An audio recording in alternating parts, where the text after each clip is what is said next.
Chapter 2016. The police in charge of the Narita Pass case in Kyoto, Japan, were furious. They clamored to find out who had posted the video of the scene online without permission. However, this wasn't something that could be found out in a short period of time. What was urgent was that the video had already caused a huge impact and aroused the curiosity of the netizens. The police could no longer shirk responsibility.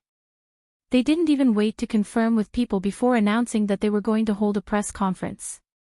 On the day of the press conference, almost all the media from all over the world were present.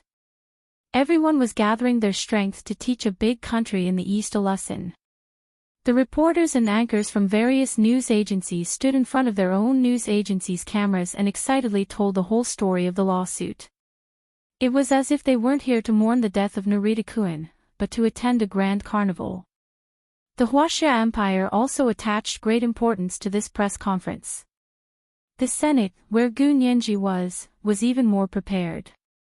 In the main conference hall of the Senate, there was a big screen as big as a wall, broadcasting the press conference of the Kyoto police live.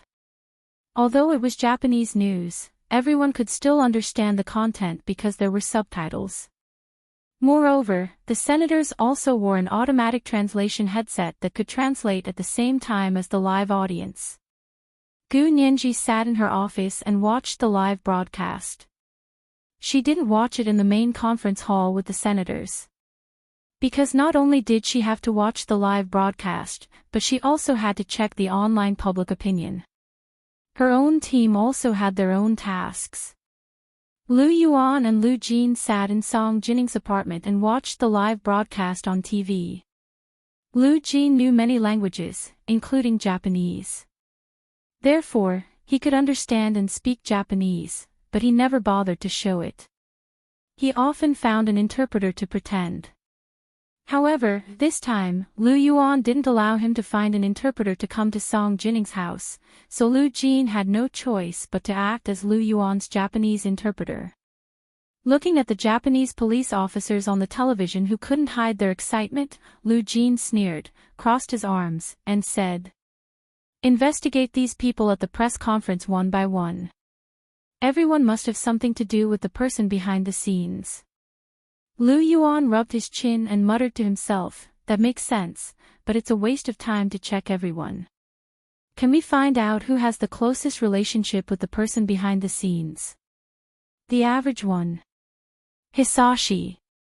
Lu Jin sat up straight when he heard this and carefully studied the police officers sitting on the podium on the television. Because it was a high-definition television, the effect of the live broadcast was very clear. One could even clearly see where these people had moles and spots on their faces. Their expressions could be seen even more clearly. After watching for a while, Lu Jin relaxed and leaned back. He put one foot up on the soft stool in front of him and said lazily, "The second man on the left is their leader." His smile was no different from the others, but his gaze was steadier and more powerful than any of them. Both of his hands were placed on the long table, and the ring finger of his left hand was tapping rhythmically on the surface of the table. Even though it was an unconscious action, the tapping was indeed Morse code. Lu Yuan, just by looking at his movements, you know he's sending Morse code. Under the watchful eyes of so many people, how stupid would he have to be to use Morse code to send a message? Lu Yuan rolled his eyes at Lu Jin, puzzled. Lu Jin clicked his tongue. "Boss Lu, you don't understand this. This belongs to the field of psychology. It's about the relationship between human subconscious actions and one's upbringing. The unconscious tapping of his fingers is all Morse code. It's not that he uses this method to send messages, but it exposes his professional habits and personal experiences." "What's this person's name?" Lu Jin said as he took out his iPad tablet to check the background information of the people who were holding the press conference today. "Oh, his name is Ichiro Yamamoto. He's from a pretty good family. He works in the public relations department of the Capital Police Department." "Boss Lu, as a police officer who works in public relations, his subconscious action is to tap on Morse code. How reasonable do you think his identity is? Lu Yuan finally understood and praised Lu Jin with a smile. As expected of the only descendant of Gu's psychology. He does have some skills. If my father were still alive, he would be able to turn these people on stage upside down with just a few glances. Lu Jin had been proud of his talent since he was young and rarely admired anyone. His father, Gu Haoze, was one of the few. The best psychologists don't just know how to listen to the privacy of people's tree holes for money by the hour. Lu Jin continued, the best psychologists in the Huaxia Empire were all physiognomists in the early years. They can tell who you are, where you come from, what your occupation is, and your family background with just a glance. Some can even analyze the previous 3 generations and the next 3 generations. As for those psychological problems, the ones that really become illnesses are problems with the body, not just the mind. For example, neuroendocrine disorders can cause a huge change in mood, making people think that they have psychological problems, but in fact, they don't. The corners of Lu Yuan's mouth twitched. I just asked you a question, and you can talk so much. It's a waste of your talent that you didn't run for Prime Minister. Lu Jin immediately shouted, I told you I should run for Prime Minister. None of you want to. All of you think that I'll be in trouble if I get elected. Lu Yuan was amused by him. You know about that too. Alright, you're quite self-aware. TSK, you don't even know about that. Do you think I'm stupid? Lu Jin shook his head disdainfully. If my girl supports it, it's useless for any of you to object. Let me tell you. I know. Your girl is the boss. You'll listen to your girl in everything, okay? Lu Yuan also felt that Lu Jin, who was a doting demon, had already developed into a show-off demon. If he didn't mention Gu Nianji a few times a day, that day would never end. It's good that you know. Lu Jin tilted his head and watched the press conference for a while. On the television, the police officers were excitedly telling everyone about the process of finding the suicide note. The suicide note was well hidden. It was very difficult to find. We didn't know that there was a suicide note at first. We just wanted to find out whether Narita-kun's death was suicide or homicide, so we conducted a carpet search of his house. In the end, we found this suicide note. I can imagine that Narita-kun's feelings at that time were very complicated. Narita-kun was an outstanding reporter. We are also very sorry that he gave up his life.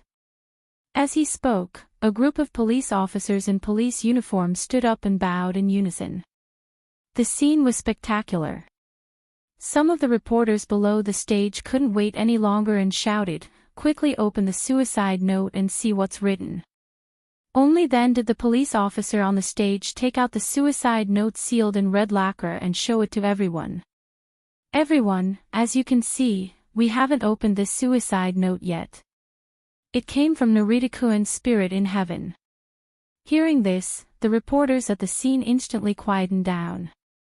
The police officers found a special notary to go on stage to prove that this suicide note was original and not forged. After the atmosphere was set, a female police officer stood up and said in a sweet and regretful voice, as everyone knows, Narita-kun was threatened in public in the Netherlands a few days ago. They wanted to use the power of the whole country to make things difficult for a reporter who advocated justice for the public. This kind of pressure is not something that ordinary people can understand. We are also very sad that Narita-kun made such a choice. No one helped him. How desperate must he have been at the last moment of his life? After vividly stirring up everyone's emotions, the female police officer broke the red lacquer seal under the supervision of the notary. She opened the suicide note and immediately began to read it. I'm Narita Yamaguchi. I can't live anymore. They paid me to cause trouble, but when it happened, they ignored me. They threw me out as a scapegoat. I had no choice but to do this. Mom and Dad, I'm sorry. I'm leaving. Kiko, I'm sorry. I didn't promise to marry you. The reporters at the scene were stunned. They didn't expect this result at all. The police officer on the rostrum was stunned for a moment. She quickly reacted and knocked on the table to ask the female police officer to stop reading. However, this suicide note wasn't long. Before the female police officer could react, she had already finished reading. At this time, the internet was in an uproar. The craze almost paralyzed the entire internet system in Japan. Did everyone see that? Narita-kun is actually a scapegoat. This news spread like wildfire and quickly became a hot topic on the internet. The Japanese version, English version, Spanish version, and Chinese version of the same news were all online. It took over the headlines of almost all social media. Even the automatic push notifications of many websites were replaced with this news because of the impact of the big data. He's actually a scapegoat. Doesn't that mean that the questioning in the Netherlands a few days ago was deliberately stirring up trouble to discredit him? Huaxia is really wrong this time. Japan's XX News has really screwed up this time. And the comments on the official social media account of the Kyoto police were simply the scene of a major accident.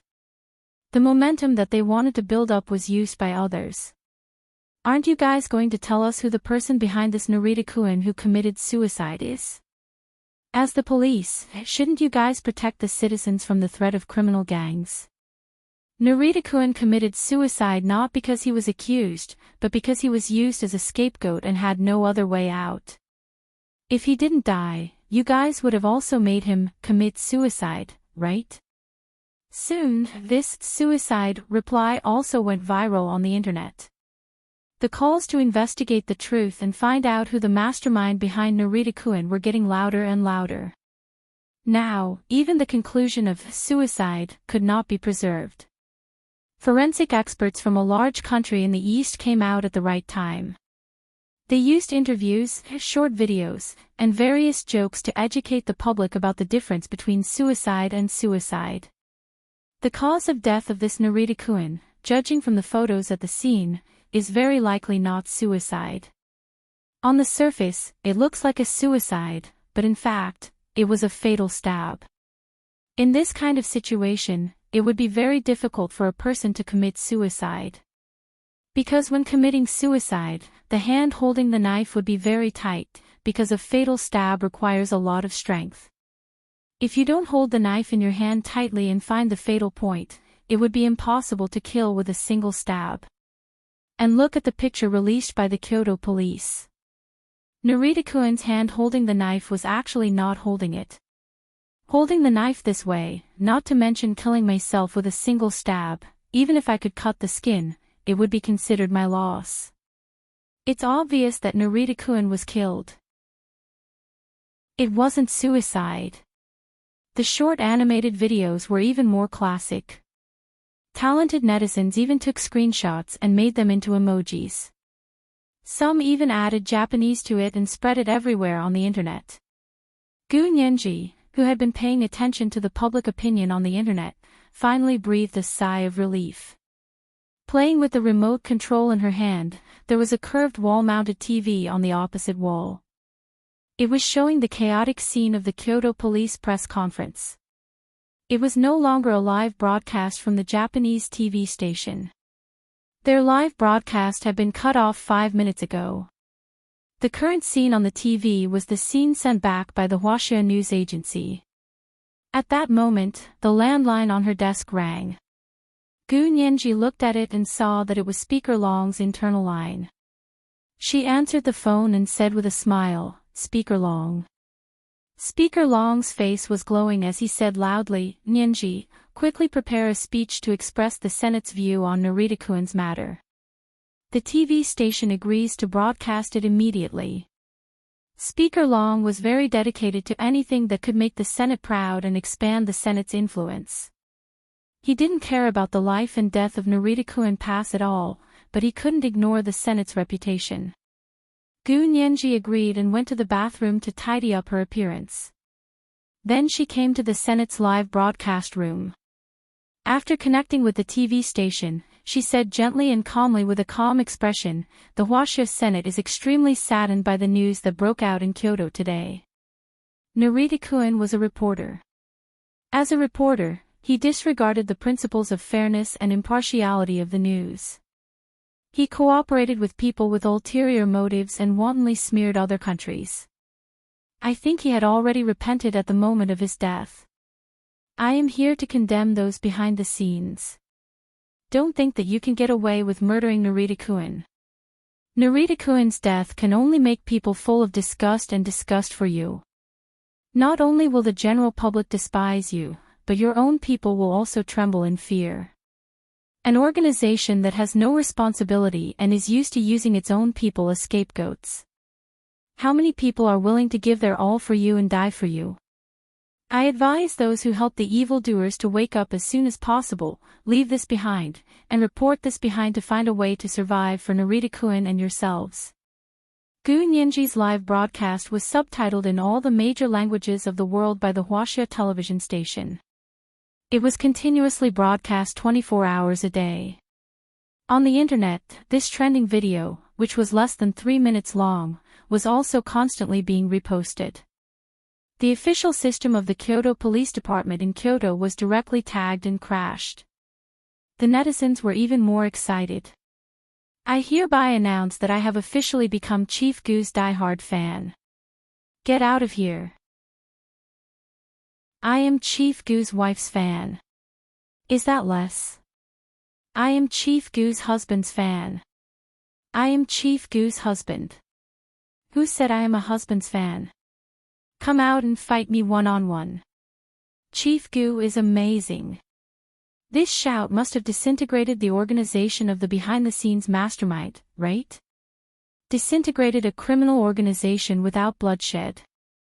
I only admire Chief Gu when it comes to cleaning up evil. This was today's big chapter with 2 chapters in one, chapter 2005, I only admire Chief Gu. After sleeping for 10 hours, she finally felt comfortable. Oh, intersection. Oh. Moi, everyone, my little angels. Chapter 2017. At the press conference of the Kyoto Police Department, the police officer who read Narita Yamaguchi's suicide note was stunned for a few minutes. The scene was also quiet, and then it suddenly became noisy. What the hell is going on? Didn't they say that he was forced to death by a big country in the East? Why is he called a scapegoat? Is there a mastermind behind this? The reporters present were all discussing, and they couldn't stand this sudden turn of events. The police officers on the stage were also sweating profusely, and they kept standing up and bowing to everyone to express their apologies. And the person sitting at the very edge who was subconsciously typing Morse code quietly retreated from the rostrum. Mr. Chief, we saw a lot of people on the internet saying that this Narita-kun was murdered. Is that true? If he was murdered, then what's with this suicide note? The police officer on the rostrum nodded hurriedly and said, "This suicide note is fake. It's fake. Narita-kun shouldn't have committed suicide. It's murder. Yes, yes, yes. Narita-kun was murdered. This suicide note is fake. Since the suicide note is fake, then the scapegoat is nonsense." The chief of the police department finally got back to the topic. He breathed a sigh of relief and took out a handkerchief to wipe the sweat on his forehead. That's not necessarily true. It's also possible that he was murdered as a scapegoat, a reporter from Huaxia said with a smile. Are you stupid? He was murdered, why would he write a suicide note? The reporter next to him rolled his eyes and said with disdain. The reporter from Huaxia wasn't angry. He raised his camera and microphone to the rostrum and said indifferently, maybe he felt danger, so he wrote a suicide note. But before he could commit suicide, he was murdered. Is that possible? It wasn't impossible, but it was strange no matter how they looked at it. Even the police's press conference was filled with a sense of arrangement. But most of the reporters tacitly didn't point out this doubt. After all, everyone had gathered together mainly to slap the face of a certain country in the East. Now that they had failed to slap the face of a certain country in the East, they had slapped their own faces instead. Everyone wanted to quickly forget about this matter and not cause too much trouble on the internet. However, the internet had its own memory, and it was not something that the major news media could control. As a result, the news of a fake suicide note and Narita-kun murdered once again flooded social media. Because of this, some of the henchmen really felt distressed. Some of them really turned themselves in, and some even went to report it. The headquarters of the Huaxia Empire's Special Operations Forces had received a lot of intelligence reports from Japan. The field personnel summarized the information and sent it back through the Nandus satellite communication system. Within 5 minutes, it was placed on Hu Xiaoheng's desk. He looked at the pieces of information that were sent back one by one and found that these clues all pointed to an organization. Carlyle International Investments Limited, S. Pacific Rim Private Equity Fund. Carlyle Corporation was an investment bank based in the United States but registered in the Cayman Islands. Pacific Rim Private Equity Fund was one of the investment portfolios of this investment bank. This kind of fund was not for sale to the public. It was only available to individuals with high net worth. Hu Xiaoheng looked at the name of this fund and felt that it was a little familiar. Wasn't this the private equity fund that had once taken advantage of the situation to buy the Hong Corporation? After thinking for a while, Hu Xiaoheng called Zhao Liangze in and said, "Little Zhe, give me a report on Carlyle International Investments Limited. Especially its Pacific Rim Private Equity Fund. You must investigate it carefully." Zhao Liangze accepted the task and returned to his office. He began to discuss with his subordinates how to divide the work. Hu Xiaoheng sat in his office and turned off the lights. He only turned on the projection screen on the opposite wall and began to draw mind. Set brain map. On the projection screen, he first wrote the name Narita Yamaguchi in the middle. Then, from his name, many parabolas grew and connected to other names. And what connected these seemingly unrelated individuals together was the Pacific Rim Private Equity Fund. Because the money given to these people was all from this private equity fund. Including Narita Yamaguchi. He went to the Netherlands in an attempt to provoke Gu Nianji and take the opportunity to smear the Huaxia Empire. The funds used were all provided by Pacific Rim Private Equity Fund.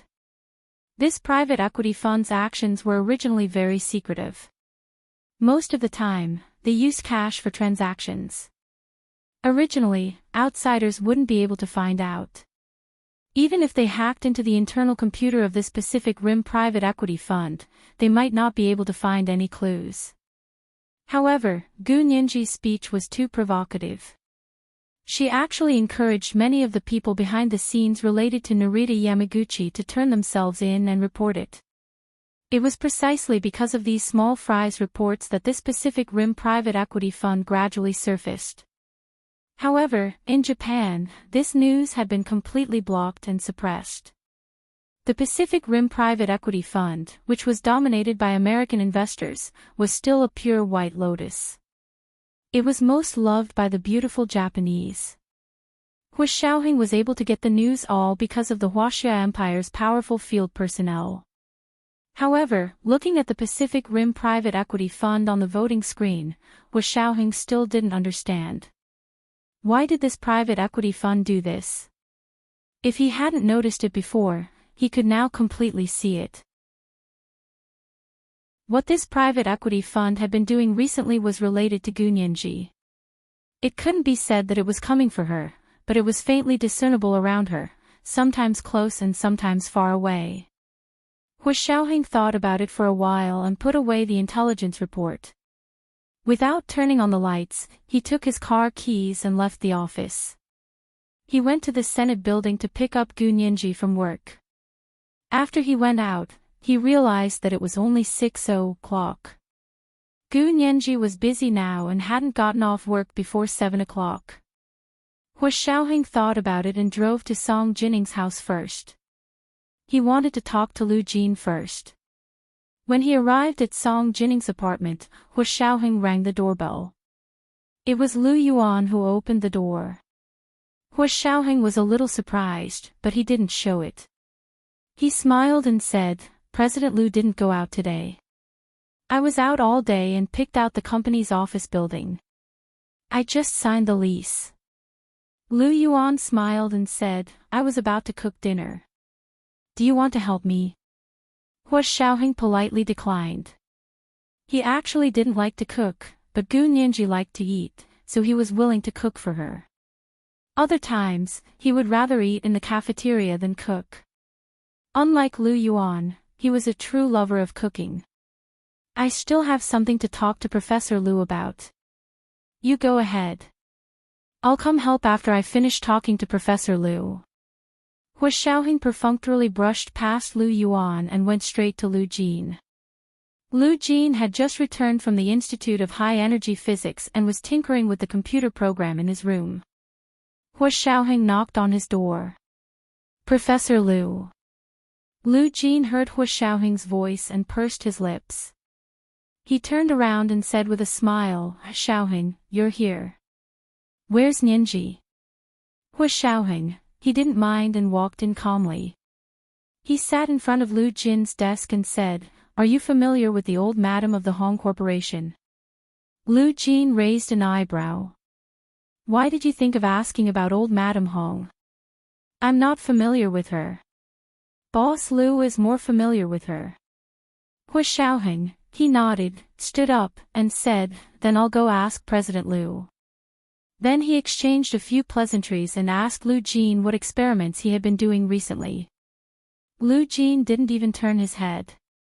He waved his hand and said impatiently, all right. You won't understand even if I tell you, so don't waste your time with me. Go find Boss Lu. He has a good temper and talks a lot. He's most liked by ignorant women and children." Hu Xiaoheng, he really couldn't respond to this. He also felt that it hadn't been easy for Lu Yuan to work with someone like Lu Jin for the past 18 years. However, when he walked into the kitchen, Lu Yuan turned around to look at him and smiled. He teased. "I told you to help, but you refused. You deserve to take a detour." Hu Xiaoheng didn't sympathize with Lu Yuan at all. He deserved to work with Lu Jin for the past 18 years. Hu Xiaoheng walked in without looking sideways. He had no intention of helping. He asked calmly, "President Lu, are you quite familiar with old Madam Hong?" "Not bad. Her Hong Corporation is currently undergoing a reorganization under the guidance of our Lu Corporation, and then it will continue to seek to go public overseas." Hu Xiaoheng, this was the first update of the day, Chapter 2006, Pulling the Radish Out of the Mud. There were 2 updates today. At 8:00 in the evening. P.S. Thank you to Heaven's Candy for the 10,000 Chidian coins the day before yesterday. Thank you to McMug Loves Blue for the 10,000 Chidian coins yesterday. Kiss me, little angels. Chapter 2018.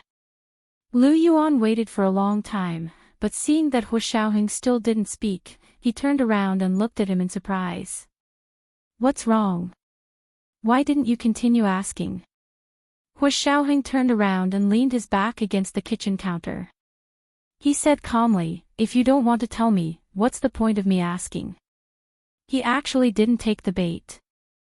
Lu Yuan looked at him approvingly. "You're getting more and more composed. You can even ignore my words." Hu Xiaoheng smiled. "You mean, you're very familiar with old Madam Hong?" This time, Lu Yuan didn't keep him in suspense. He nodded and said, "It's not easy for old Madam Hong either. A woman has to support such a big family business. If I can help, I'll help." Hu Xiaoheng had seen Lu Yuan's ruthlessness in doing business. Was he really happy to help others? He was underestimating the ability of capitalists to suck blood. Hu Xiaoheng didn't comment, nor did he want to pay attention to these capital operations. He asked bluntly, "Then you guys are cutting off the Pacific Rim Private Equity Fund. Will they just stand by and wait for death to befall them?" Lu Yuan turned on the electromagnetic stove and began to cook. He said, "You don't understand. In business, harmony makes money. No successful businessman will fight with others to the end for the sake of a gamble." Hu Xiaoheng keenly sensed that Lu Yuan was talking about successful businessmen. He smiled knowingly and said, "So all businessmen who fight with others to the end for the sake of a gamble have failed?" Of course. When doing business, if it's just for the sake of a gamble, it's impossible to kill 1,000 enemies and lose 800 of your own. Only by killing 1,000 enemies and losing 2,000 of your own can you vent your anger. Over time, who have you seen doing business like this and still be able to continue? Naturally, they all went out of business. Lu Yuan's movements were very fast. A plate of green cabbage with mashed garlic was ready to be served. "Are you saying that because you think that the Pacific Rim Private Equity Fund won't interfere in the matter between you and the Hong Corporation?" Hu Xiaoheng still wasn't sure of Lu Yuan's intentions. Lu Yuan placed the soup pot on the electromagnetic stove and said disapprovingly, "Of course they will interfere." "Hu Xiaoheng, are you saying that their business will definitely fail?" "You don't understand." Lu Yuan turned to look at him and said meaningfully, "I'm sure that they won't stand by and do nothing. They'll definitely interfere in the matters between our Lu Corporation and the Hong Corporation. This is based on their methods. Think about how they worked with the Hong Corporation previously. What methods did they use?" Hu Xiaoheng said in a low voice, "Their plan is to help the Hong Corporation get listed first, but in order to build momentum for the listing, they took the risk of infringing on other companies' intellectual property rights." Lu Yuan nodded. "Then, after it goes public, this problem will definitely be exposed. When the time comes, the Hong Corporation's stock price will plummet. They'll buy it at a low price, then repackage it and sell it at a high price." Hu Xiaoheng's eyes flashed. But Professor Lu and Ninji messed things up. The fact that the Hong Corporation infringed on the intellectual property rights of other companies was exposed in advance, and they failed to get listed. Yes, so they immediately changed their minds and directly let the private equity funds in the Pacific Rim take over the Hong Corporation at a low price. Our Lu Corporation stepped forward at this time. Not only did we solve the imminent crisis of the Hong Corporation, but we also gained the trust of old Madame Hong and were able to take over the overseas listing business from her. Lu Yuan smiled radiantly. The passage of time did not age him.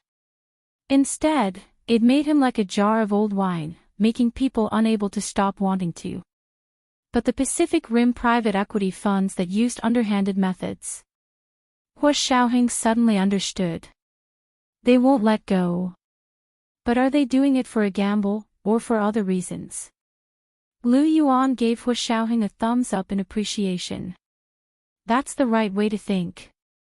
With their qualifications and abilities, under normal circumstances, they wouldn't continue to tangle with the Hong Corporation. But if they still want to continue to fight with us, then it's definitely not for a gamble, nor is it for business. They have other reasons. Hu Xiaoheng then talked about the Narita Yamaguchi incident. Your guess is very reasonable. I just received news from Japan that the Pacific Rim private equity funds are behind Narita Yamaguchi. Although Lu Yuan was mentally prepared, he was still surprised to hear that the Pacific Rim private equity funds were behind Narita Yamaguchi. He stared at it and thought for a long time before saying, "It seems like their target has already shifted to Ninji. Wasn't it for Ninji from the beginning?" Hu Xiaoheng was always used to thinking too much about things related to Gu Ninji. "I don't think so," Lu Yuan said simply. "Think about when we came back. And this Carlyle Corporation started contacting the Hong Corporation more than a year ago and gave Guo Huining a rotten idea." Hu Xiaoheng frowned, still feeling that there was a problem. Even if we've been back for less than 2 months, Ninji didn't leave more than a year ago. Lu Yuan had been absent from this world for 18 years, so Hu Xiaoheng naturally knew about Gu Nianji's situation from the age of 12 to 19. Now that he heard Hu Xiaoheng's words, he felt that it made sense. That's true. At that time, Nianji was still here. If they started making arrangements at that time, was it really for Nianji? Lu Yuan thought about the problem from a business perspective. But why did they choose the Hong Corporation? The only person in the Hong Corporation who has interacted with you is Hong Ziki, the young master with mediocre abilities. They don't really think that making a move against the Hong Corporation will implicate Nianji, do they? You're not familiar with Hong Ziki, so Nianji's relationship with them is even more distant. So that doesn't make sense. Hu Xiaoheng also felt that it was a little far-fetched to think so. Yes, if their target was Nianji, why would they choose the Hong Corporation instead of other organizations or people? As he muttered to himself, Lu Yuan took the opportunity to ask him to help him cook. Hu Xiaoheng was thinking about something else, so he subconsciously followed Lu Yuan's instructions. When Lu Jin was so hungry that he came to the kitchen to look for something to eat, he said, "Huh? Boss Lu, are you slacking off? Why is Xiaoheng cooking?" Hu Xiaoheng looked down at the spatula in his hand and the corners of his mouth twitched. Lu Yuan held a cup of tea and said with a smile, "I'm tired. I'll rest for a while." Xiaoheng respects the old and loves the young. He's a good example for us. Lu Jin scoffed and pointed at Lu Yuan. He ordered directly. "You're the one who's lazy. It's getting colder today.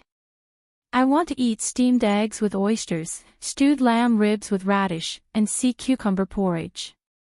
Nianji can eat these dishes too. It's best to nourish her in winter."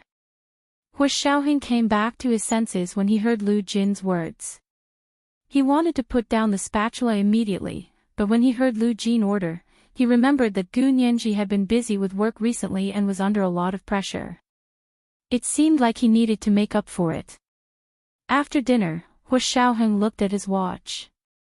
It was already past 7 o'clock. Lu Jin and Lu Yuan were sitting at the dining table and had already started drinking red wine. Hu Xiaoheng picked up the car keys.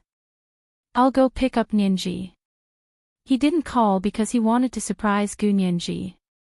Actually, Gu Nianji also had bodyguards by her side. Other than the high-ranking officials of the Senate, who had security personnel assigned according to their rank, there was also Hu Xiaoheng's side. According to her rank as Hu Xiaoheng's wife, she also had the highest level of security. Gu Nianji had just finished a meeting with her team staff and finalized the procedural issues of suing the news agency where Narita Yamaguchi worked. "Everyone, you've worked hard. This matter has come to an end. Everyone doesn't have to work overtime for now. You can all go back." Gu Nianji smiled and nodded at everyone. "I'll apply for a level 1 overtime pay for everyone later." The overtime pay of their staff in the Senate had to be approved by the Senate. "Thank you, Chief Gu." When they heard that there was a level 1 overtime pay, everyone immediately felt that the hard work was worth it. Gu Nianji returned to her office. There was still one last bit of work to be done. Rong Mingxing came over and knocked on the door. She smiled and said, "Chief Gu, shall we go together?" "Sure." Gu Nianji smiled and nodded. "I'll drive." "Where's your car?" "I'll drive too." "I'll go downstairs with you." Rong Mingxing was very understanding and deliberately waited to go downstairs with Gu Nianji. Although there wouldn't be any danger in the Senate building, they were still very cautious and wouldn't leave only one person on the floor of the building. Gu Nianji also understood her good intentions. The two of them had gotten to know each other through a fight. She quickly finished her work and looked at the time. It was just past 7 o'clock. The two of them chatted and laughed as they walked into the elevator together and went downstairs. When they came out of the Senate building, the cold air hit them in the face. Gu Nianji took a deep breath and exhaled a mouthful of white frost. The dark blue and quiet night sky presented a semi-solidified sapphire color. The sky was full of stars, and it was rare for good weather. Her and Rong Mingxing's car wasn't parked in the underground parking lot. Instead, it was parked in the open-air parking lot not far from the Senate building. The two of them planned to walk directly over and treat it as a stroll. At that moment, the door of a car parked on the nearby road suddenly opened. Gua Huining got out of the car first, then opened the back door and respectfully helped Grandfather Hua out of the back seat. "Miss Gu, your future grandfather is here to see you." Gua Huining raised her voice to stop Gu Nianji. She was in a very good mood. This is today's second chapter, Chapter 2007, The Habit of Thinking Too Much. It's 2 o'clock today. Moi moi, everyone, little angels. Chapter 2019. Gu Nianji turned her head to look. In front of the streetlights of the Senate building, there was a silver-black car parked. It was very long and looked very low-key, like a Passat. However, Gu Nianji had good eyesight and caught a glimpse of the car's logo from the corner of her eye. It wasn't a Passat, but a Phaeton. The price difference between the two was 10 times, and because the Phaeton had been discontinued, the rarer it was, the more expensive it was. In the eyes of car experts, the old Phaeton with the highest specs had already been hyped up for a sky-high price. Gu Nianji couldn't tell what specs the car had, but she knew it was definitely not cheap. Grandfather Hua was now a nobody, but he could actually afford a Phaeton. She narrowed her eyes and turned around to stand silently under a tree that had already lost all its leaves.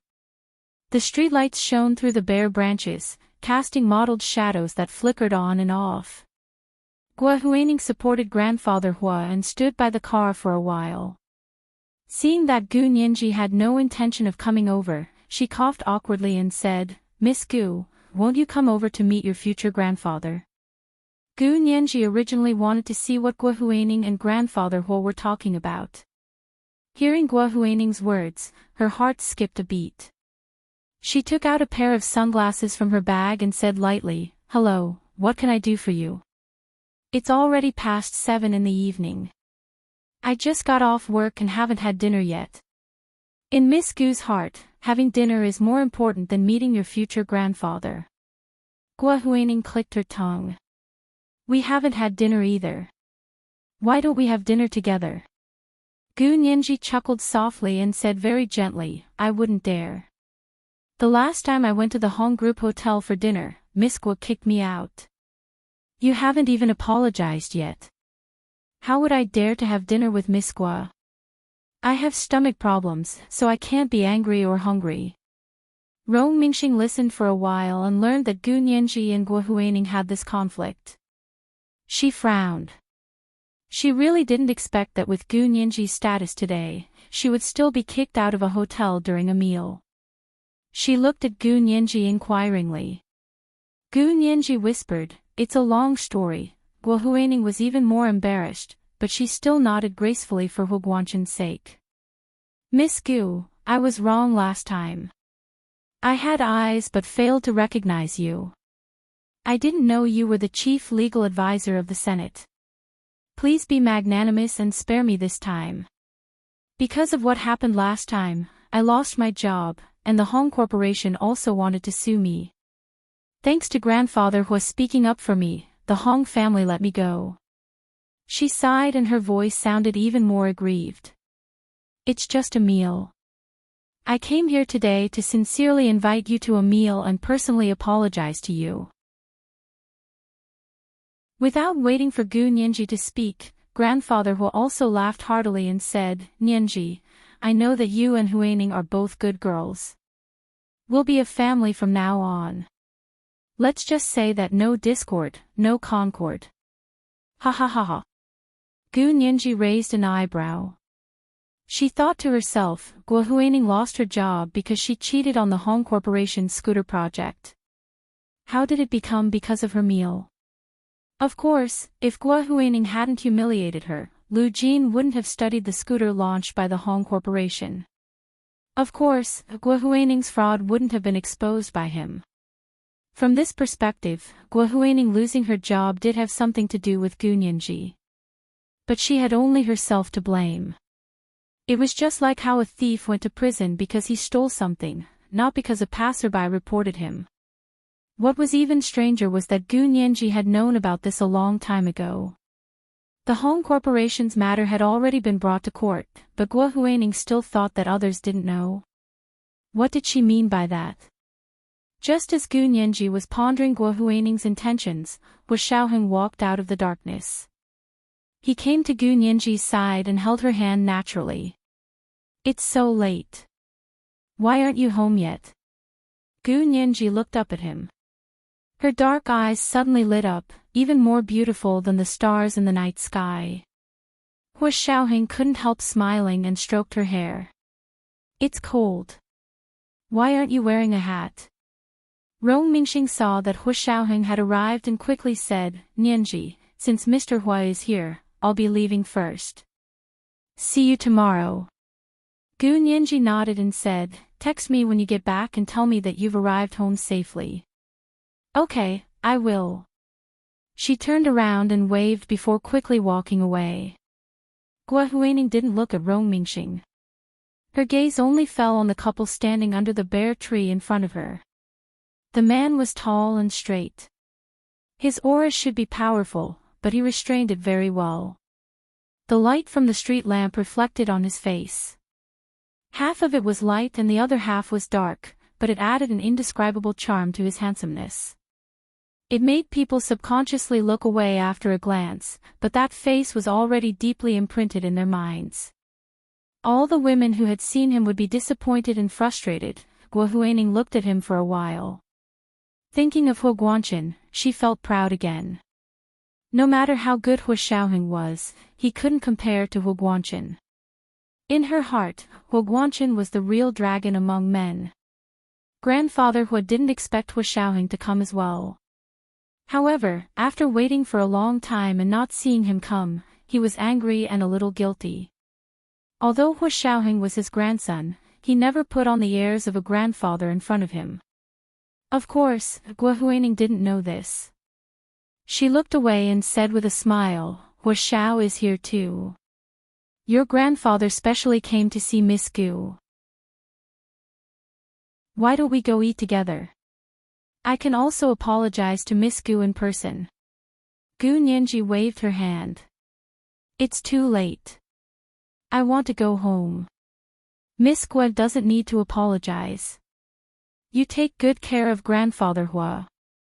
That's the best apology. Wu Shaoheng finally looked up and said casually, it's really too late. Since Miss Guo was hired by my father to take care of grandfather, you should work hard and not do your own personal things during working hours. Guo Huining froze and quickly explained, I didn't. Grandfather Hua had dinner today and wanted to go out for a walk. We went for a drive to the Senate building and happened to meet Miss Gu getting off work. So it was along the way. Gu Nianji chuckled. I thought he really came to see me. Well, that's okay. You should take grandfather Hua back. It's getting cold. Be careful not to catch a cold. Gu Nianji and Wu Shaoheng's words implied that they were treating Guo Huining as a real nanny. Guo Huining was furious. She was IB University law student and used to be a senior executive at the Hong Corporation. How could they treat her as a real nanny? Also, she wasn't a nanny. She was a housekeeper who helped Hu Guanchen take care of his private estate. Her face darkened, and her tone became agitated. Miss Gu, you are now the chief legal counsel of the Senate. Do you really have to use your power to oppress others? With that, she helped grandfather Hua into the car from the back door. The car door slammed shut and they quickly drove away. Gu Nianji looked at the black phaeton in shock. There's a driver in the car. The tinted windows of the car were too dark and it was at night. Neither of them had noticed there was a driver in the car. Wu Shaoheng glanced at them and pulled Gu Nianji into his car. Don't worry about it. So what if there's a driver? You have so many security guards around you. Would they dare to harm you? Gu Nianji glanced at him with a smile. No matter how many security guards there are, they're not as good as you, Hua Xiao. When they returned to Song Jinning's apartment, Gu Nianji mentioned that Guo Huaining had taken grandfather Hua to the Senate building. Lu Jin immediately said, she came to look for trouble again. Gu Nianji, Lu Yuan calmly scooped a bowl of soup for Gu Nianji and said, we are investigating the Pacific Rim Private Equity Fund. The person behind Guo Huaining is also this Pacific Rim Private Equity Fund. Gu Nianji beamed. President Lu, you're so amazing. Relieved, she followed Hua Xiaoheng back to his official residence to wash up and go to bed. When she woke up the next morning, she realized that she had underestimated her enemy. Overnight, a 3-minute video appeared on the internet and was being forwarded like crazy. Apparently, she was the Senate's chief legal advisor, Gu Nianji, who had recently become very popular. She used her power to oppress others. Because of a meal, a top student from B University was forced to lose her job and become a nanny for her fiancé's family. This is today's first chapter, Chapter 2008, Using Power to Overwhelm People. It's 2 o'clock today. 8:00 in the evening the next day. Moi moi, everyone, little angels. Chapter 2020. That's too scary. Just because she needed to keep her seat and asked her to leave, she's crazy enough to make her lose her job. Losing her job is fine, but what's even scarier is that she forced her to be a nanny at her fiancé's house. Are you serious? Who's Chief Gu's fiancé? Who else could it be? You don't even know this. The H family. Chief Gu's fiancé, HSH, is the son of General HGC, the director of the political department at the military headquarters. Her fiancé's family is, of course, the famous H family. F***CK. Can the person above speak with a straight tongue? What HSH, HGC? Who's the H family? I hate it when people use letters to replace breaking news. Will you die if you don't show off? The onlookers discussed animatedly. Some people expressed a tacit understanding of the H family mentioned in the video, but others couldn't guess it and cried for science. Just as everyone was guessing who the H family was, someone dug up the video of Gu Nianji and Hua Xiaoheng's engagement ceremony in Russia hosted by President Putin. Let's go and take a look. Don't miss out on the big exclusive news. Chief Gu's fiancé's family has been revealed. The netizens were in an uproar. It's the Hua family. TSK, didn't we already know? Hee, I thought Chief Gu remarried. The person above is so mean. Chief Gu isn't married, nor is she divorced. Her husband didn't die, so why would she remarry? Don't you know how to speak? Just as a group of people quickly chose to take sides, thinking that they were speaking up for the weak, Miss Gu Nianji's popularity on the internet came into play. This video is too obvious. I don't believe my wife would be so low. This was Gu Nianji's husband Fan. That's right. It's so dark, and the video's resolution is low. Look at the time, it's already dark. Chief Gu only got off work in the middle of the night. My heart aches for Chief Gu. Not only does she work overtime every day, but she also has to deal with such despicable people. She said that she came to apologize, but then she turned around and said that she was forced to be a nanny. I don't believe that with Miss Gu's ability, she would be forced to be a nanny if she could post a video on the internet and scold our Chief Gu. That's right. Moreover, Chief Gu wasn't married yet. How is it Chief Gu's fault that Miss Guo went to work as a nanny for H's family? When Gu Nianji woke up in the morning, she saw the trending video and immediately understood. He had indeed set up a trap last night. No wonder the driver in the car didn't get out. It turned out that he was hiding in the car to take a video. Gu Nianji's temper was about to explode when she woke up. He was certain that with her current identity and status, it was impossible for her to personally go down and fight, which was why he dared to blatantly point at a deer as a horse. However, it was true that she couldn't personally go up against them. Even if she used a sock puppet, it would give the other party an opportunity to take advantage of. Perhaps the person who set the trap was waiting for her to make a move. To be honest, this kind of thing was usually ignored under normal circumstances. When the novelty wore off, everyone would naturally disperse. However, Gu Nianji wasn't the kind of person who would sit and wait for death. She looked at the war of words on the internet and felt a little better. Someone still spoke up for her. The corners of Gu Nianji's lips curled up slightly as she put her phone back on the bedside table and got up to wash up. When they went to the dining room for breakfast, Yin Shixiang and Zhao Liangze were already eating. "Good morning, Brother Xiong, Brother Zhe." Gu Nianji sat down across from them with a smile.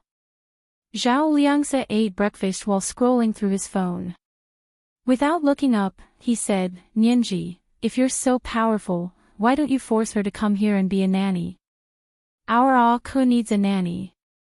Ah-ku, who was gnawing on a bone under the dining table, heard his name. He quickly raised his head, pricked up his ears, and barked twice. Yin Shixiang burst out laughing and patted Ah-ku's head. "It's none of your business. Eat your food." Ah-ku turned around to look at Gu Nianji. He trotted over and rubbed against Gu Nianji's leg.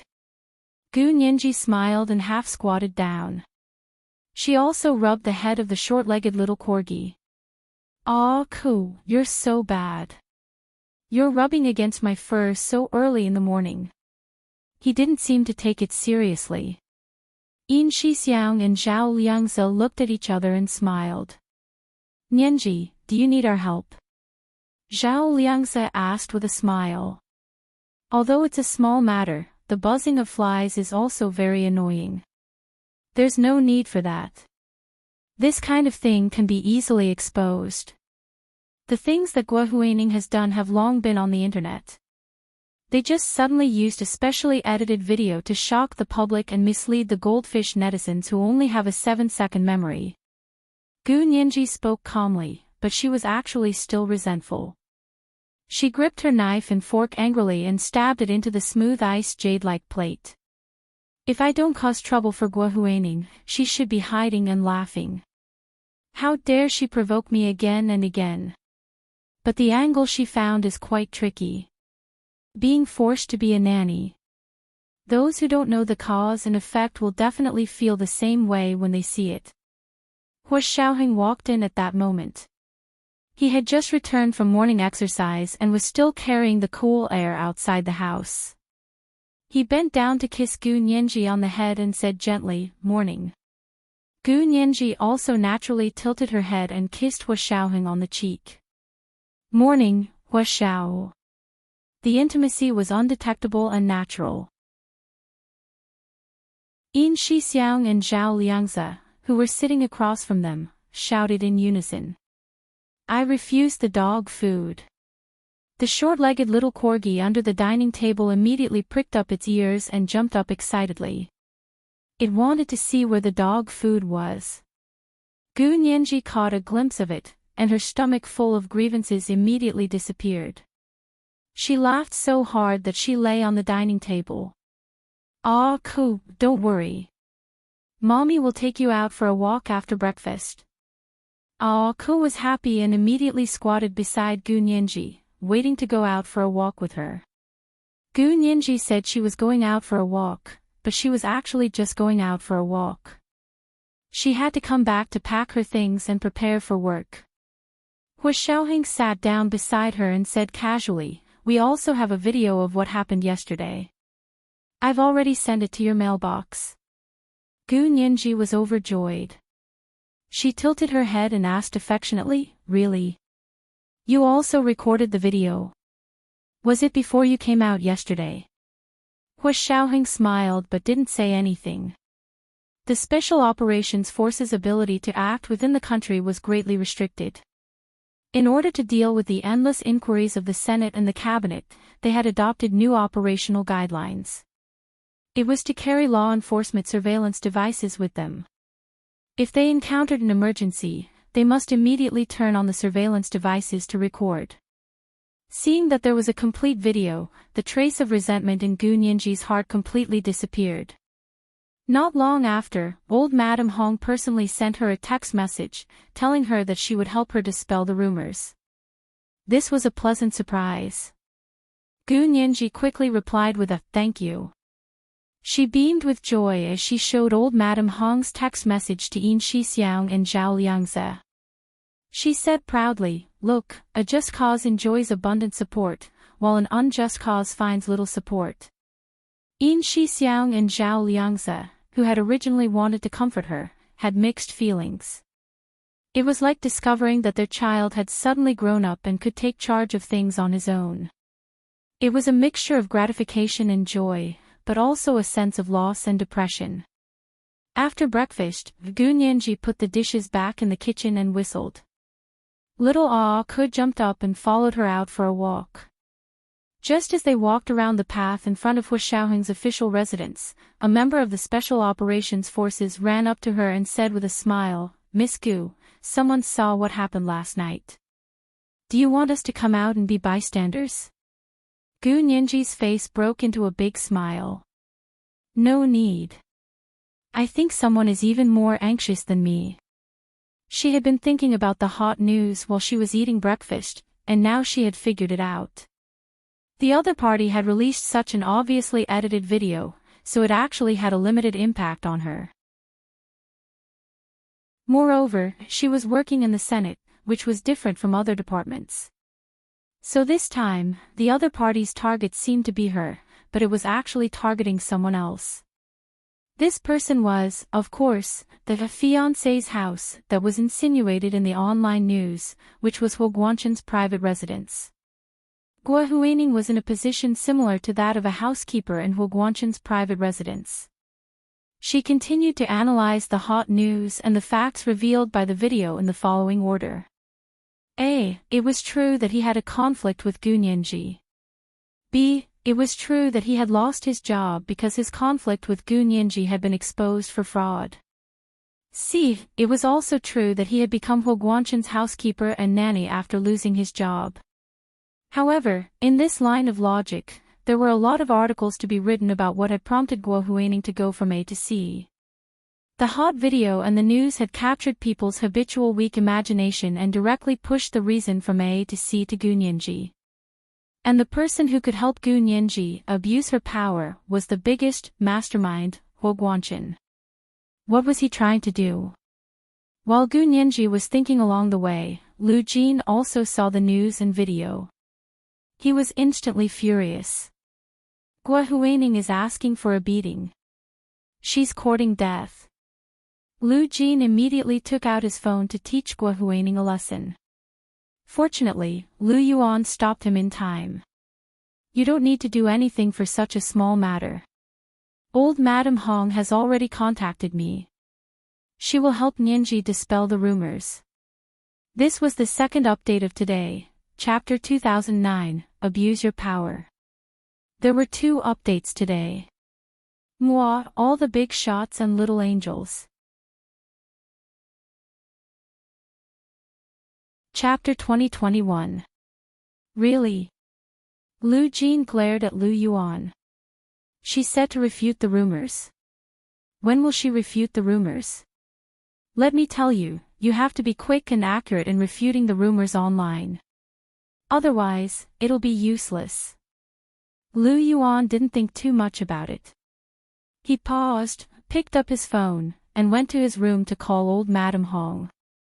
Old Madame Hong had already woken up and was discussing with her secretary how to refute the rumors online. Seeing that Lu Yuan was on the phone, she quickly picked up and said with a smile, "President Lu. I'm preparing to refute the rumors. I'll be able to post it online soon." Lu Yuan smiled.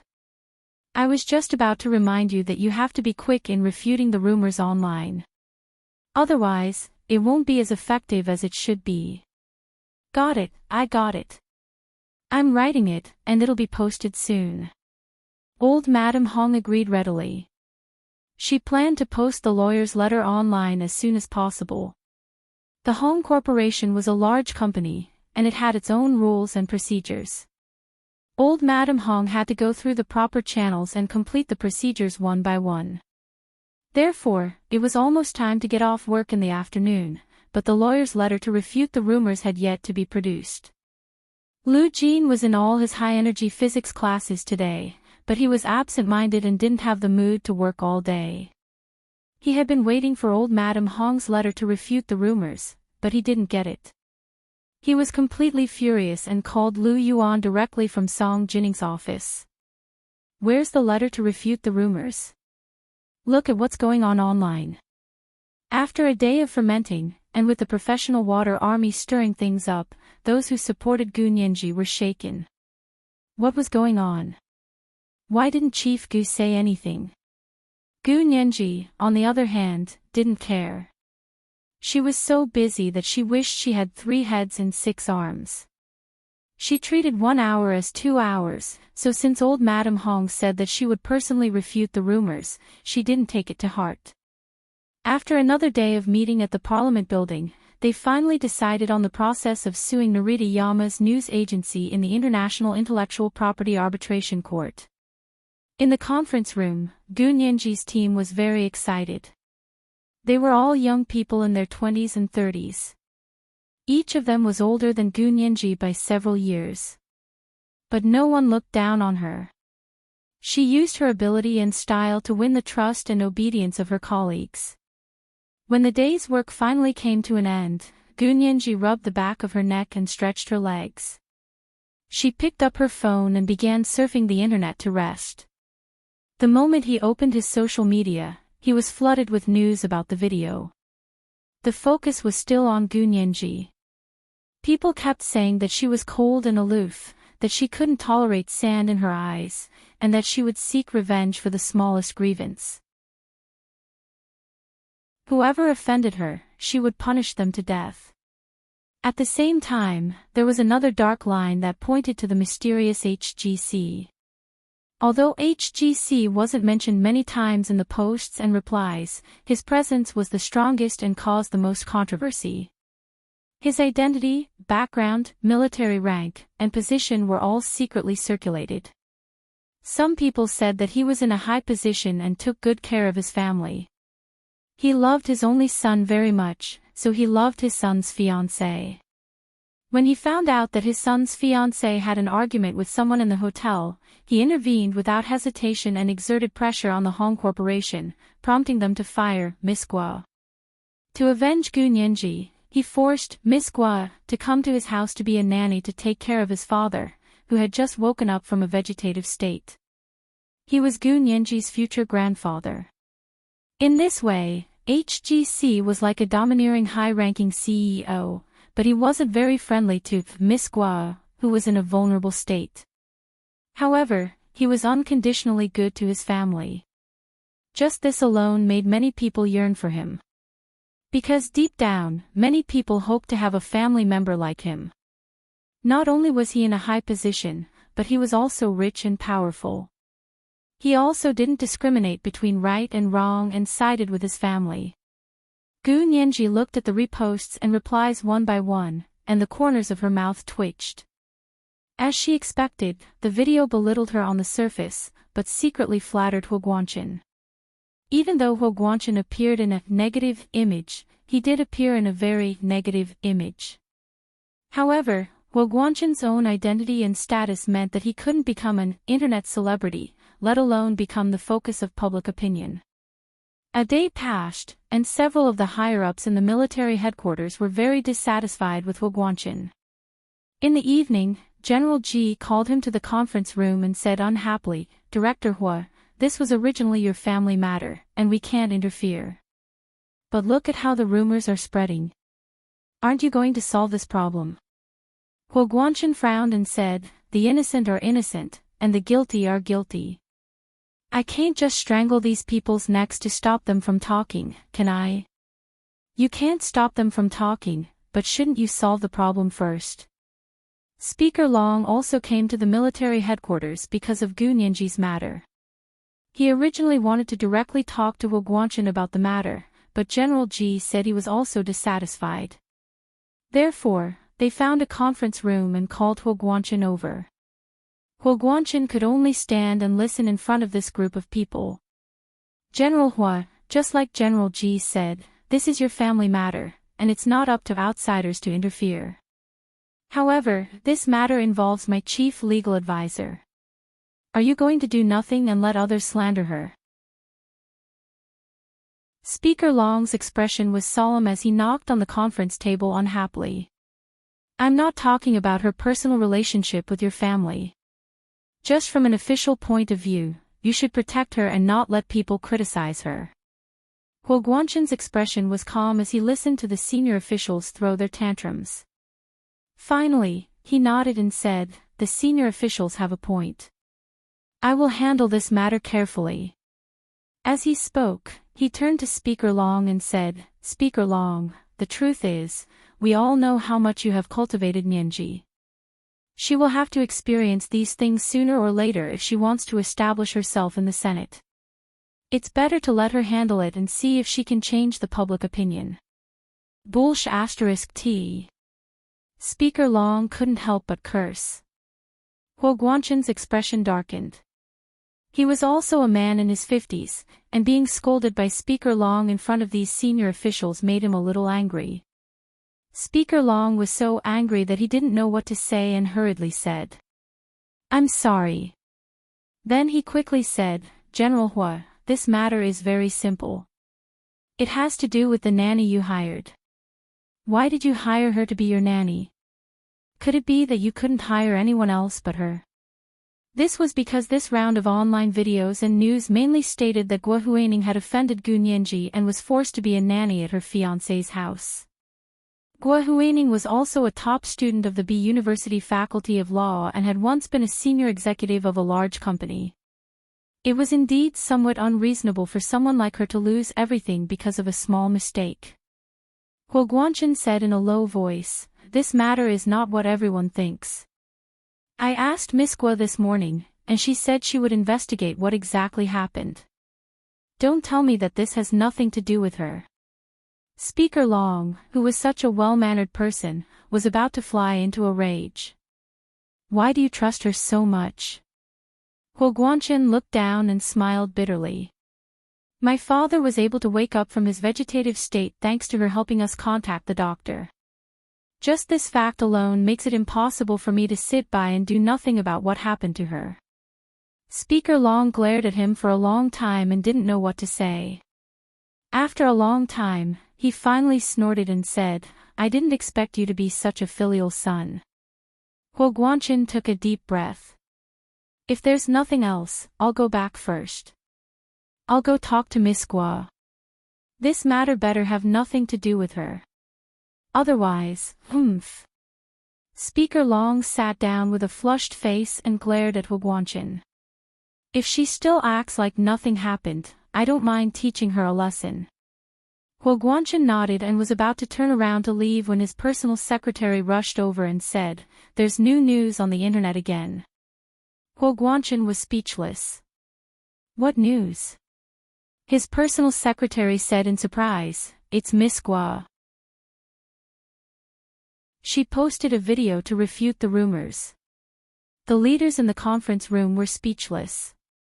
Wu Guanchen turned on the large TV screen in the conference room. The news channel was broadcasting Guo Huining's selfie.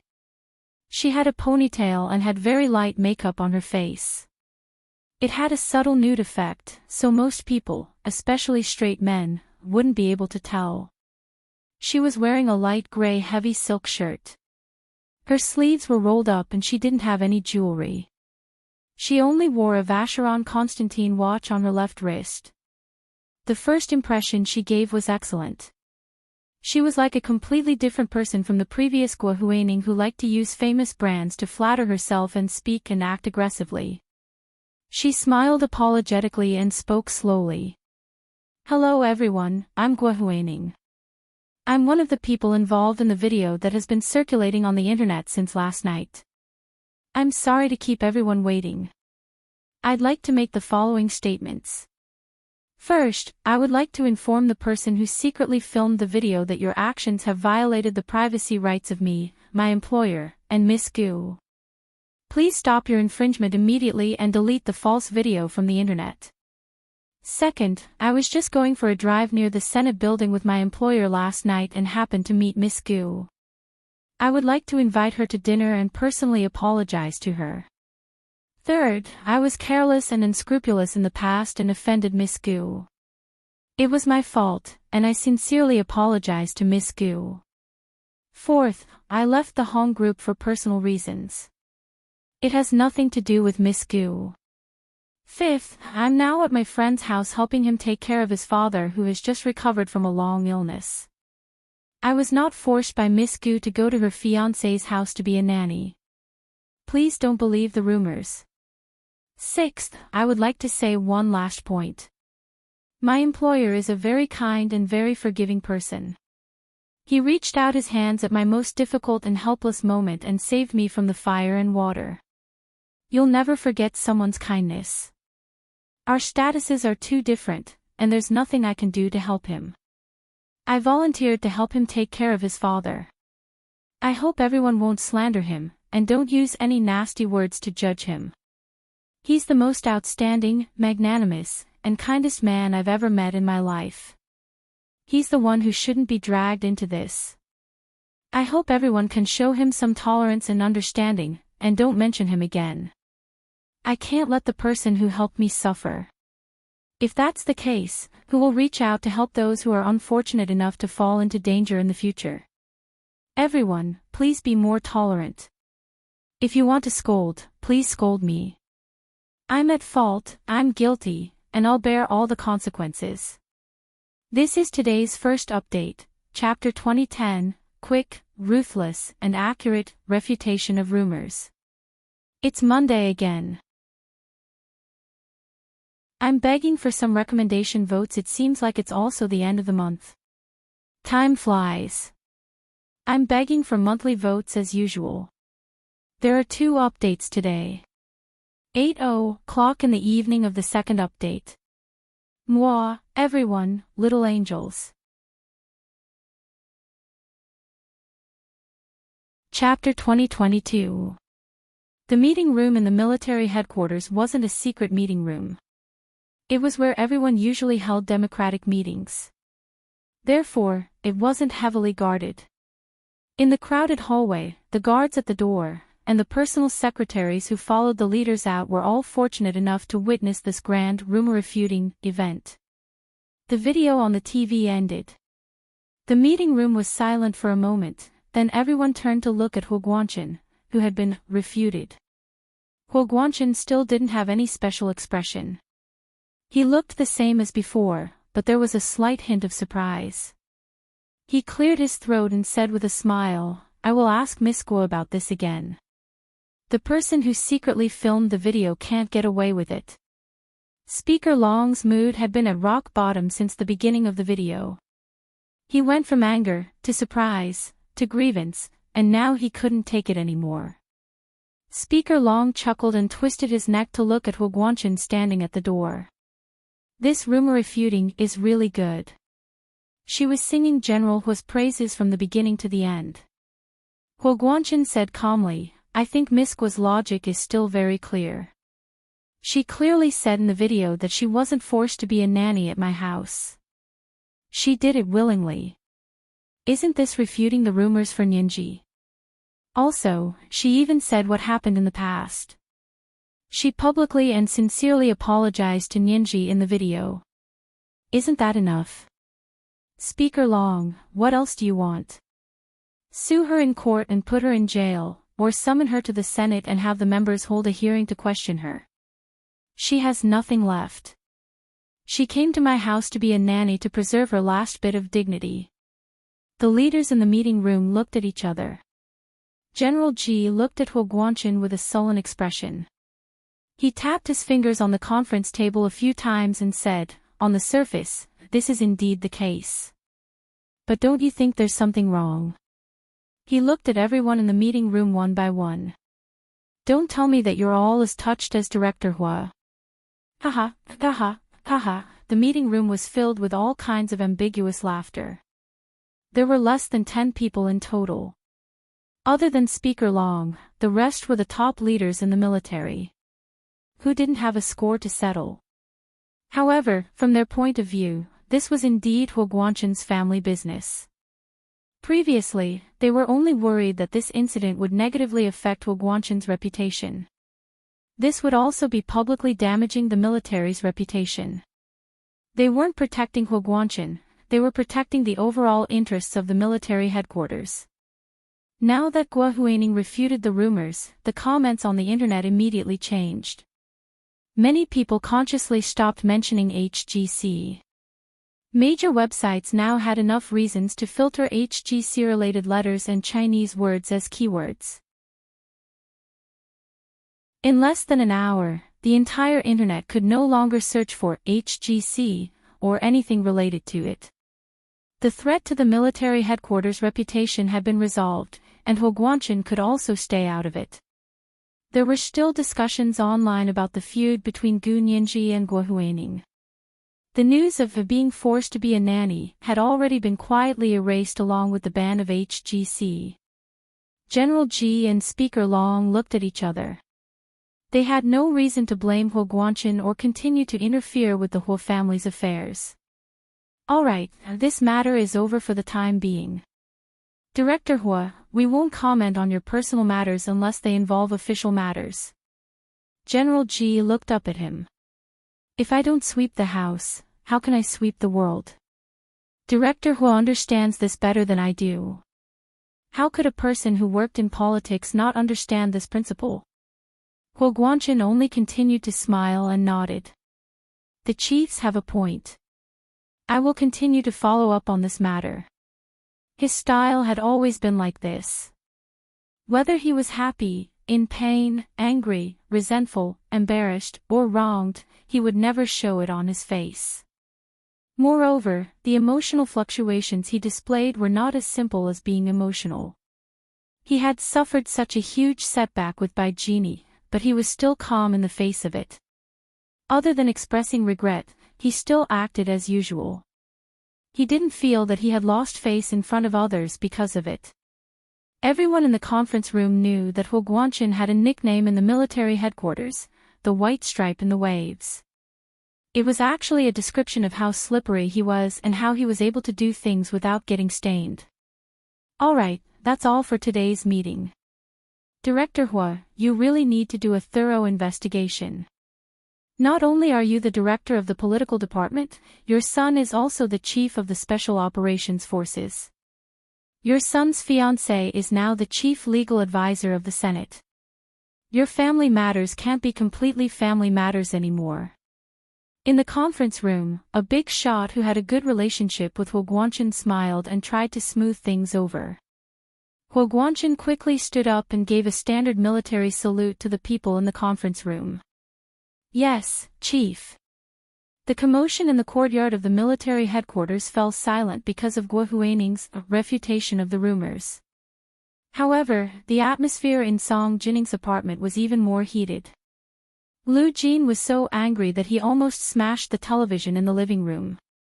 He pointed at the wall-mounted television and shouted at Lu Yuan. This is what you call refuting the rumors? Is your old Madam Hong suffering from dementia? It's been a whole day. Where's her refutation of the rumors? Lu Yuan also shook his head helplessly and said, I've been in meetings today. I called her in the morning and thought that her statement would come out soon. Lu Yuan knew that he wouldn't be able to reason with Lu Jin at this time. This was because there were too many things to complain about in the video online, and they had a lot of dirt on Hua Huining. It would only be a matter of minutes before they could turn the tables and slap him in the face. But if it was that simple, why would the other party spend so much effort to cause trouble? Lu Yuan and the others had calculated the online craze. Without an investment of tens of millions of yuan, it was impossible to create such a scale.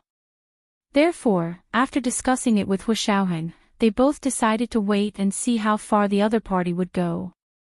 On the other side, old Madame Hong had taken the initiative to refute the rumors, and he had agreed. He had to give the old lady a chance to apologize, right? However, Guo Huaining had still exceeded their expectations. Lu Yuan smiled and changed the channel. He said lightly. Guo Huaining has an expert behind her. Lu Jin glared at him. Do I need you to say that? Her clothes, makeup, tone of voice, and even her body language have all been carefully prepared and rehearsed. She shot this video at least 180 times to achieve this effect. His gaze turned back to the television.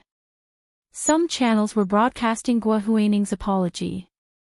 Lu Jin spat hatefully and pointed at Guo Huaining, who was becoming more and more dignified and elegant on the television.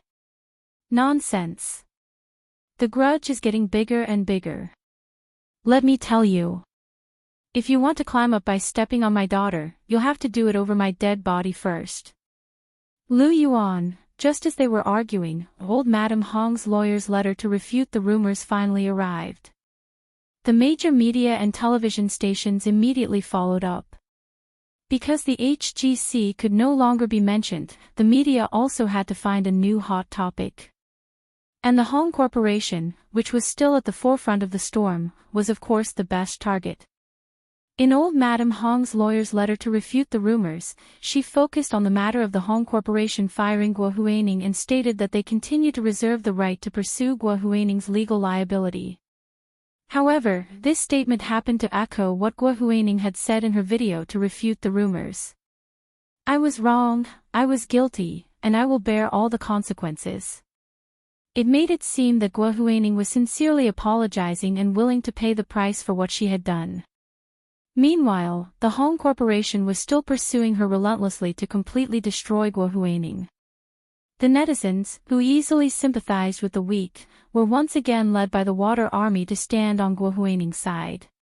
They mocked the Hong Corporation one after another. If they wanted to sue, then sue. What rights did they have to reserve? All the statements of only sending a lawyer's letter but not going to the court to formally file a complaint were all hooliganism to tease the onlookers.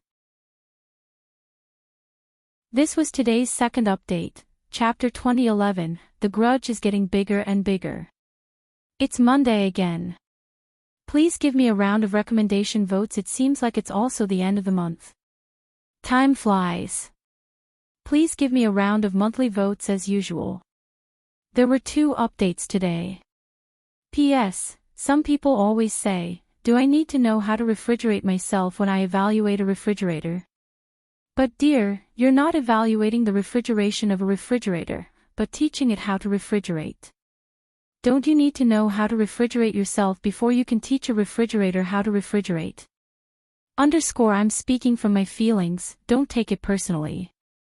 Dear, you can use this to argue back against those contrarians who like to say, do I need to know how to refrigerate myself when I evaluate a refrigerator? Moi, moi. Chapter 2023. Look, your old Madame Hong is only now sending a lawyer's letter to refute the rumors. Lu Jin pursed his lips disdainfully. It's been a whole day. The daylilies have all turned cold.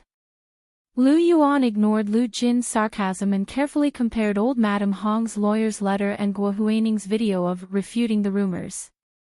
After a while, he said. Guo Huaining has a helper in the Hong Corporation.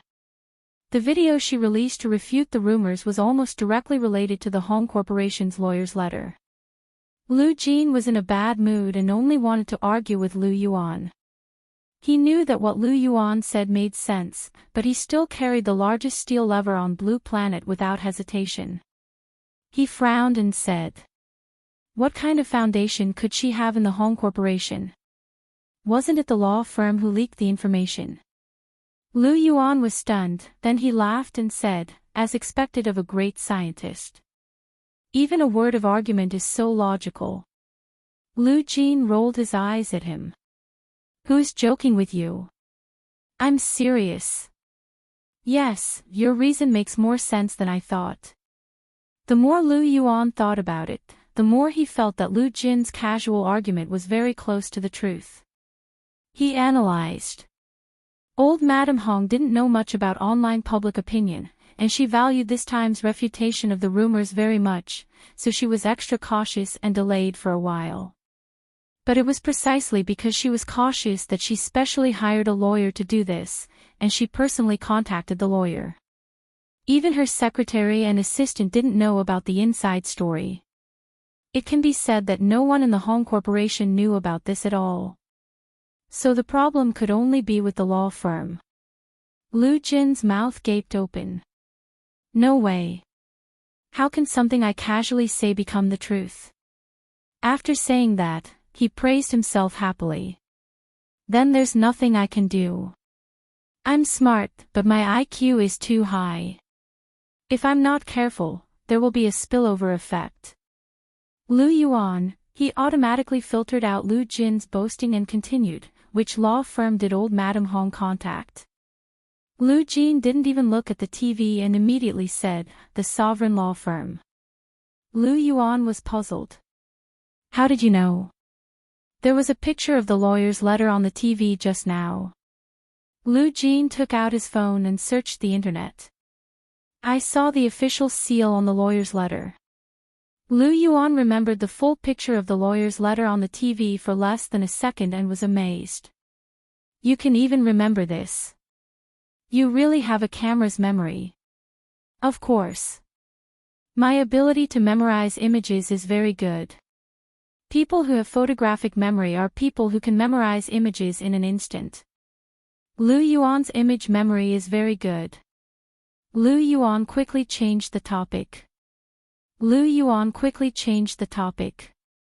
Monarch Descent Law Firm. I don't think I've heard of it. Where did old Madame Hong find this law firm? Lu Yuan said, Lu Yi. Lu, just like the other world, the Huaxia Empire also had 4 major law firms.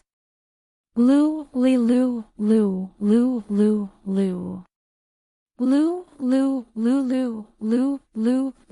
Jin Lu Jin moved quickly and instantly dug out the registration history of the Monarch Descent law firm. When the law firm's business registration record appeared on his phone, Lu Jin almost thought he had made a mistake. He flipped through 7 or 8 databases in different ways. Finally, he let out a long sigh and said, "That's right. It's our old friend's law firm." Lu Yuan, he glanced at Lu Jin and saw that his expression was a little strange. He looked at Lu Jin's phone. He was stunned when he saw it. He Ji-chu. Lu Yuan took Lu Jin's phone and looked at it carefully. The Monarch Descent law firm was founded by He Ji-chu a few years ago. Yes, I don't know if it's the same name or something. Lu Jin sat on the sofa and crossed his arms. He looked up at the crystal chandelier on the ceiling and analyzed with a straight face, but judging from the time of founding and transfer, it should be the He Ji-chu we know. Lu Yuan nodded and muttered. The foreign-funded law firm founded in the imperial capital of the Huaxia Empire 4 years ago suddenly transferred all of its partners' interests more than a year ago. More than a year ago was the time when He Ji-chu returned to the other world. Lu Jin carefully checked the information of the law firm and said, when it was founded 4 years ago, it was a foreign-funded law firm. Many of its domestic businesses couldn't be handled. More than a year ago, it was transferred to the Huaxia Empire. From a foreign-funded law firm to a Chinese-funded law firm, it has the same rights to practice as a domestic law firm. It has developed rapidly in the past year, and its branches have opened all over the northern China region. It's catching up to JD Law Firm, which has fallen to the last place among the 4 major law firms. Finally, he concluded, the boss who bought the Monarch Descent law firm is more profitable than He Ji-chu. Lu Yuan didn't expect Lu Jin to come to this conclusion. He looked at him for a while before looking away. He said nonchalantly, young master, his mind wasn't on business to begin with. He also opened a law firm here, but it was to find Nianji and make it easier for him to move around. Lu Jin snorted. At least he knows his place. He complained again, actually, if it weren't for that stubborn old man He Qingjian who kept trying to kill me, Nianji would have married He Jichu a long time ago. Perhaps she would have had several children by now. Lu Yuan had a headache. Professor Lu, you have to be a role model. You can't let your daughter marry her half-brother. Why can't I? It's not like I'll give birth to children with genetic problems. Lu Jin continued to argue. This isn't a genetic problem, it's an ethical problem. Lu Yuan had no choice but to explain again. We don't live in a vacuum. Even if Nianji and He Jichu don't mind, what about their children? When the children grow up and know the truth, what will they think? Lu Jin continued to glare at him. What will they think? With me, their omnipotent grandfather, around, are they afraid of others bullying them? In short, He Jichu is more suitable for Nianji. Lu Yuan understood and shook his head. You just don't like Xiaoheng, do you? Lu Jin might not like He Jichu very much, but compared to Hu Xiaoheng, Lu Jin felt that He Jichu treated Gu Nianji better. It's not that I don't like him, it's that your Major General Hu doesn't take my girl seriously.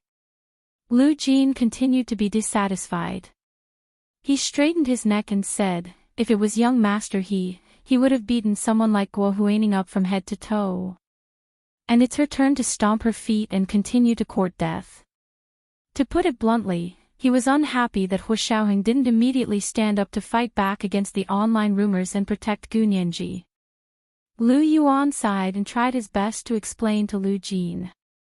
When Xiaoheng was over there, he was the ace of the Far East of the KGB. He didn't have to abide by the laws of the Huaxia Empire, and his movements were more free. But here, he's a Huaxia Empire soldier and the commander of the Special Operations Forces, whose movements in the country are severely restricted. It's impossible for him to be like the KGB over there, where he can do whatever he wants. Lu Jin, on the other hand, put on a, I don't want to listen, I don't want to listen, I don't want to listen, posture. He opened up his left and right ears so that Lu Yuan's words went in his left ear and out his right ear. He kept complaining about Hu Xiaoheng. He even said that if he married my daughter, no one would bully her. I don't think that's the case at all. According to his actions, if he married my daughter, he would ask my daughter to compromise even more. What's the big picture? Pfft. My daughter is the big picture. He can't put my daughter first. He just doesn't have the big picture in mind. Lu Yuan had discussed it with Hu Xiaoheng. In his opinion, it was normal to endure it for the time being. How could he be like Lu Jin, who was like a firecracker that would explode at any moment? The more Lu Jin spoke, the more agitated he became. He picked up his phone and called Hu Xiaoheng. After 2 rings, Hu Xiaoheng's phone picked up. Hello, Professor. What can I do for you? He asked politely and didn't even mention his surname. Lu Jin loved to guess riddles. When he heard Hu Xiaoheng's words, he immediately reacted. Are you on a mission outside?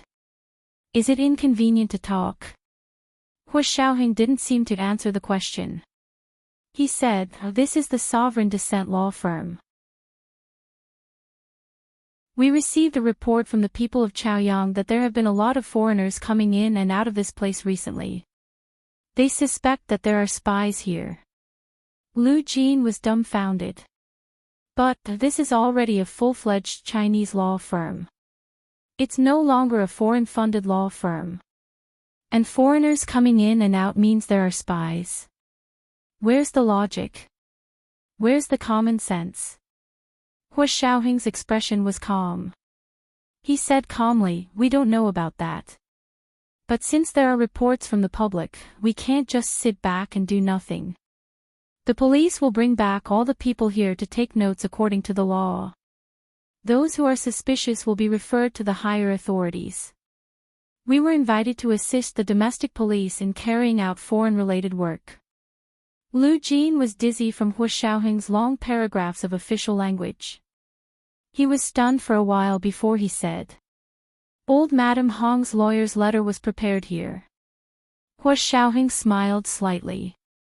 "Yes, thank you, Professor, for reporting the new clues. We will investigate thoroughly to see if there are any further leaks." Lu Jin hung up the phone. His eyes seemed to be still spinning. He looked like he had been fooled by Hua Xiaoheng. He suddenly said to Lu Yuan, "Major General Hua already knows that this matter is related to the sovereign descent law firm." Lu Yuan smiled and looked away. He said calmly, "Now you don't think Xiaoheng can't compare to He Zhichu, do you?" "I still have to take a look." Lu Jin muttered to save his dignity. He spoke as if he could make the decision for Gu Nianji if he took another look. In fact, he and Lu Yuan knew very well that they could only complain. It was impossible for them to change Gu Nianji's mind. In the middle of the night, Gu Nianji had already fallen asleep, but Guo Huaining was woken up by the ringing of her phone. "What's wrong?" "It's the middle of the night, why are you calling?" She was furious and shouted at the other end of the phone. The person on the other end of the phone was shocked by her. "Why are you angry?" "Let me tell you, the police just checked the sovereign descent law firm and removed a lot of things from it. Several lawyers who worked overtime were also taken away for investigation." This was the first update of the day, Chapter 2012, Don't Listen, Tortoise Chanting. It seemed to be the end of the month. Time passed so quickly.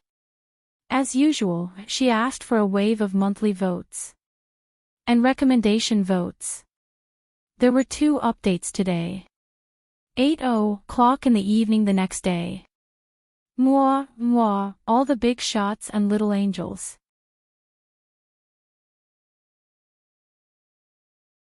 Chapter 2024.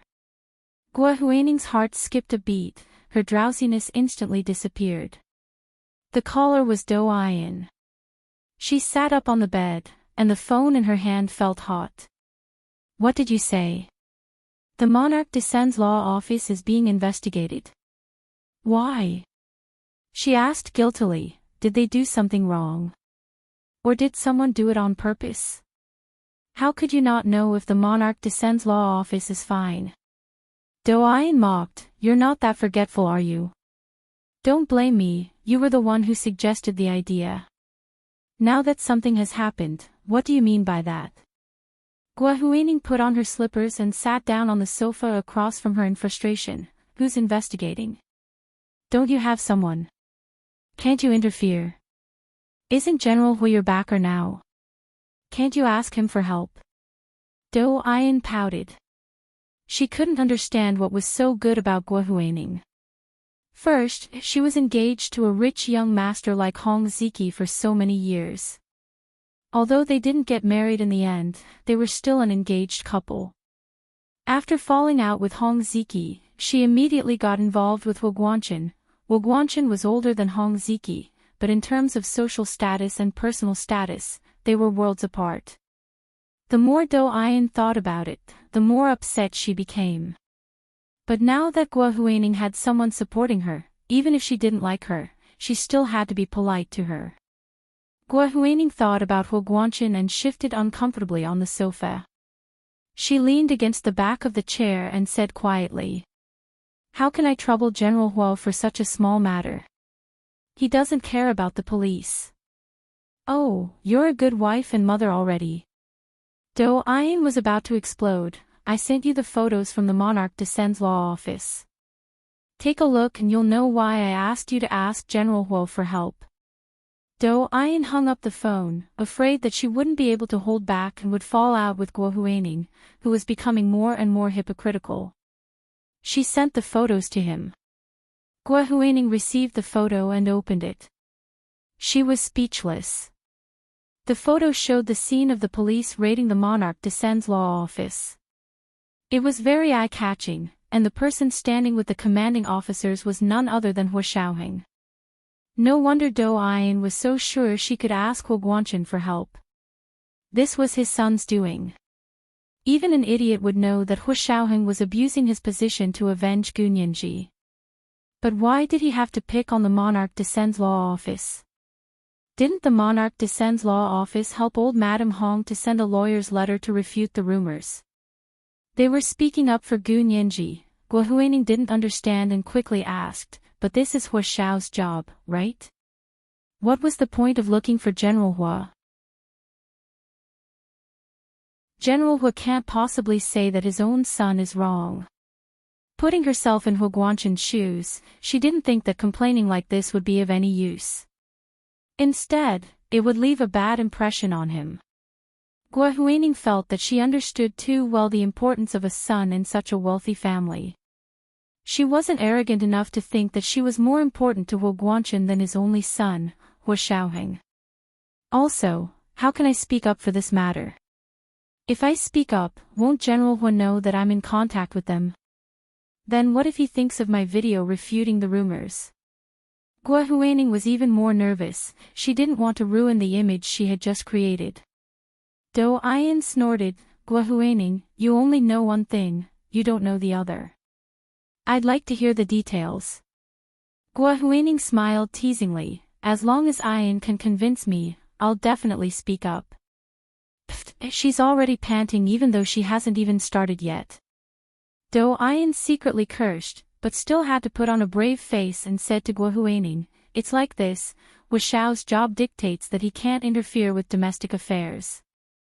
This time, he brazenly interfered without any hesitation. This is already a taboo, he might even be breaking the rules.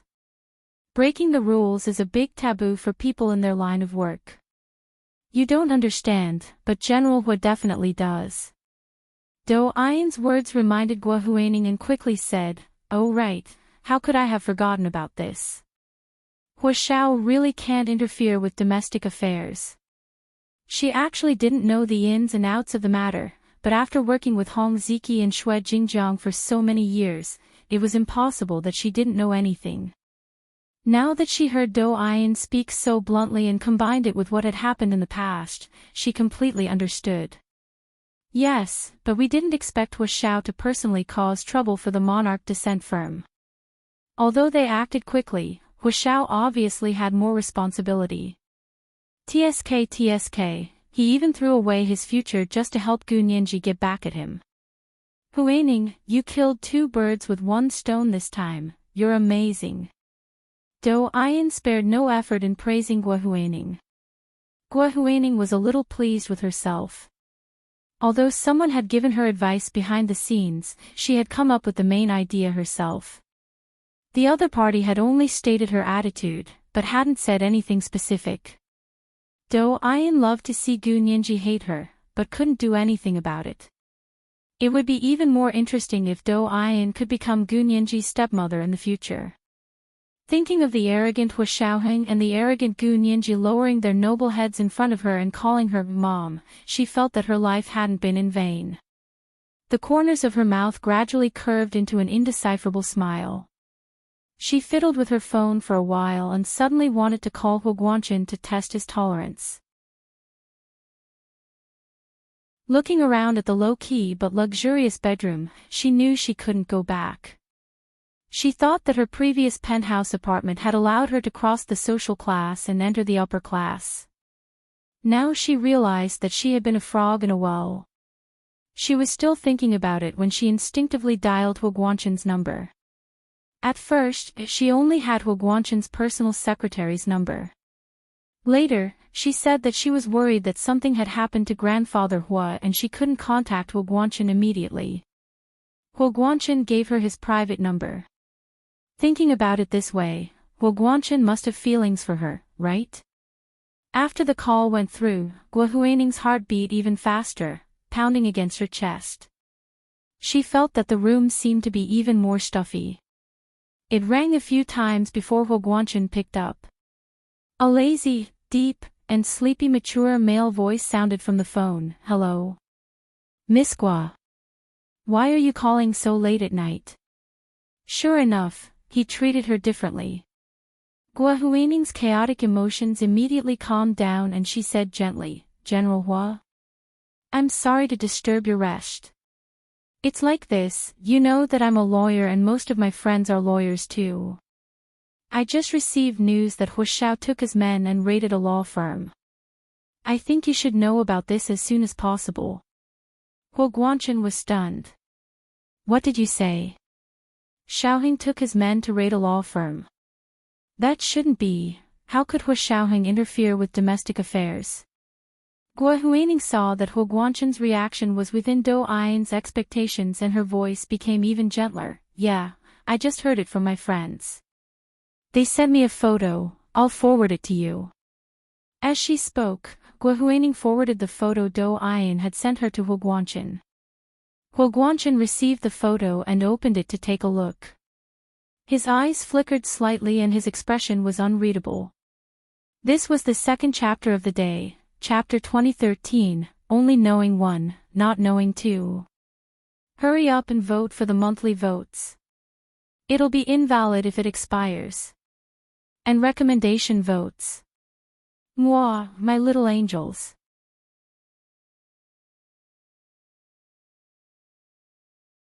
Chapter 2025. In the photo, Hua Xiaoheng had a solemn expression as he stood with his hands behind his back beside a high-ranking police superintendent. He did not hide or pretend. He just stood there and watched as the police raided the Monarch law firm. The photo must have been taken not long ago.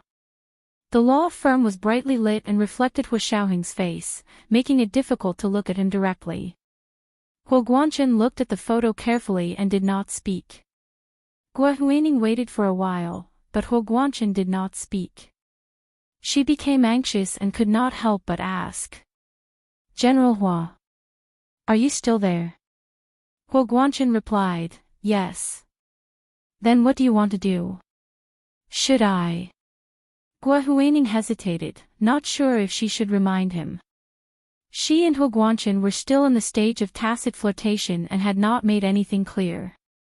She was also afraid that she would be too eager and say too much. However, Hua Guanchen only said, got it, then hung up and went back to sleep. Gua Huining could not sleep anymore. She tossed and turned over her conversation with Hua Guanchen countless times, but could not find out Hua Guanchen's true feelings from those few short sentences. She waited until dawn but still could not figure out what Hua Guanchen meant. I give up. I really give up. Gua Huining muttered to herself, but also felt that it was a challenge. When she was with Hong Ziki, she was not sensible, nor did she know how to be a good person. However, she still attracted Hong Ziki. After getting engaged to him, she grew up quickly and followed him around in high society. She quickly learned how to behave in high society. However, if she were to use this against Hua Guanchen, it wouldn't be enough. The more she spent time with Hua Guanchen, the more worried Gua Huining became. She could not figure out what Hua Guanchen was thinking.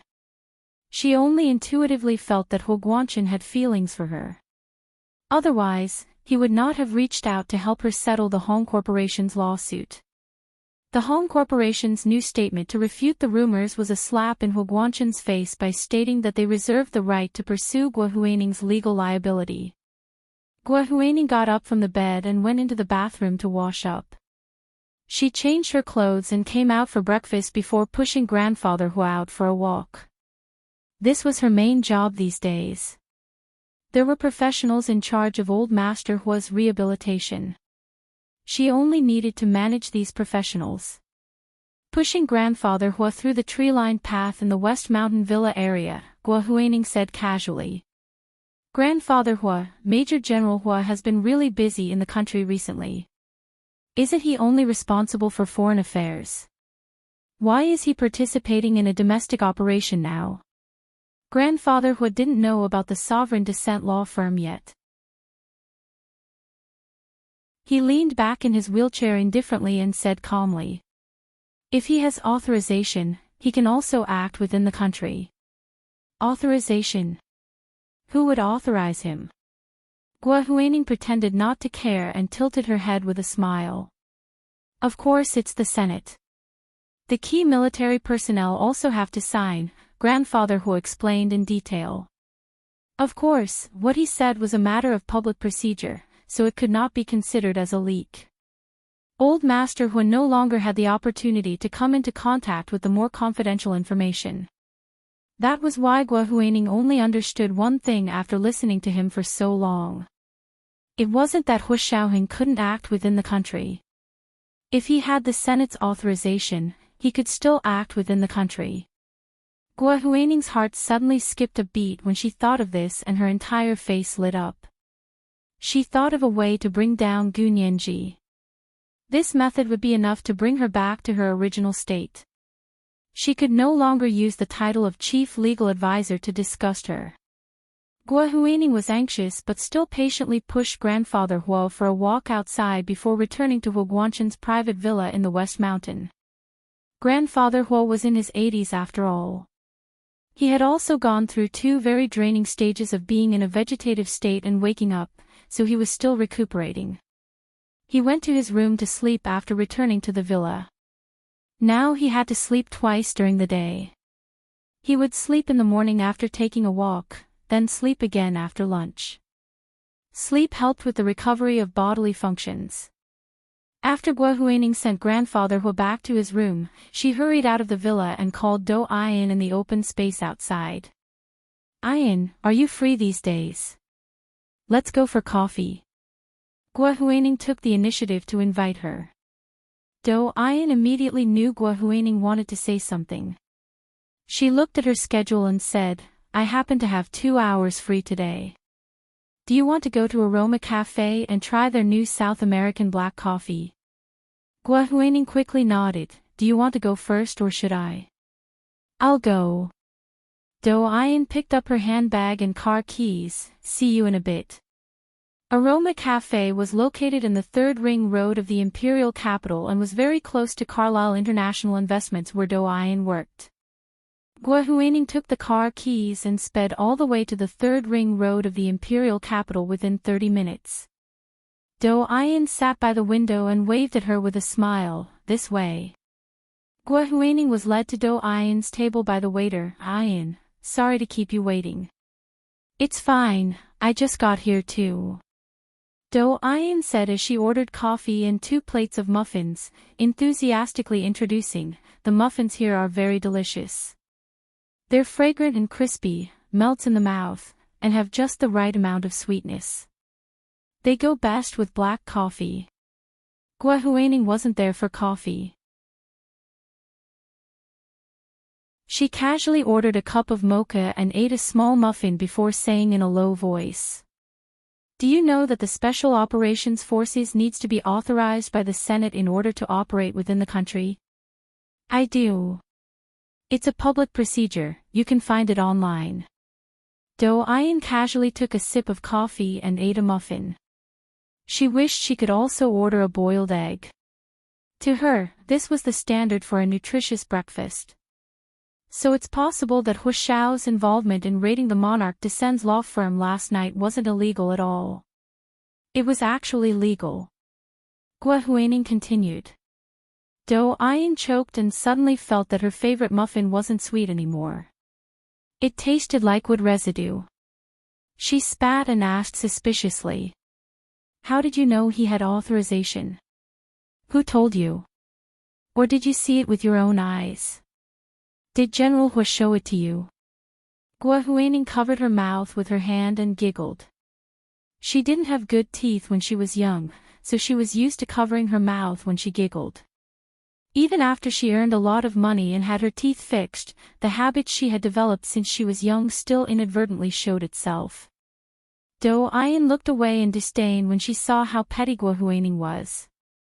Gua Huining continued, General Hu didn't say it directly, but he hinted. Oh. How did he hint? He didn't say anything. Think about it, if something really happened, wouldn't he be furious and immediately find someone to clear things up? Gua Huining felt that she was starting to understand Hu Guanchen's way of doing things. He didn't do anything, so isn't that a problem? Think about it again, why isn't it a problem? Of course it's because Hu Xiao has authorization from the Senate. Guo Huining said confidently. Dou Ayan looked up in surprise and said with a smile, "It's been 3 days since we last saw each other. Huining, you're really something." The atmosphere quickly lightened up and they joked a few more times before Guo Huining finally got to the point. "This incident actually gave me an idea. As long as we do a good job, Gu Nianji can just wait to be beaten back to her original state and lose everything." "You're really that good? Tell me what you think." Dou Ayan even turned on the recording pen to record Guo Huining's words. Guo Huining wasn't going to fall for it. She smiled and took the recording pen from Dou Ayan's hand and tossed it in her hand. "What we said today came out of my mouth and into your ears. I don't want anyone else to hear a single word about our conversation today." Fine, I got it. Hurry up and don't keep me in suspense." Dou Ayan urged impatiently, her beautiful eyes darting around and seeing that there were indeed very few people around and no other customers. The right to privacy should be guaranteed. Guo Huining put down her coffee and tapped her slender fingers on the table, whispering proudly. "Conflict. Of interest. What?" Dou Ayan didn't realize that Guo Huining had said something in English. What conflict? Of interest. This means that Gu Nianji is in the Senate and Hu Xiaoheng is in the Special Operations Forces. They're engaged and will get married in the future, so they're husband and wife. Dou Ayan was speechless. "Don't waste my time, get to the point." Guo Huining thought Dou Ayan was being a bit stupid, but she still pretended to be friendly and patient. "This is a conflict of interest.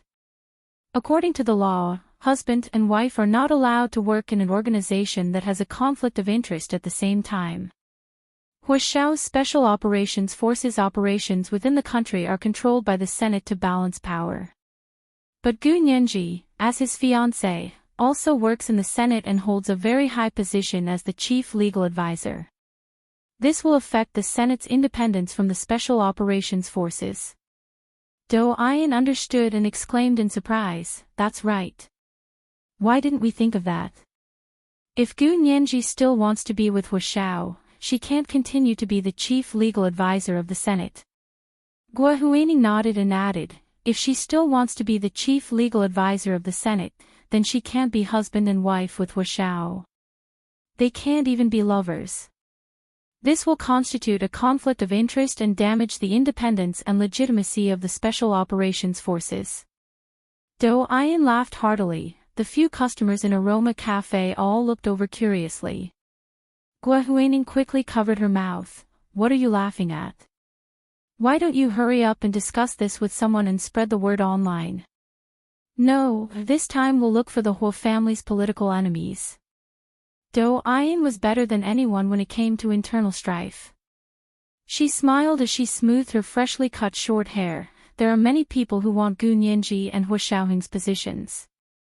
Now that we have a ready-made weakness, I want to see how they'll deal with this crisis at the same time." This was the first update of the day, Chapter 2014, Bringing Her Down. On the last day of October, they were asking for monthly votes as usual. And recommendation votes. There were 2 updates today. 8 p.m. on the second update. Mwax, Little Angels.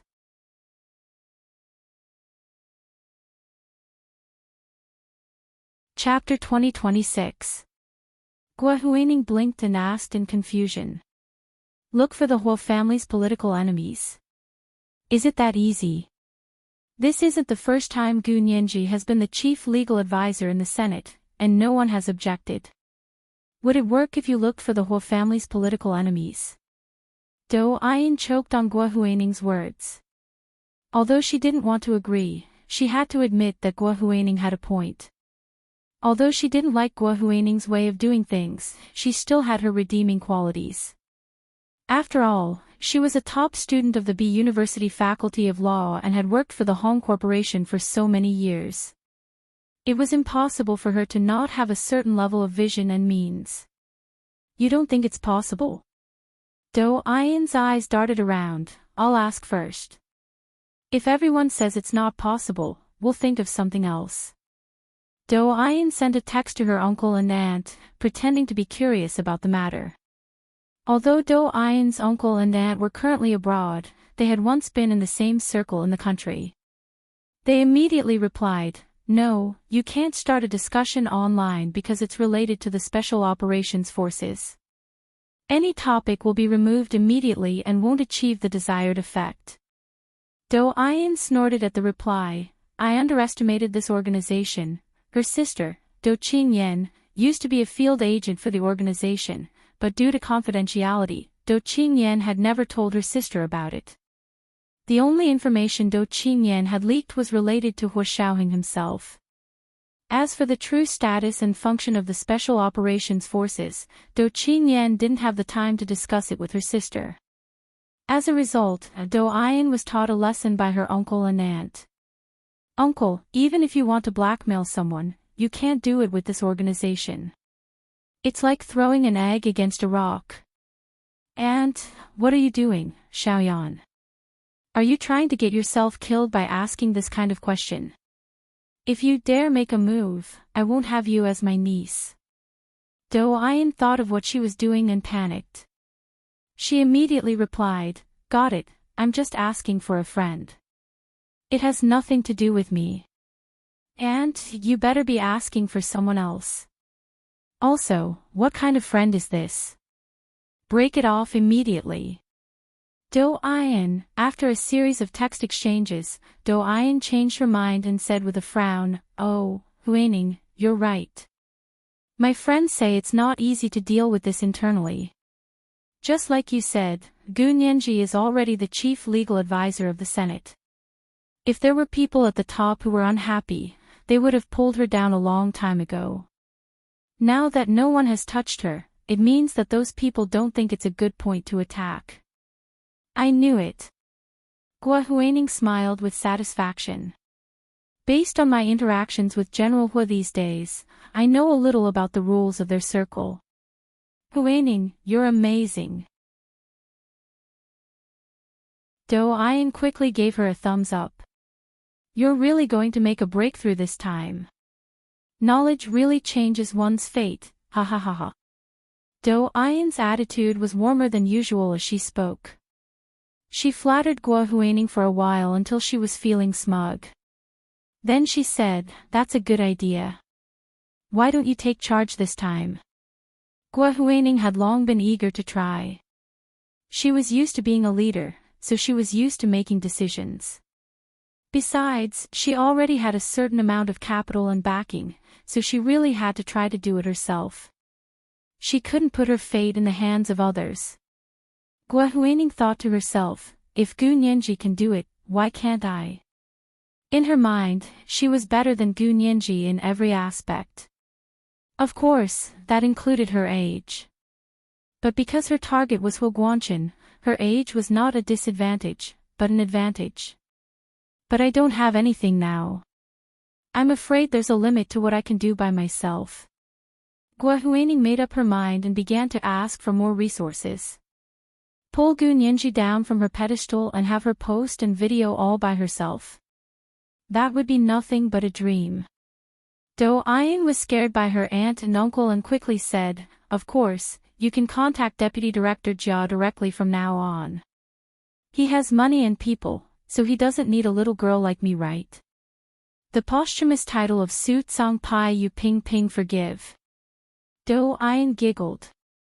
When she got back from Fragrance Cafe, she told Deputy Director Jia that her aunt and uncle missed her and asked her to go abroad for a vacation. She also mentioned Gua Huining's idea to Deputy Director Jia. Deputy Director Jia thought about it for a while and clapped his hands in approval. There's a lot to this idea. Gua Huining is smart. Do Ian pursed her lips and secretly drew a cross at Deputy Director Jia in her mind. But on the surface, she still flattered him. Deputy Director Jia, you have good taste. You and Huining are both too smart, even a stupid person like me can't keep up.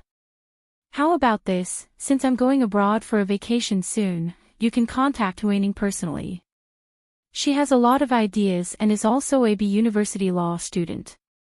Of course she knows what to do and what not to do.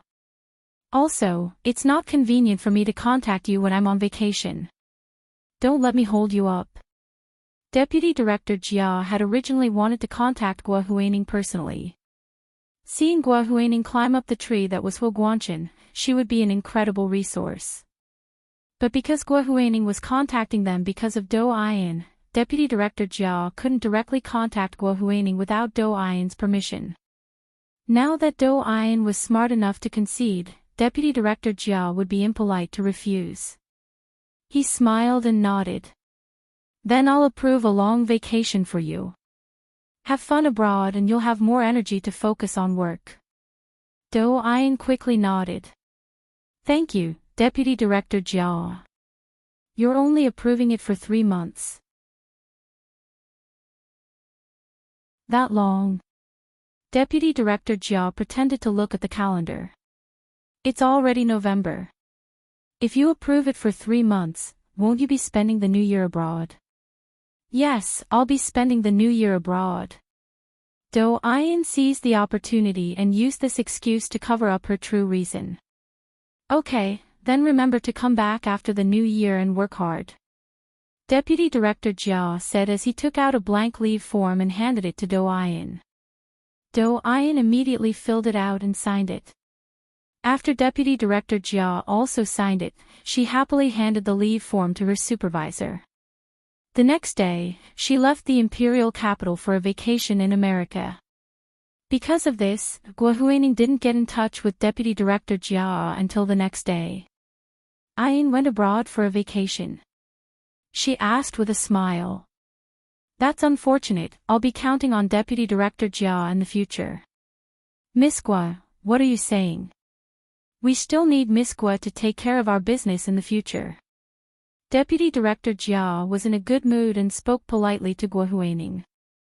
Gua Huining had finally regained the high and mighty feeling she had when she was at the Hong Corporation. In fact, she was even better than before. How could the Hong Corporation compare to Hu Guanchen? She despised herself for her lack of taste in the past. After finalizing the resources with Deputy Director Jia, Gua Huining put down the phone and walked to the villa window with a cup of warm milk. She stared out at the beautiful autumn scenery of the West Hills in a daze. After living in a place like this, she would never go back to her former position.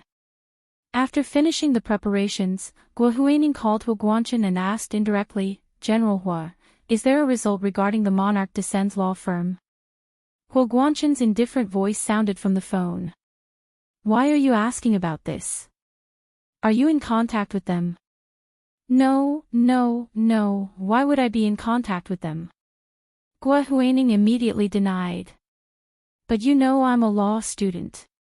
I know everyone in the law firm, so I'm curious. Yes. Hu Guanchen's attitude was the same as always. I'm not sure about this. Gua Huining was even more certain. Hu Xiaoheng must have had legal authorization to appear at the Monarch Descends law firm during the raid. Therefore, Hu Guanchen didn't care at all. After the call, Gua Huining played with her phone uneasily. She thought to herself that Hu Guanchen still didn't trust her enough. Why didn't he just say that it was fine? Did he think she was trying to sow discord between them? That would be really unfair to her. She didn't like Gu Nianji, but she would still give Hu Xiaoheng a way out. Gua Huining thought of Hu Guanchen's attitude again. It was purely not taking the initiative and not refusing. She had to do something drastic. After ending the call with Gua Huining, Hu Guanchen was also pondering. After thinking for a while, he got up and left his office. He got into the car and said to the driver, to the headquarters of the Special Operations Forces.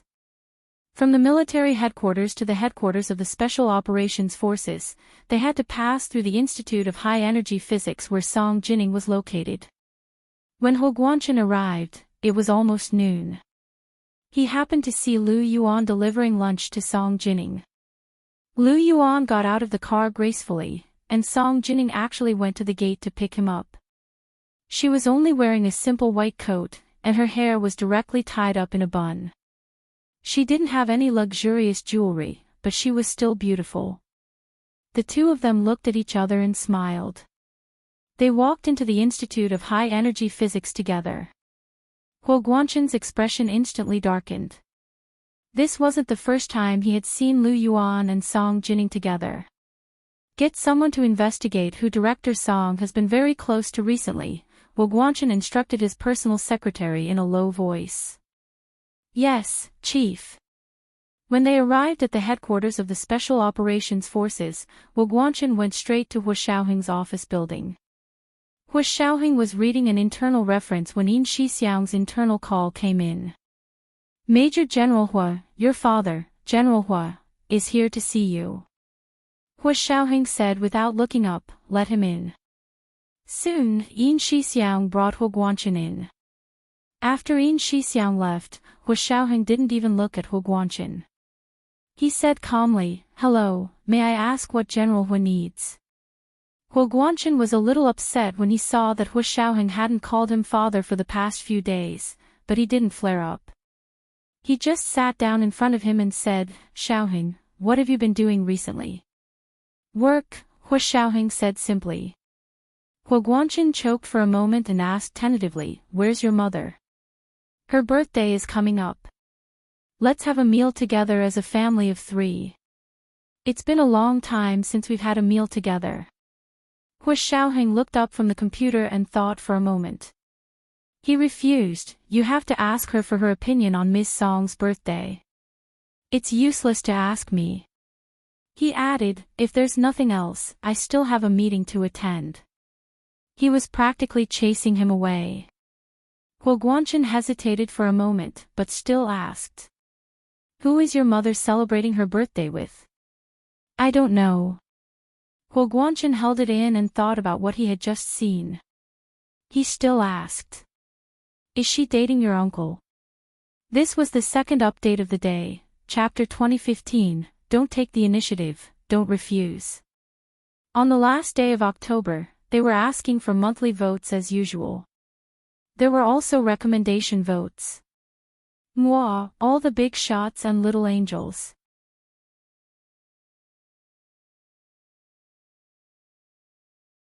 Chapter 2027. Hua Xiaoheng packed his things and stood up. He was wearing a neat military uniform. Although he was in the room, he still had a belt on his waist. Putting on his military cap, he took a step towards the door and said calmly. My uncle died 18 years ago. Where did you get your brother? You don't want the title of a martyr's family anymore. His eyes turned slightly as he glanced at Huo Guanchen. Huo Guanchen choked again and couldn't say a word. His face was almost purple. He clenched his fists tightly and forced himself not to scream out loud. He took a deep breath and slowly exhaled to calm his racing heart. Huo Guanchen looked at Hua Xiaoheng. It seems to be true. I don't know what you're talking about. Hua Xiaoheng stood at the door and said calmly without turning back, no matter who Miss Song dates or even remarries, it has nothing to do with you. You're already divorced. If you don't know how to write the word divorce, you can look it up in the dictionary or ask a civil court judge. Huo Guanchen closed his eyes and his voice was a little hoarse. Xiaoheng, are you still blaming me? But looking at the current situation, do you still think I was wrong back then? No, Hua Xiaoheng said calmly. You and Ms. Song are both adults.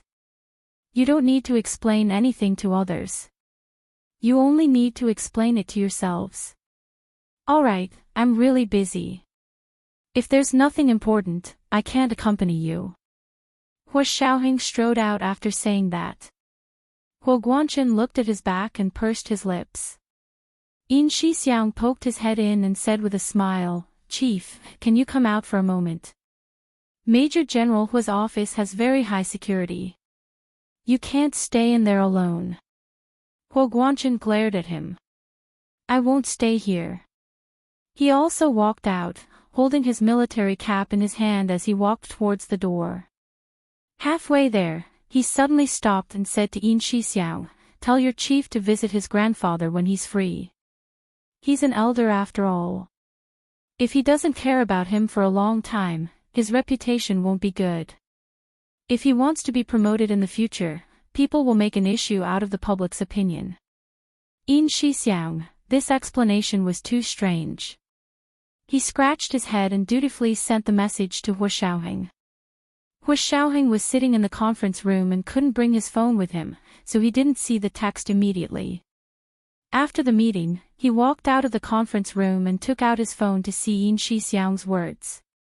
He thought for a moment, put on his Bluetooth headset, and asked Yin Shixiang, "What's going on? Does the chief have any new instructions?" "General Hu wants you to visit Grandfather Hu when you have time."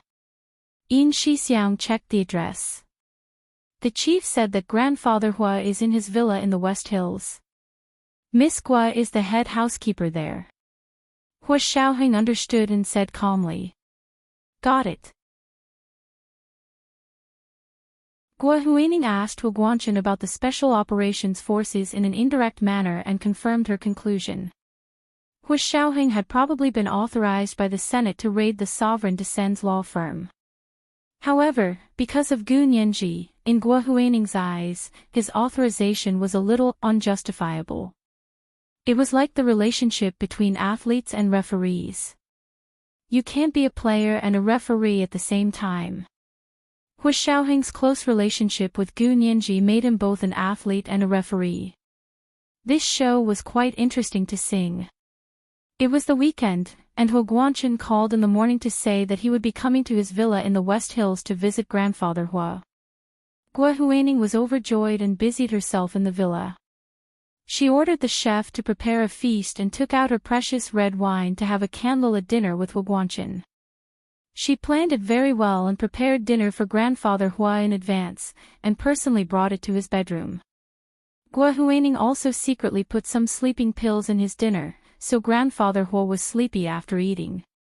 After putting Grandfather Hu to bed, Gua Huining only had time to take a quick shower before she heard the doorbell outside the door ring. The servants went to open the door, and Gua Huining quickly changed into a silver-gray suit and combed her hair into a bun at the back of her head. When Hu Guanchen came in, Gua Huining was already waiting for him at the living room door with a smile. "General Hu, you're here." She reached out and took Hu Guanchen's military cap. "Have you had dinner? I asked the kitchen to prepare a feast. It's all your favorite food." Hu Guanchen looked at her with a smile. "My favorite food? Why don't I know what I like to eat?" "General Hu, you must be joking." Gua Huining smiled gently and generously. "Grandfather Hu talks about you all day. I'm not boasting, but even I can recite what you like and don't like." "Oh. Really?" Hu Guanchen nodded with a smile. The wrinkles at the corners of his eyes curled up, and he looked somewhat like Lu Yuan. Gua Huining was flustered by Hu Guanchen's smile. She covered her chest with one hand and took a few deep breaths to calm herself down. She poured tea for Hu Guanchen and said, "This is Biluakun tea from this year. The tea is sweet and fragrant. It's better to drink it before meals." Hu Guanchen said emotionally, "Miss Gua, you're so considerate. Actually, you just need to take care of my father." As he spoke, he looked around the room. "Where's my father?" Grandfather Hu felt sleepy after dinner, so he went back to his bedroom. "I'm afraid he's already asleep." Gua Huining pointed in the direction of Grandfather Hu's bedroom. "You can go take a look." Hu Guanchen thought about it for a moment, but still went to take a look. Seeing that his father was really asleep, he turned back and smiled. "Thank you, Miss Gua." "You're welcome, General Hu. It's my duty." Gua Huining said as she rang the bell for the kitchen to serve the dishes. Not long after, there were more than 10 dishes on the dining table in the villa. They were indeed all dishes that Hu Guanchen liked to eat.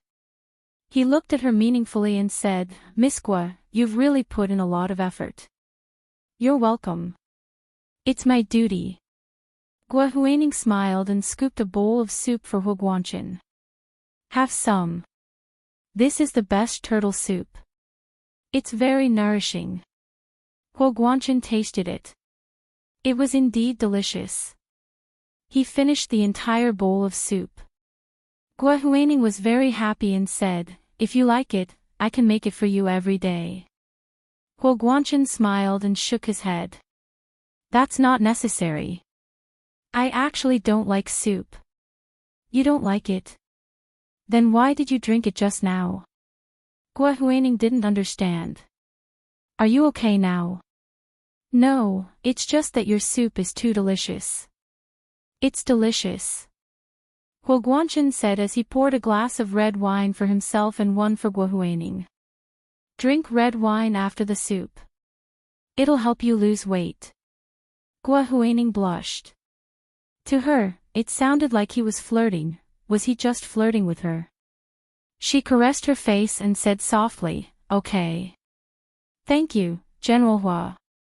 Her slender fingers took the wine glass and she tilted her head back and downed it. This is the first chapter of the day, Chapter 2016, Unjustifiable, Unjustifiable. It's November. Please give me your guaranteed monthly votes. And recommendation votes. There are 2 chapters today. 8 p.m. the next night. P.S. I'm too sleepy. That's all for now. I'll catch bugs in a few days. Mwah, everyone, little angels.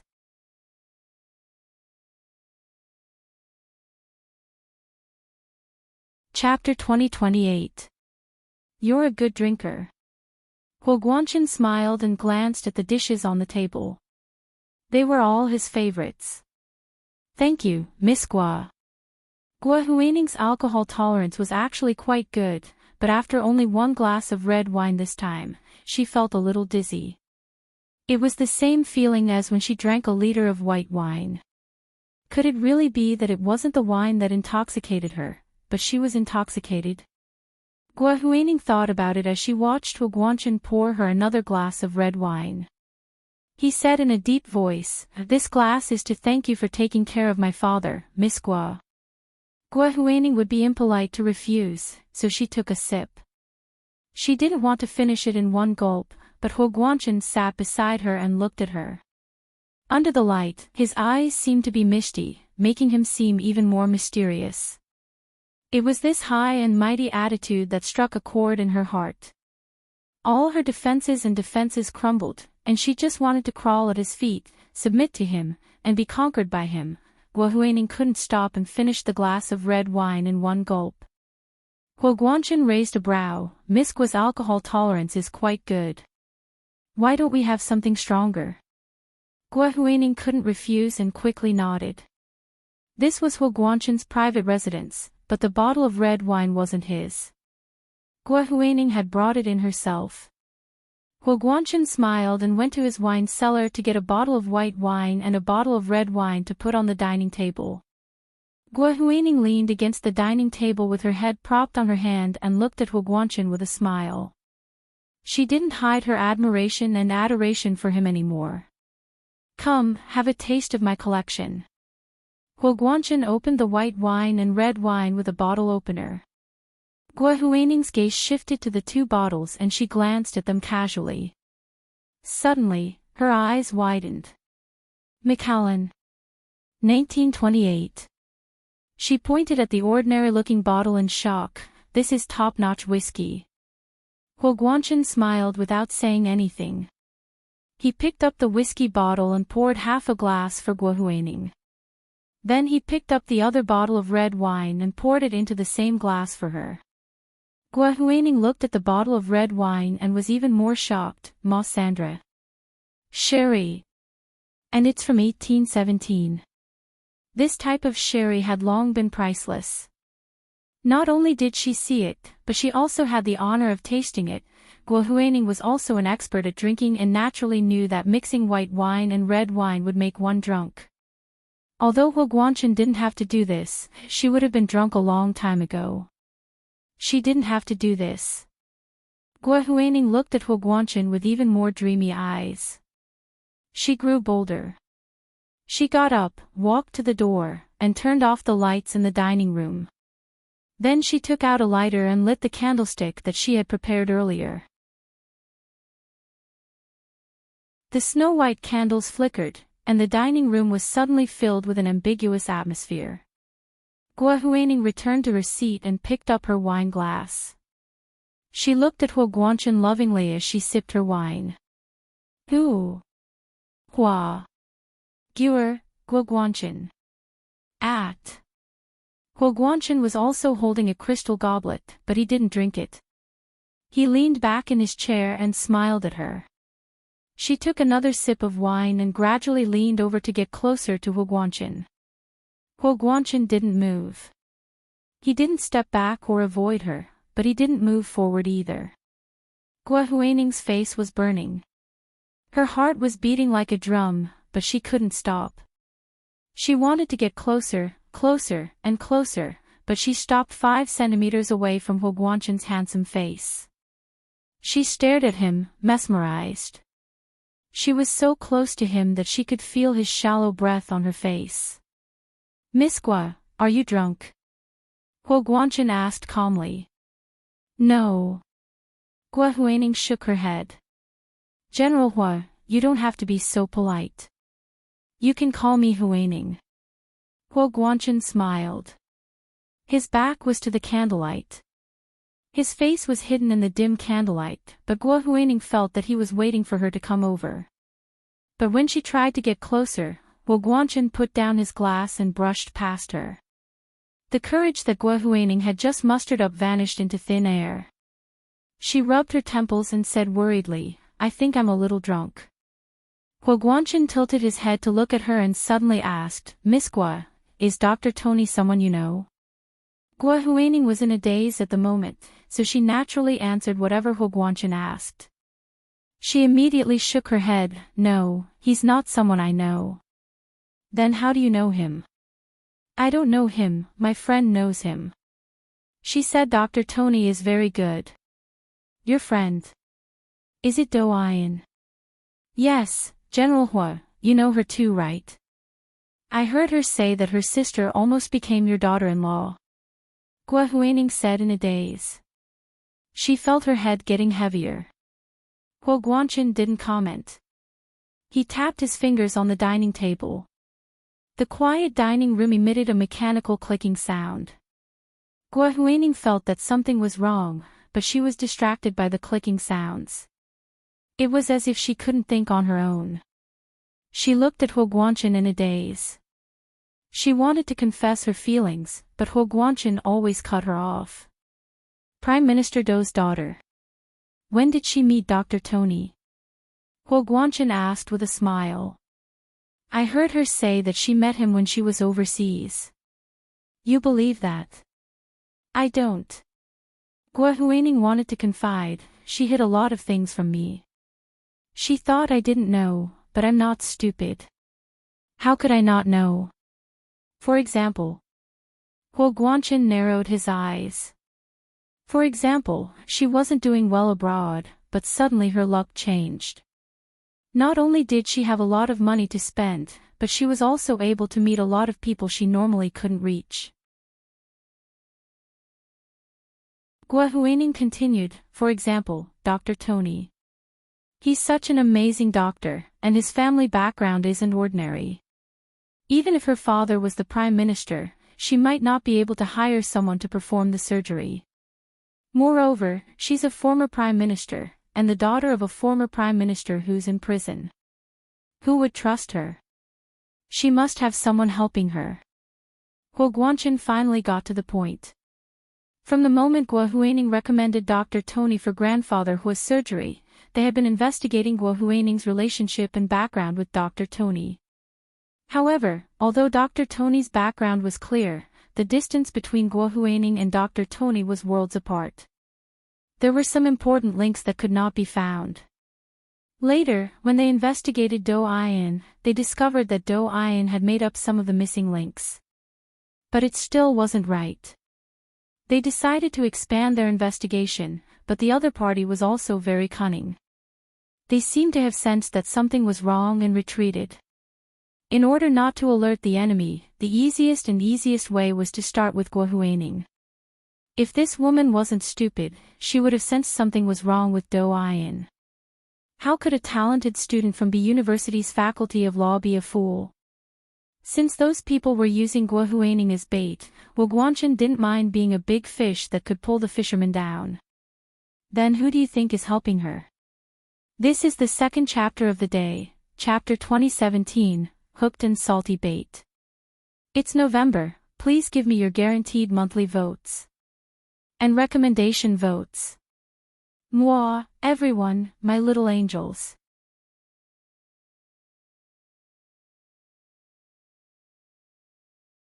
Chapter 2029. When Wu Guanchen said this, his voice was extremely low and irresistible, as if it could resonate with one's heartbeat. Those who heard him felt delighted and even trusted him a little more. Guo Huaining was already a chatterbox, and she had a crush on Wu Guanchen. Now that she was bewitched by his voice, it was like a dream. Do you want to know who's behind her? Guo Huaining giggled, as if she had no bones in her body. She fell limply onto Wu Guanchen.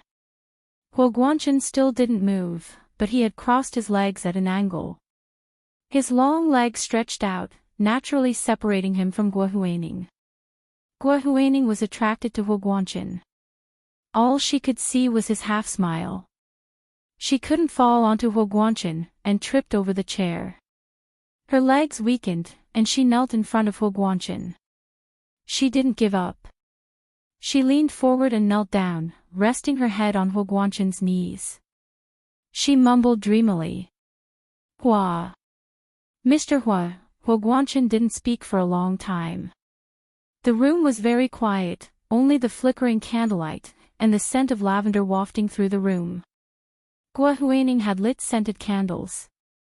Wu Guanchen's eyes flickered, and after a moment, he grunted. He raised a hand and gently touched Guo Huaining's hair, then silently retracted it. Guo Huaining's scalp tightened, and she shivered as if she had been electrocuted. Her breathing quickened. She never knew that the feeling between a man and a woman didn't need to be naked, and didn't need to be drenched in sweat to be intoxicating. She closed her eyes, sighed contentedly, and said softly. I've waited for so long, and it turns out that I was waiting for you. Wu Guanchen looked down at her, as if he didn't believe her. He snorted, weren't you waiting for the person behind Do Ayan?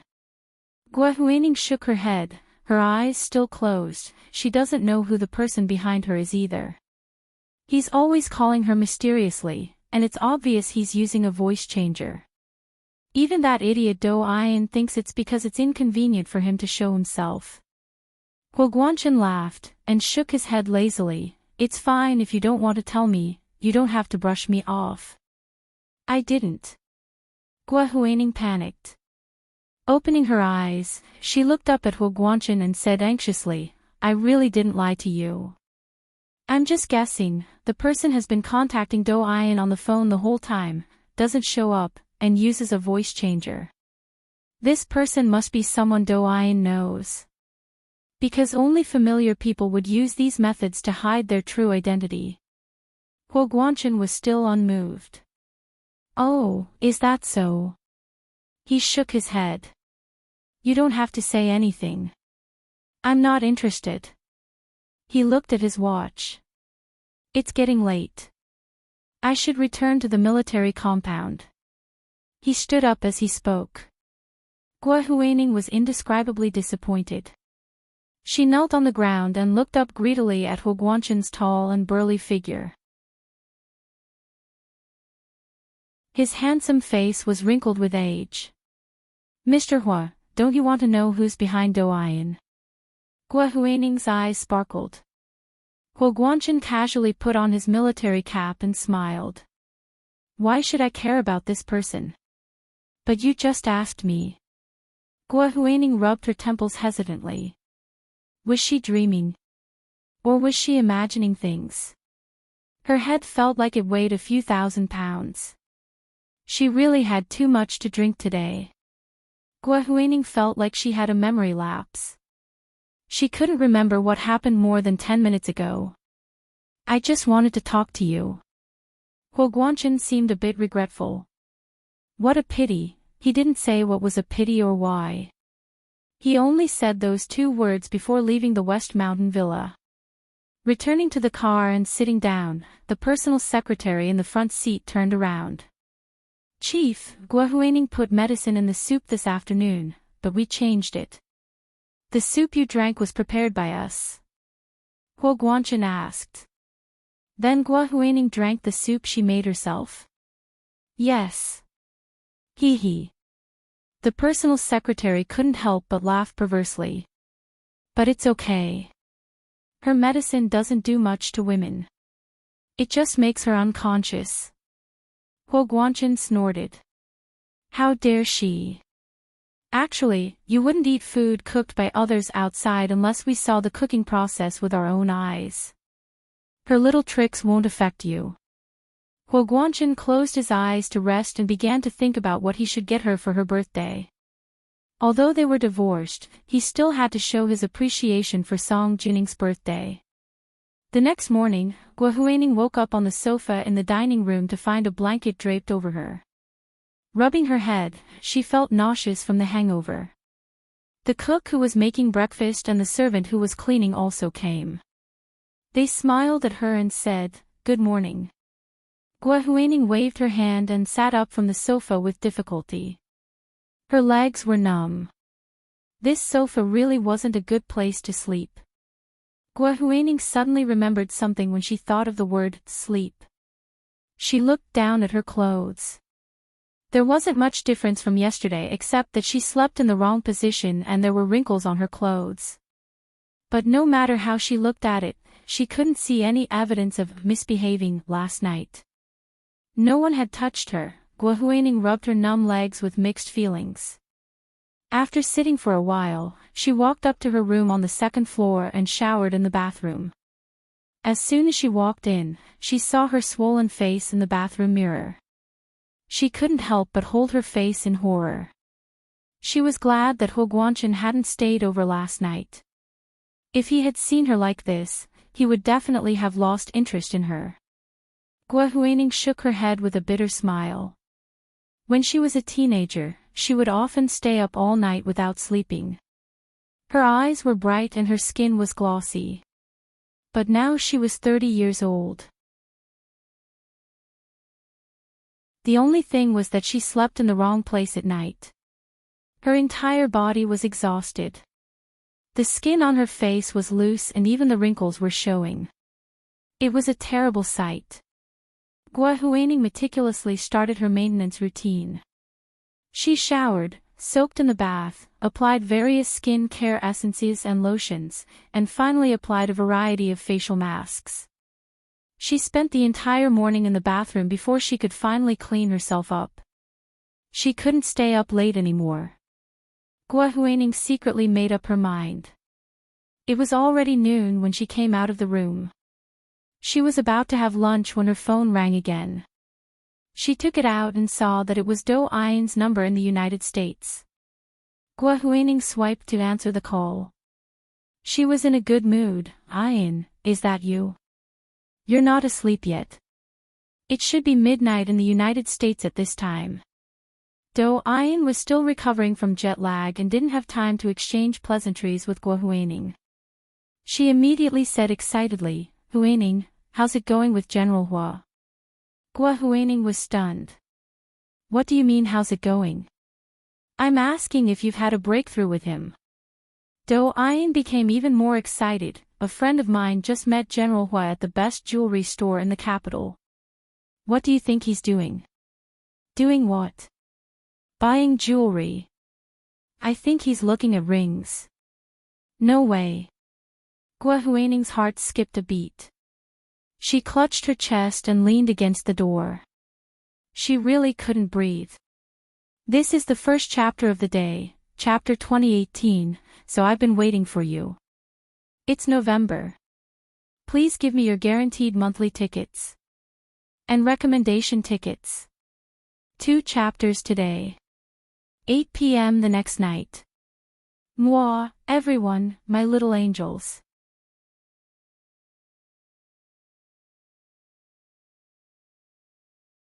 Chapter 2030. What happened last night seemed to resurface in her mind.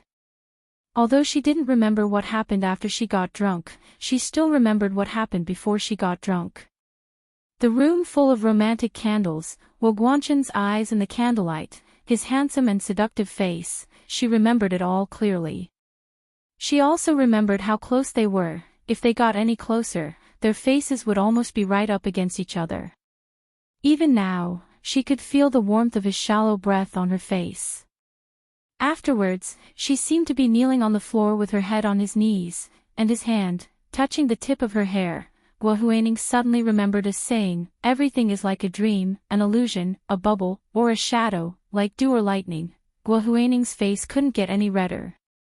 She had already reached the entrance of the dining room and was holding onto the wall by the door to support her almost collapsing body.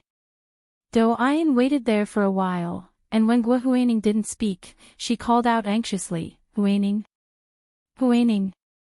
Are you still listening? Yes, I'm here.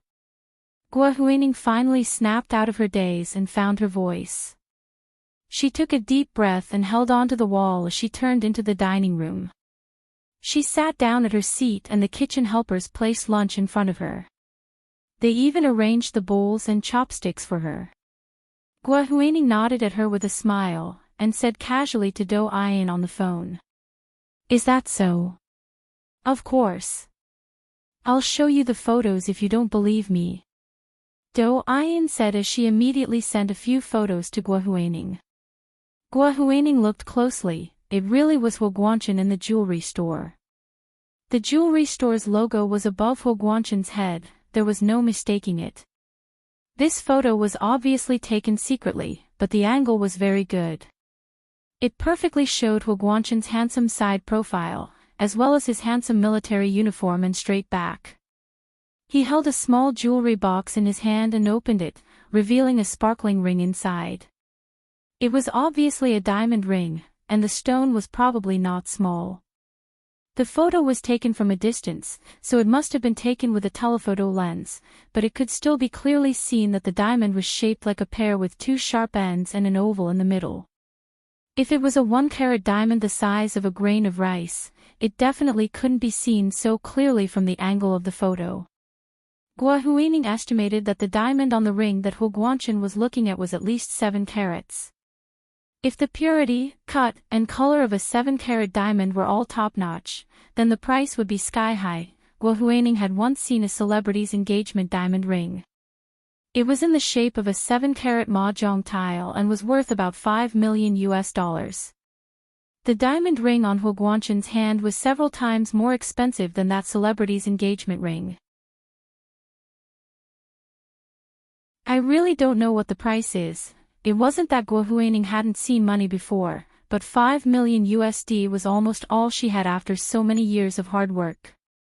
She could barely afford a similar diamond ring with all the money she had, but was it interesting? When she thought that everything she owned was earned bit by herself, it was extremely boring. Therefore, Huoguanchan was even more precious to her.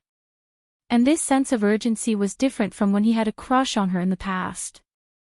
At that time, she wasn't that confident and could give up at any time. After last night, she realized that Huoguanchan wasn't that unreachable anymore. As long as she worked hard, she could have this kind of life where she was truly above everyone else.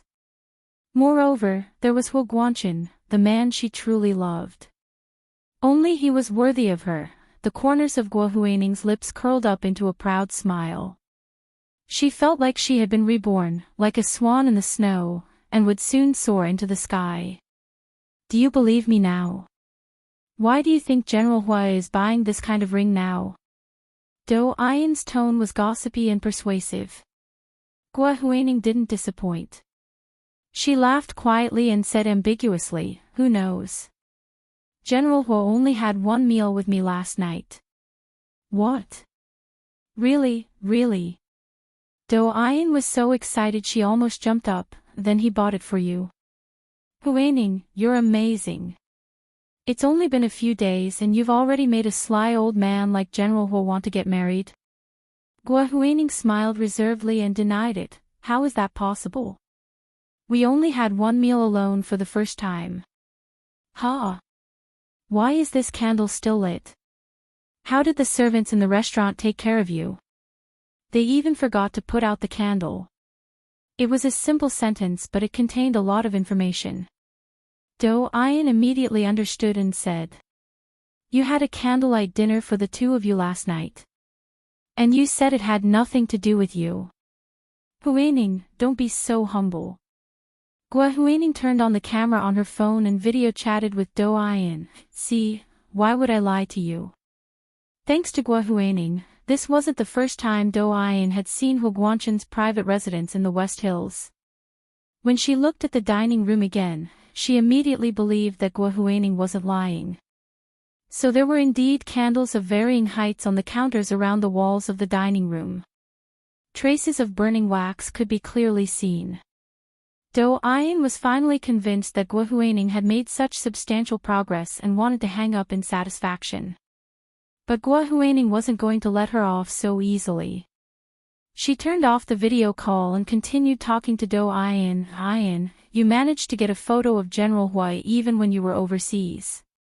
Your friend is pretty amazing. What does he do? How could it be so coincidental? So coincidental that I thought you were stalking General Hui. Gua Huining asked this not because she suspected that Do Ian would harm Hu Guanchen, but because she was worried that Do Ian would steal Hu Guanchen from her. Do Ian didn't even understand what Gua Huining was thinking, so her first reaction was to feel guilty. She chuckled and tried to bluff her way out of this. Huining, what are you talking about? Why would I stalk General Huo for no reason? Besides, with his position, do you think anyone can just stalk him and secretly take pictures of him? Not to mention the personal secretaries, security personnel, orderlies, and snipers hiding in the dark. There were also plainclothes men mixed in with the crowd.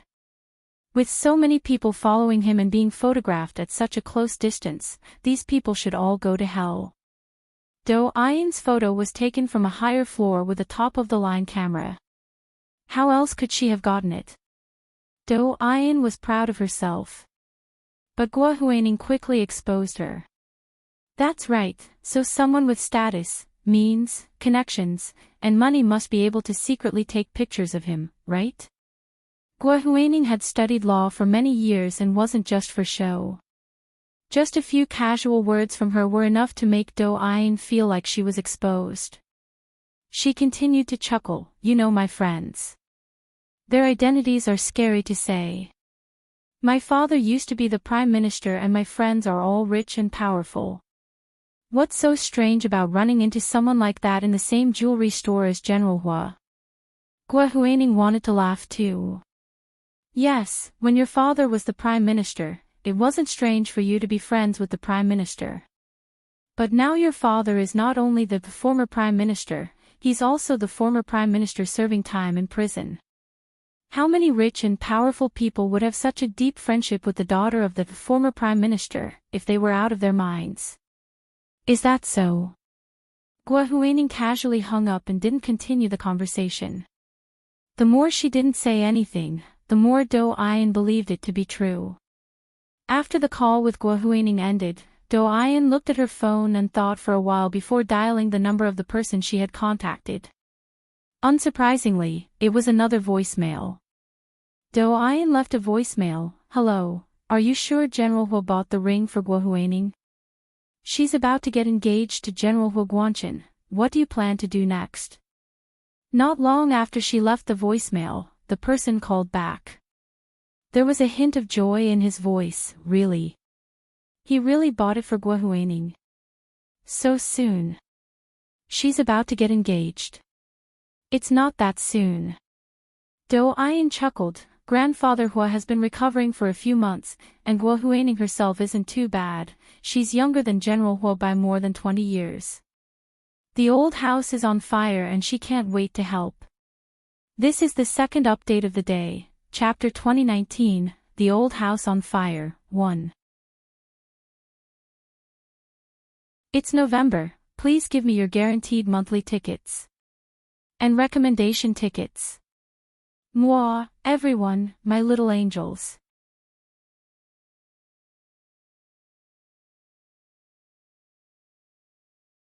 Chapter 2031. The voice on the other end paused for a moment, then said in a slightly distorted voice, "Since you're about to get engaged, you should hold on to Guohuaning tightly." Do Ian nodded quickly, "I know. If it wasn't for General Hua's lust, we wouldn't have been able to get close to them. As long as you know. Keep an eye on Guohuaning, it's best if she gets pregnant sooner." The person on the other end suggested.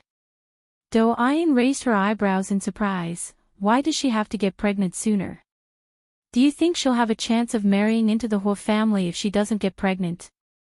The person on the other end was a little impatient. Do Ian, don't tell me you don't know the rules of the circle. Do Ian choked, thinking that this person was really strange. There were some unspoken rules he didn't know, but there were some tacit rules he knew like the back of his hand. However, she didn't have the guts to argue with him, so she immediately said, "Understood, I'll encourage Guohuaning." "Good, you've done well." The person's voice softened and he smiled. "I'll give you an extra $100,000 this month as a reward." Do Ian's heart warmed up when she received a reward of $100,000 a month. She couldn't help but say, "Sir, thank you for taking care of me this year. May I have the honor of treating you to dinner?"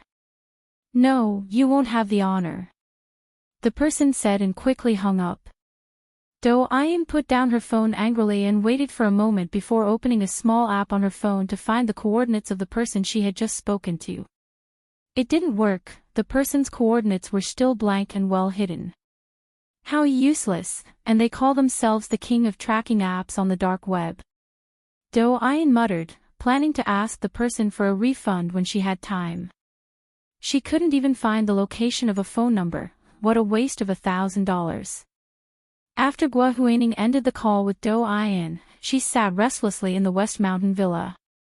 She looked at the photo over and over again, liking it more and more. Not only did she like the perfect diamond ring, but she also liked the man holding it.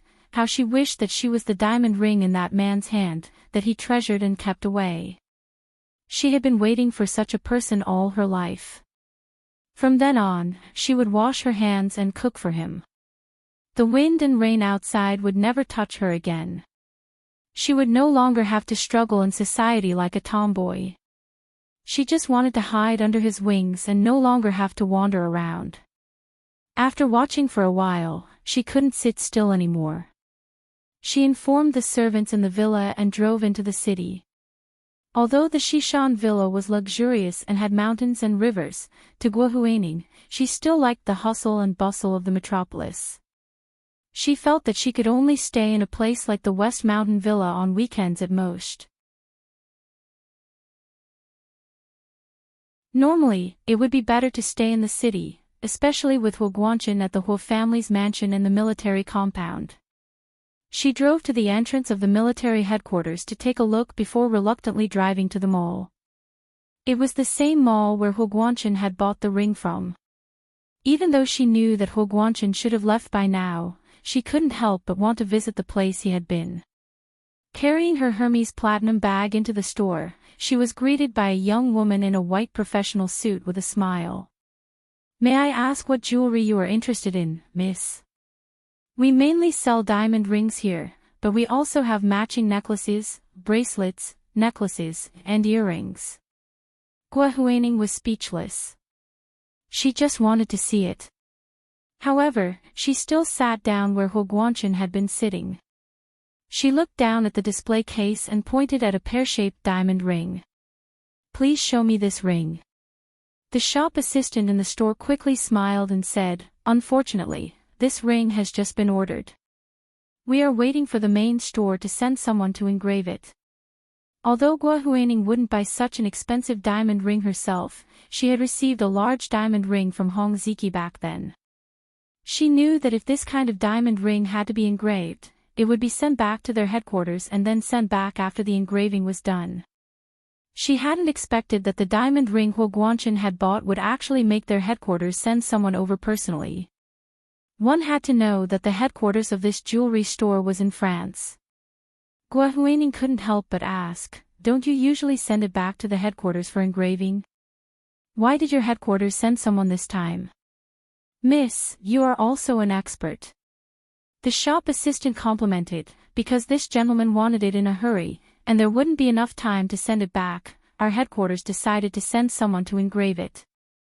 "That's quite an honor." Guo Huining pursed her lips and chuckled. Her fingers mimicked Huo Guanchen's and gently tapped on the glass of the display case. She asked curiously, "What's the engraving?"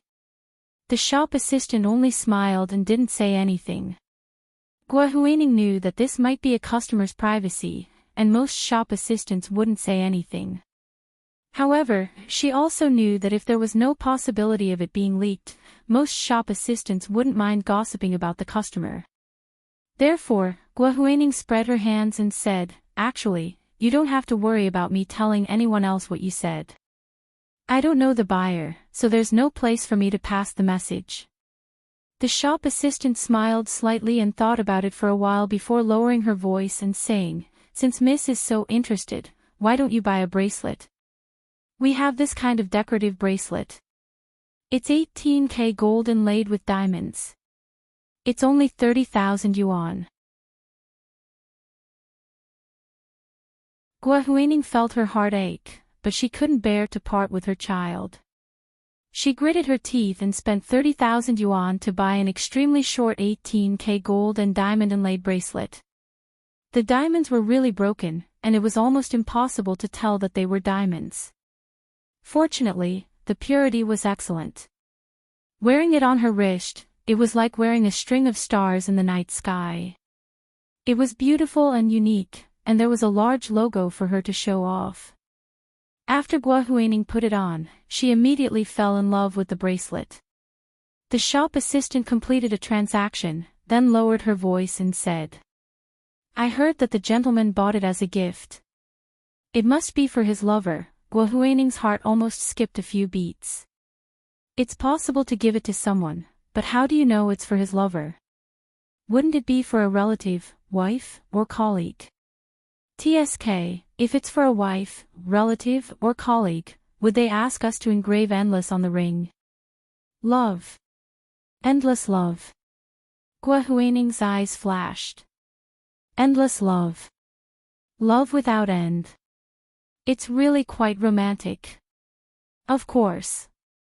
The shop assistant joked with Guo Huining for a while until another customer came in. She only left Guo Huining to serve other customers. Guo Huining left the jewelry store with a smile. She was in a particularly good mood the whole day.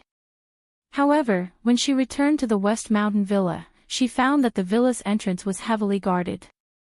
Several military vehicles were parked, and 2 armed guards stood guard in front of the villa's courtyard. Guo Huining froze, then wondered if Huo Guanchen had come. Although he had never put on such a grand show before, she knew that he deserved to enjoy such an entourage. She quickly walked forward, but when she was about to go in, the guard pointed a gun at her. "Stop." Guo Huining quickly explained, "I'm the housekeeper here. My name is Guo Huining. If you don't believe me, you can ask Grandfather Hua and General Hua." The guard put away his gun. "Go in." Guo Huining breathed a sigh of relief, but as soon as she entered the courtyard, she saw Gu Nianji and Hua Xiaoheng coming out of the villa. Hua Xiaoheng's face was expressionless, but Gu Nianji was smiling sweetly and had beautiful eyes. She looked even more beautiful than before. Guo Huining stopped and stood on the side of the road. She smiled and nodded at Gu Nianji. "Miss Gu, you're here." Gu Nianji didn't even look at her. She held Hua Xiaoheng's arm and said proudly, "This villa is not bad. Is it your father's? Then won't it be yours from now on?" Hua Xiaoheng said calmly, "Legally, that's the case, but my father isn't old." If he remarries and has children, they might not be mine. I see. That's a pity. Gu Nianji glanced at Guo Huining meaningfully. I heard that many people are matchmaking for General Hua. Major General Hua, maybe you'll have a little brother or sister soon. The corners of Hua Xiaoheng's mouth twitched. You only know how to talk nonsense. He pulled Gu Nianji into the car, and with the military vehicles surrounding them, they left in a grandiose manner. Guo Huining's face alternated between red and white as she watched Hua Xiaoheng's motorcade leave. She clenched her fists. What she didn't know was that Gu Nianji was turning her head to look in her direction from the car. She smiled at Hua Xiaoheng and said, "Will this method work? This is called adding fuel to the fire. We can wait and see." This is the first update of the day, Chapter 2020, The Old House on Fire, 2. It's November. Please give me a guaranteed monthly vote. And recommendation votes. There are 2 updates today. At 8:00 in the evening the next day. P.S. Recently, I can't guarantee the first update in the morning. I've been working overtime every day. I didn't get home until 10:00 tonight. I started writing after dinner. Moi, everyone, little angels.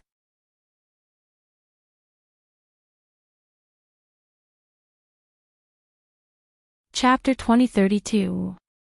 Guo Huining's heart was in turmoil. She knew she didn't have an advantage in terms of family background and age, but she had advantages that young women with good family backgrounds didn't have. She was smart, capable, mature and steady. She would never throw a tantrum at a man. More importantly, Hua Guanchen was greatly indebted to her. This was something that others couldn't even compare to. But she was still a little uneasy. What if she had misjudged him? Like Hong Ziki. She had thought he would be a good match for her to marry into a rich family. Guo Huining waited for Hua Guanchen to return or invite her out to dinner for the next few days. But Hua Guanchen didn't show up. She tried calling him but only his personal secretary answered. Hua Guanchen was always busy and didn't have time to answer her calls. He didn't call back to ask what she needed. Guo Huining's heart was in her throat. Do Ayin kept calling to chat with her and find out about the progress between her and Hua Guanchen. Guo Huining felt bitter but didn't say it out loud. She just didn't reply and pretended to be mysterious. Only then did she save some face. Hua Guanchen was well aware of all of this. He sat in his office and thought about what the person behind Guo Huining wanted her to get close to him. Of course, the most important thing was to know who was behind it to confirm their motives. Otherwise, any intentions that were revealed might be fake. Guo Huining couldn't take it anymore after being ignored for a few days. She finally called Zhang Baoqin and asked when he would be free to visit Grandfather Hua. Zhang Baoqin used to work with Hua Guanchen to take care of Grandfather Hua in the hospital. Grandfather Hua was discharged and moved to Hua Guanchen's private residence. With Guo Huining and so many professionals and servants to take care of him, Zhang Baoqin was much more relaxed. But he also wanted to visit Grandfather Hua. Zhang Baoqin immediately answered Guo Huining's call, "I'm free today." "How's my father today?" Guo Huining smiled, "He's much better. He doesn't need a wheelchair anymore and can walk around in the backyard." Zhang Baoqin smiled, "Then I'll come over in the afternoon. Is it convenient for you?" Of course, of course." Guo Huining put down the phone and went to inform Grandfather Hua. "Grandfather Hua, Mr. Zhang Baoqin is here to see you." "Baoqin? That's great. I haven't seen him in a while. Will my grandson and granddaughter come?" Grandfather Hua asked excitedly. The grandchildren he was referring to were Zhang Baoqin's son, Zhang Wenjie, and daughter, Zhang Wenna. Guo Huining smiled and shook her head. "I'm not sure about that. Why don't you ask him when he comes?" Grandfather Hua nodded happily and kept looking out the window, waiting for Zhang Baoqin to come. It took Zhang Baochen 2 hours to drive from the city. When she arrived at Hu Guanchen's private residence in the West Mountain Villa, she was drenched in sweat despite the cold weather. Guo Huining handed him a wet tissue and asked with concern, "Are you cold? Do you want to change your clothes? We have some of General Hu's casual clothes here, not his military uniform." It's okay. Zhang Baochen wiped his face and went to see Grandfather Hua. Since the father and son were going to talk, Guo Huining couldn't just stand by. By the time Zhang Baochen finished speaking, the sky had already darkened. Zhang Baochen looked out the French windows and said, "It's already so late." Guo Huining smiled and asked, "Mr. Zhang, would you like to stay for dinner?" "It's okay, I have to go back." Zhang Baochen looked at his watch and chatted with Guo Huining for a while. Then he suddenly asked, "Has my second brother been here these past few days?" Guo Huining had been beating around the bush for a long time and was waiting for this question. She immediately frowned and said, "He came often a few days ago to visit Grandfather Hua. We even had dinner together.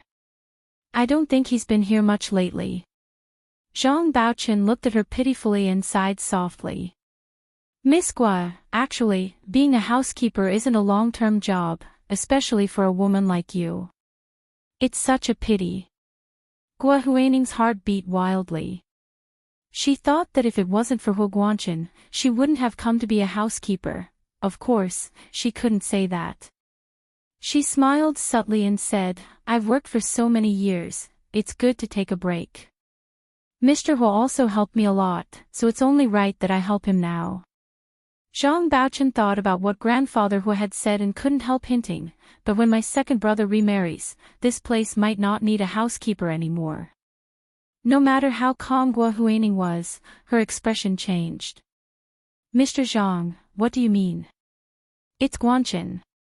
Zhang Baochen's eyes widened in shock. "You're calling my second brother Guanchen?" This was too intimate and made one's imagination run wild. Guo Huining covered her mouth and laughed awkwardly. "Sorry, I misspoke. I wanted to ask if Mr. Hua has found someone to remarry." "I'm not sure about that." Zhang Baochen actually really wanted to help Guo Huining. In his opinion, Guo Huining marrying Hu Guanchen was much better than Hu Guanchen finding someone else. At least Guo Huining didn't look down on him and even helped him a lot. Everyone in Hu Guanchen's circle looked down on his family. Zhang Baochen had enough of their picky looks. Zhang Baochen's heart skipped a beat and he smiled. "I heard from my father that my second brother has been busy lately. He's actually busy with matchmaking." "Matchmaking? Who are the people he's meeting? Do you know?" Guo Huining forced herself to calm down. She still wanted to find out more information and what was going on. "Who else? Isn't it just the daughters of the people from his family?" Zhang Baochen snorted. "But he's getting on in years. Even though he's in a high position, he can't possibly find unmarried girls. The ones he finds are all divorced or widowed women." Guo Huining relaxed slightly. Even though she had fiancés before, she had never married. Compared to those people, she had an obvious advantage. But Guo Huining was confused again after hearing Zhang Baochen's words. Who did Hu Guanchen buy that diamond ring for? Wasn't it for her? But the words "endless love" were engraved on it. It was an obvious expression of love between a man and a woman. It was too incomprehensible. Zhang Baochen patted her shoulder and said meaningfully, "Miss Guo, I actually think more highly of you. Don't be discouraged, you still have a chance." He hinted to Guo Huining that Hu Guanchen was a filial son. As long as Grandfather Hu agreed, Guo Huining would have no problem marrying him. Guo Huining was instantly reassured. She had originally started with Grandfather Hu to get in touch with someone like Hu Guanchen. As long as she could appease Grandfather Hu, it would be much easier for Hu Guanchen. Guo Huining's face lit up at the thought. On the other side, Do Ayan was also confused when Guo Huining didn't respond. She called her superior and reported the situation here hesitantly. Her supervisor didn't speak for a long time and only said, "I'll ask Big Boss and see if he has any ideas." Do Ayan perked up. She had already guessed that there must be someone behind her supervisor. This is the second update of the day, Chapter 2021, The Old House on Fire, 3. It's November, please give me your guaranteed monthly tickets. And recommendation tickets. There are 2 updates today. Mwah, everyone, my little angels.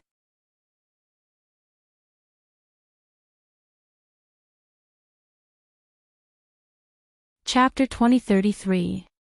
Unfortunately, Do Ayan didn't have the chance to find out who her boss was. The other party quickly hung up and never called again. Guo Huining was also nervous for a few days. She found a few reasons to call Huo Guanqin but couldn't get to him. His personal secretary answered all the calls. He kept telling her that the chief was very busy and asked her to take care of him. He said he would go back to see grandfather Huo once he was done with work. But this was obviously an excuse. Guo Huining didn't believe a word. She didn't understand why Huo Guanqin didn't take the last step with her even though he clearly had feelings for her. She regretted not drugging him that night before the candlelight dinner. That kind of opportunity would probably be hard to come by again. Just as she was about to lose hope of finding Huo Guanqin, someone suddenly called her. "Miss Guo. I'm Do Ayan's friend." The person got straight to the point. Guo Huining immediately recognized the voice as the person who called Do Ayan with a voice changer. Although she had only heard it once, the voice was too special.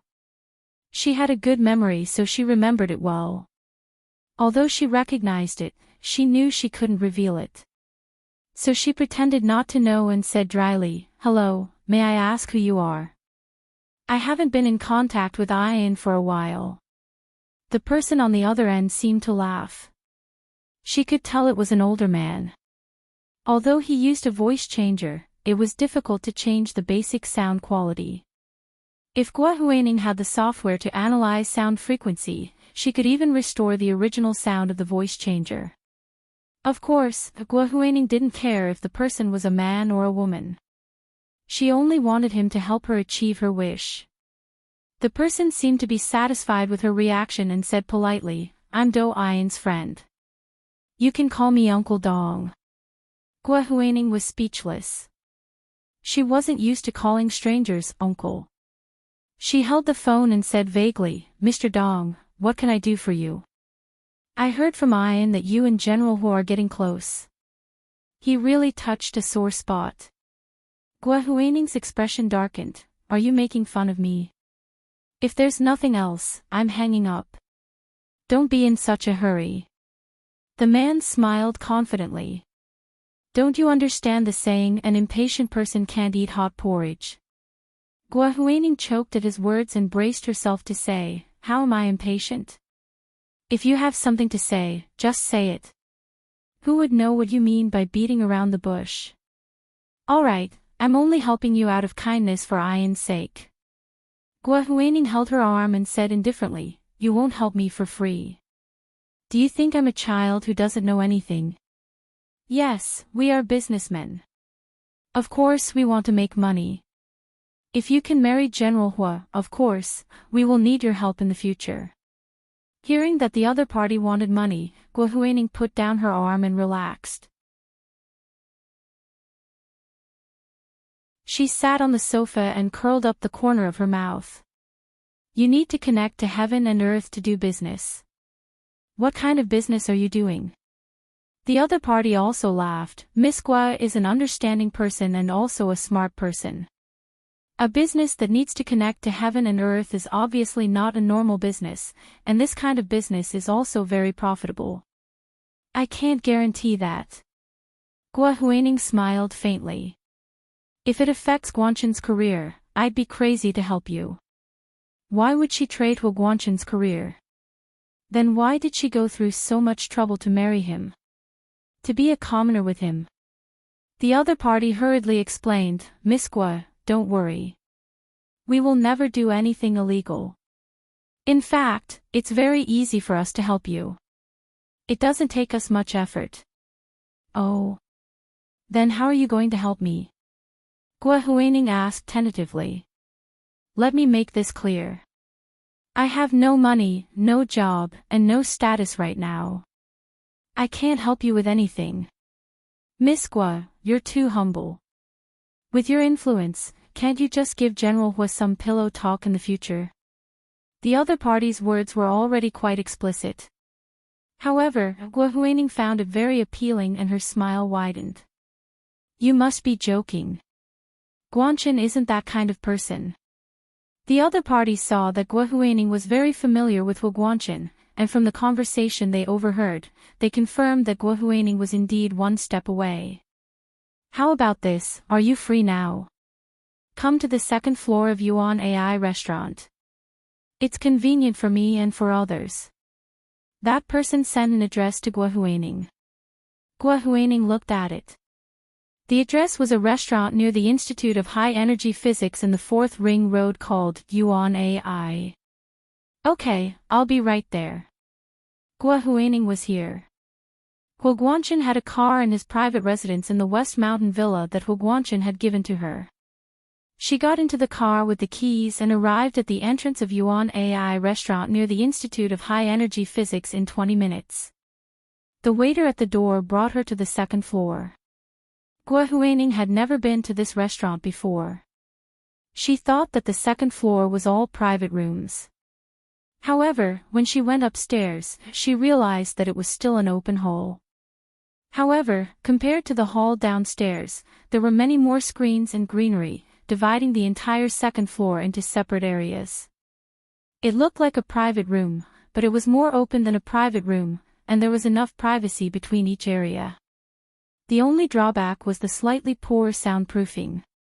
Gua Huining glanced at the Nordic-style dining tables and chairs. She was very surprised that there was such an elegant and interesting restaurant in this place. She followed the waiter all the way. Bypassing the path led by the green vines, she saw an eye-catching man and woman sitting near the window not far away. The man was elegant and handsome, and the woman in front of him was mature and beautiful. They were a strange match. A mother and son sat in front of them on the left. The child was only 4 or 5 years old, but he was sitting in his high chair obediently. He wasn't shouting like other children. The child's mother was elegant and gentle. She was wiping the child's hands with a wet tissue. Gua Huining looked away and looked to her right, which was hidden by the vines and screens. Although it was only a glimpse, Gua Huining suddenly stopped in her tracks. Who did she see? She actually saw Hua Guanchen. What was he doing here at this time of day? Gua Huining had just called Hua Guanchen in the morning and was told by his personal secretary that Hua Guanchen would be in meetings all day. Was this a meeting? Why would he come to such a high-end restaurant for a meeting? Gua Huining gripped the handle of her Hermes platinum bag tightly. The veins on the back of her hand were bulging. However, she didn't act impulsively. She patiently followed the waiter in another direction. After walking around a few more times, she was finally led by the waiter to a cubicle. In the cubicle, a middle-aged man who looked to be in his 40s or 50s was watching a live broadcast on an iPad. Seeing that she had arrived, he quickly looked up and stood up to extend his hand with a smile. "Miss Gua. I'm Uncle Dong." This person's voice was exactly the same as the one she had heard on the phone. Gua Huining awkwardly reached out and shook the man's hand. It was a real voice. She thought that he had used a voice changer. Although it sounded a little strange, Gua Huining remembered that some people's voices were different from others, so she understood. She had once heard a singer sing. If one only listened to the voice without looking at the face, everyone would think that the singer was a woman. In fact, he was 100% male. Nature's uncanny workmanship was sometimes amazing. "Hello, Uncle Dong." Gua Huining sat down opposite him. Out of the corner of her eye, she saw the iPad next to the man's hand, and her expression changed slightly. She had originally thought that the man was watching a live broadcast, but now that she saw the content on the iPad screen clearly, she realized that it wasn't a normal live broadcast. It was the layout of the restaurant. The man saw that Guahuaning had already sensed that something was different. He pursed his lips into a smile and handed an earphone to her. Put it on. Guahuaning took the earphone suspiciously and listened to it with the man on the other earphone. She didn't hesitate and leaned over to look at the iPad next to the man. The image on the iPad wasn't very clear. It was like the image quality of a low-resolution surveillance camera. However, the voice was very clear. Guahuaning could clearly hear that it was Huguanchen's voice coming from the earphone. On the iPad, Huguanchen and a woman were sitting opposite each other. There were only 4 dishes in front of them. Guahuaning looked at Uncle Dong in surprise. Uncle Dong smiled and said, "I'm the owner of this restaurant." No wonder he could watch the surveillance directly. Guahuaning breathed a sigh of relief and ignored the man. She held her breath as she looked at the iPad and listened to the conversation coming from it. After listening for a long time, she finally understood that Huguanchen was going on a blind date. She had heard Hua Xiaoheng and Gu Nianji mention it before, so she thought they were deliberately trying to hurt her. She hadn't expected it to be true. Huguanchen wasn't wearing his military uniform at the moment. Instead, he was wearing a gray striped shirt and a pair of black slim-fit trousers. He held a cigarette in his hand and sat in his seat like a gentleman. He looked at the woman in front of him with a half-smile. The woman in front of him wasn't young, but she wasn't very old either. Guahuaning guessed that she was around 40 years old. Compared to Huguanchen's age, she was young. However, compared to Guahuaning, she was too old. Guahuaning pouted in disdain. However, the woman was quite pretty. She could tell that she was from a good family and had a good upbringing. She spoke softly and looked at Huguanchen. Although she was being reserved, they were both women. How could Guahuaning not see her feelings for Huguanchen?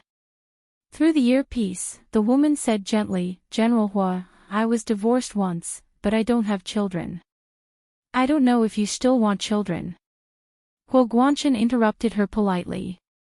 "Madam Liu, I don't need children at my age." "Oh. Really?" Madam Liu seemed surprised and happy. "I didn't believe it when my father told me." Huguanchen's face showed a trace of pity. He put out the cigarette in the ashtray and sighed. "Your father, Department Head Liu, has worked with me for many years. I won't hide it from you.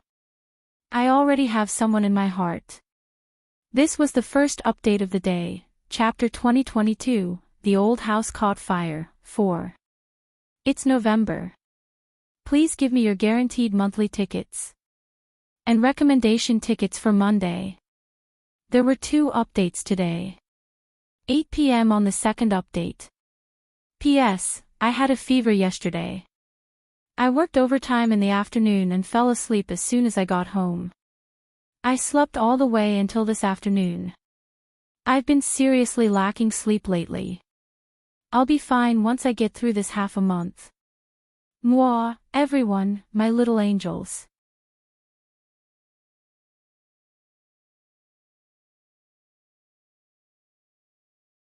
Chapter 2034. The smile on Madame Liu's face froze. She didn't know how to respond for a long time. He didn't seem to be a smooth talker either. Guahuaning sighed softly. She knew that anyone who could win Huguanchen's heart was never an ordinary person. After a while, she heard Madame Liu stutter. "There's someone." "Then why did you come, to see me?" Huguanchen smiled and said, "Director Liu, it would be impolite to refuse." It was this look of knowing everything about women that struck a chord in some people's hearts. Madame Liu closed her eyes and asked, "Can I ask, who is the person in your heart? Huo Guangchen sighed softly, seeming to find this question difficult to answer. Guo Huining also felt that Madame Lu was asking too much. Why would she tell you the person in her heart? As expected, Huo Guangchen didn't answer her directly. Instead, he picked up the menu and said, "What else would you like to eat?" This was almost no different from a tactful rejection. Madame Lu seemed to be embarrassed. After a while, she stood up and said, "I'm full. Thank you, General Hua. I'll be leaving now." With that, she hurriedly left the booth where they were eating. Huo Guangchen sat alone for a while, then took out a ring box with Tiffany's logo from his pocket. The box was turquoise, but it seemed to be old and didn't shine as well. He opened the ring box and was lost in thought as he looked inside. Guo Huining took a closer look. This ring box wasn't the new box she had seen before, and the diamond ring inside wasn't the huge pear-shaped diamond ring she had seen before. Instead, it was a smaller, six-clawed diamond ring from Tiffany's Classic. The stone on the ring was still the same size, but the inlay was more elegant and exquisite. It was as if it had been baptized by time and lost the impetuous nature of the diamond. Guo Huining's heart was beating rapidly.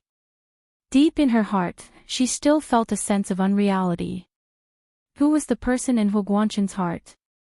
She was just about to take off her headphones when she saw someone else coming. This time, the waiter brought a beautiful, elegant woman to the booth where Huo Guangchen was. Although the quality of the surveillance video displayed on the iPad was very low, Guo Huining could still see that the woman was too beautiful to be a real person. She was wearing a light blue round-neck cashmere sweater, beige wool pants, and a spoilt white coat on the outside. It was obvious that he had just come out of the hospital or the laboratory. But as soon as she came in, everyone's eyes followed her. In front of this woman, the beautiful woman opposite the handsome man at the door could only be regarded as child's play. Beauty also had to be compared. When an ordinary beauty stood in front of a truly beautiful person, the comparison would be even more tragic than an ordinary person. Guo Huining stared at the woman for a long time until Huo Guangchen asked in a gentle tone she had never heard before, "Jining, have you had lunch? The soup here is very good." Guo Huining finally realized that this woman was Huo Guangchen's ex-wife, Song Jining. Weren't they already divorced? Why did they have to pull each other? Panic rose in Guo Huining's heart. It was as if someone had suddenly smashed her from a beautiful dream with a sledgehammer, and that Song Jining was the person holding the sledgehammer. Before she had seen Song Jining, she could still comfort herself. She thought that a woman about Huo Guangchen's age and was already in her early 50s, how beautiful could she be? But now that she saw Song Jining, she realized that there was actually someone who took such good care of herself. People would even believe that she was in her early 30s. She looked even younger than Guo Huining, who was in her early 30s, not to mention her beautiful appearance. Guo Huining had previously thought that in Huo Guangchen's heart, she was still considered young and beautiful, but now she realized that not only was she not beautiful, but even young, she only had the advantage of numbers. In terms of appearance, no one would think that Song Jining was older than her. But why was Huo Guangchen so good to her?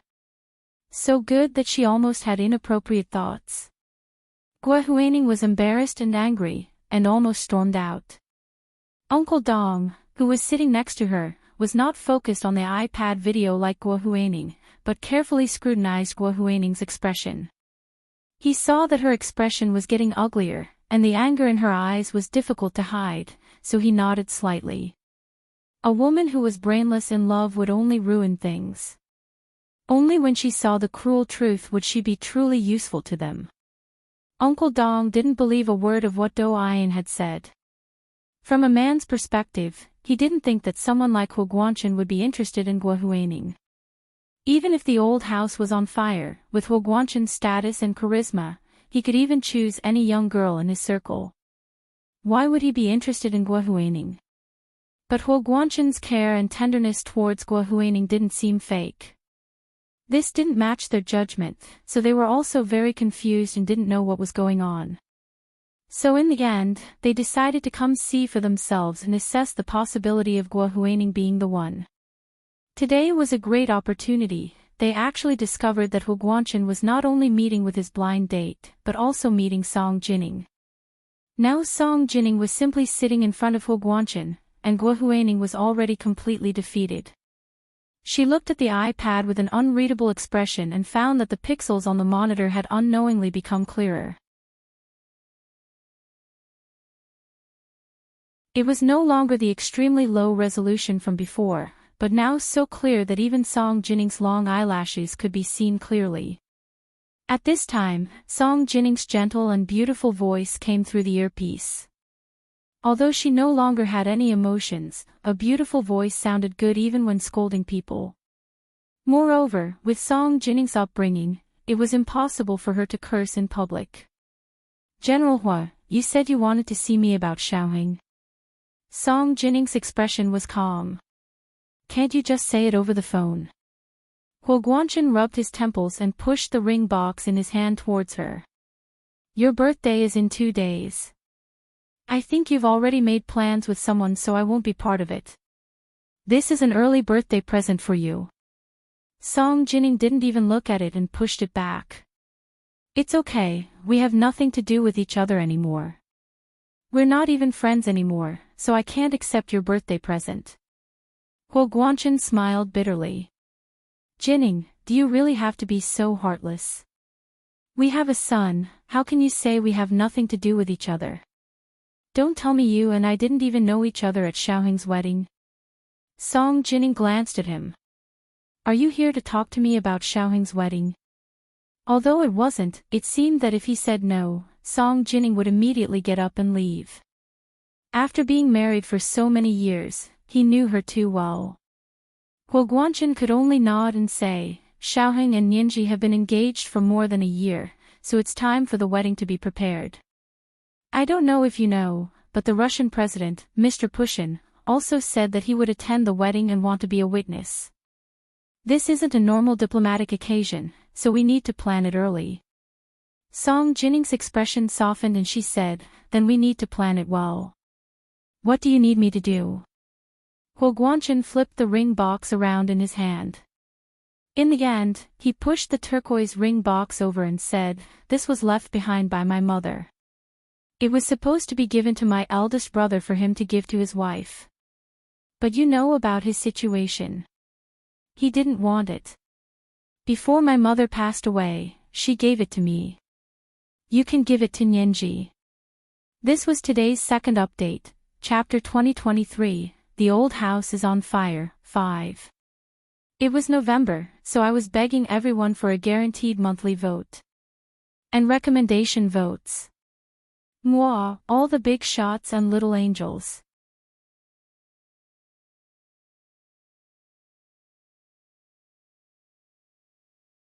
Chapter 2035. Song Jining snorted and didn't take the ring box. Instead, she smiled faintly and said, "Since old Madame Xia gave the ring to you, then it's yours. I'm divorcing you, so you don't have to give it to me anymore." Heartwarming also smiled and said, "I originally wanted to give it to sister-in-law, but then something happened. Big brother disappeared, and you got sick, so I didn't give it to anyone." "Yes." Song Jining took the menu from the waiter and looked through it. She ordered a plate of fried rice and a glass of juice. "I'm in a hurry, please hurry up." She didn't ask Lu Yuan to bring her food today because she had an appointment with Heartwarming in advance.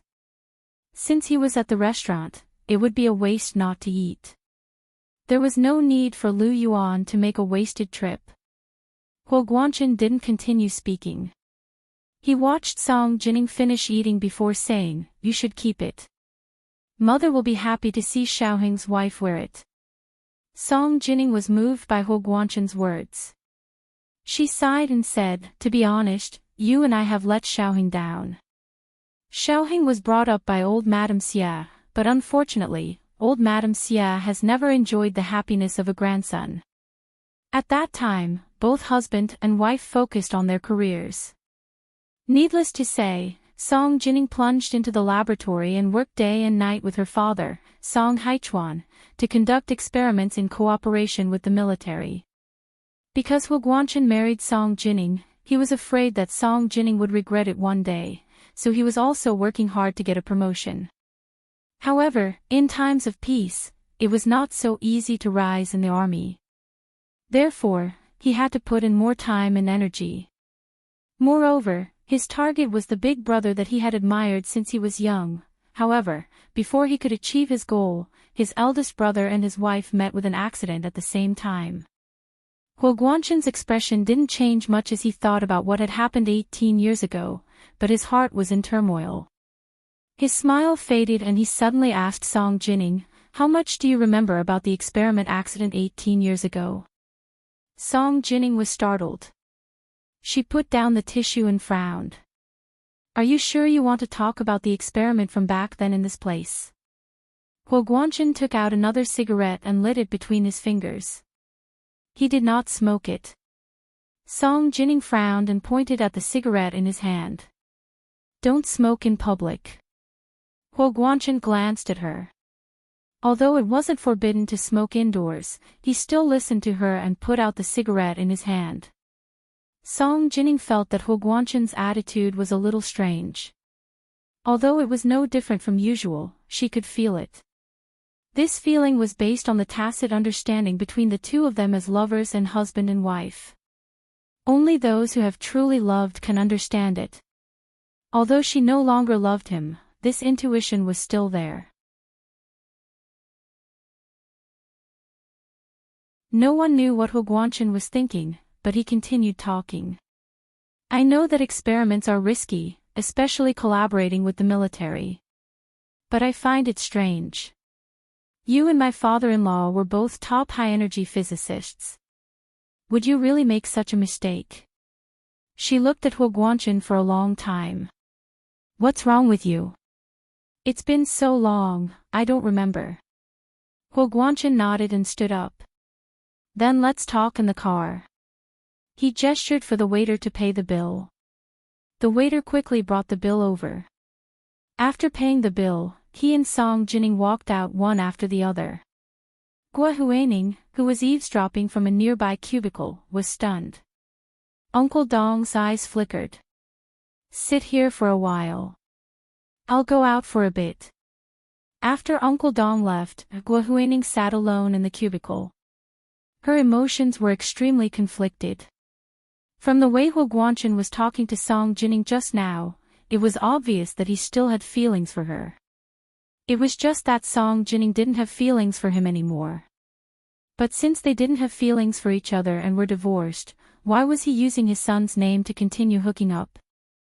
Gua Huaning's face flushed and paled. She didn't hate Hu Guangchen, but she hated Song Jining to the core. She hated her even more than Gu Nianji. Actually, she knew that she was the one who started the conflict with Gu Nianji. It wasn't Gu Nianji's fault. But Song Jining was the real culprit who ruined her future.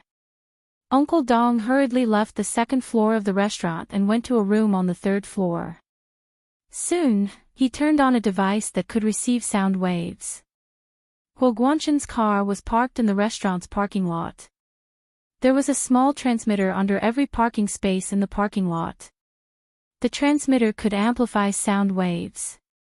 As long as there was a suitable device and it was tuned to a fixed frequency, it could be monitored from a distance.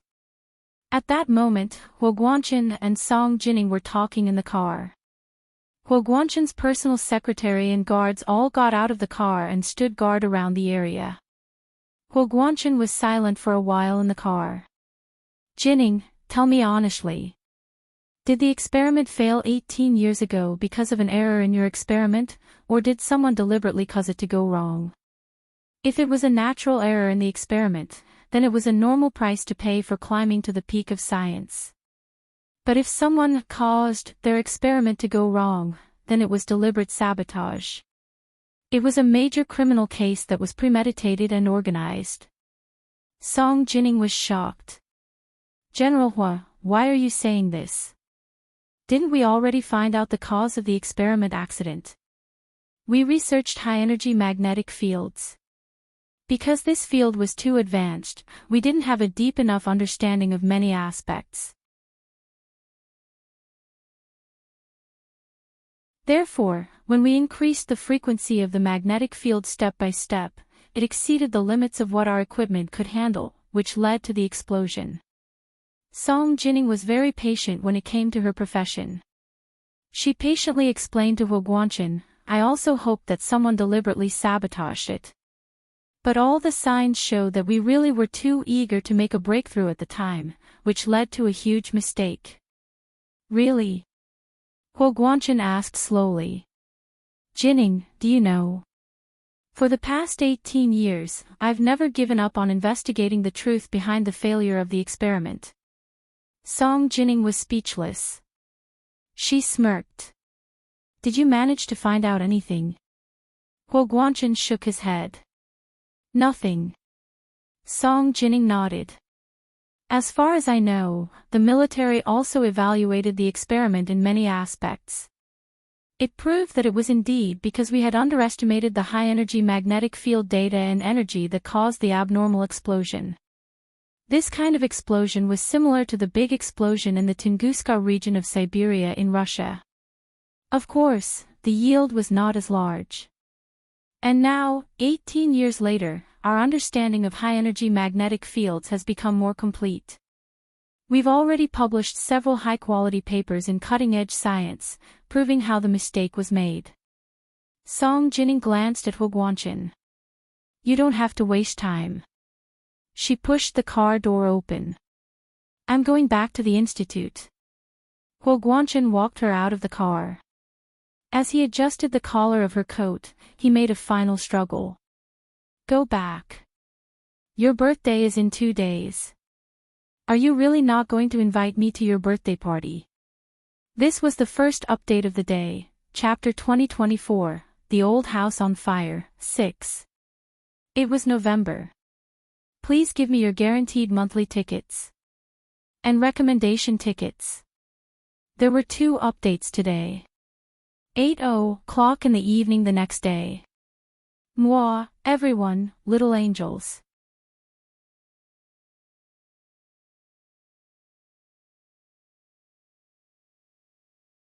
Chapter 2036.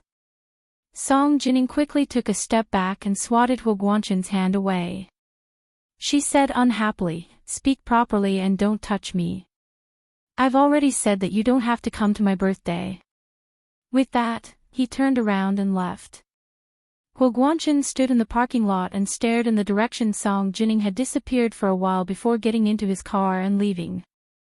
Their car left the restaurant's parking lot and passed by the Institute of High Energy Physics where Song Jining was. Huguanchin ordered his men to stop in front of the Institute of High Energy Physics. He looked through the car window for a while and asked his men to confirm if Song Jining had returned to the institute.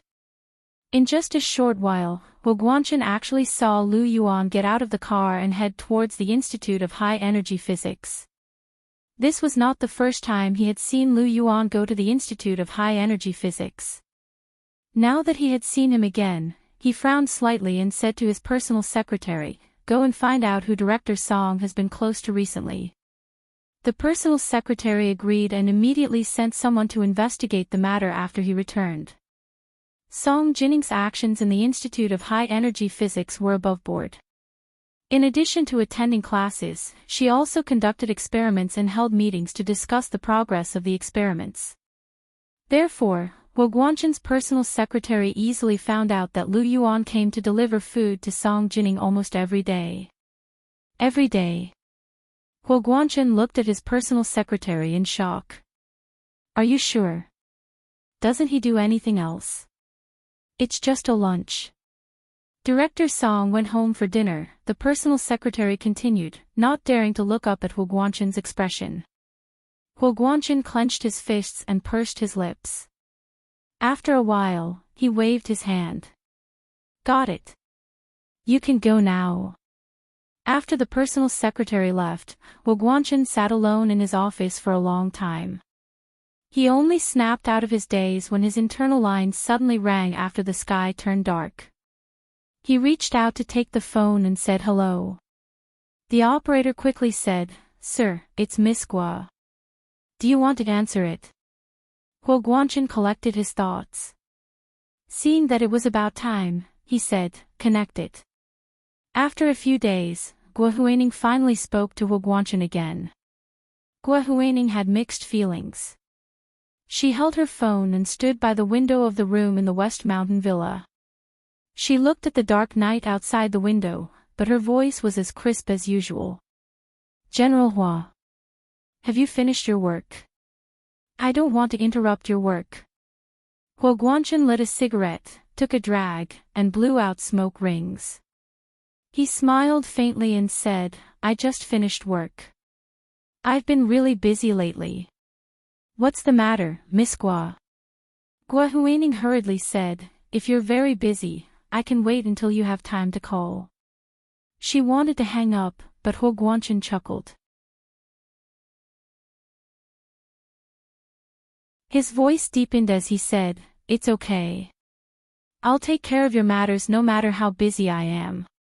Go ahead, don't stand on ceremony." Gua Huining's heart, which was already dead, slowly came back to life.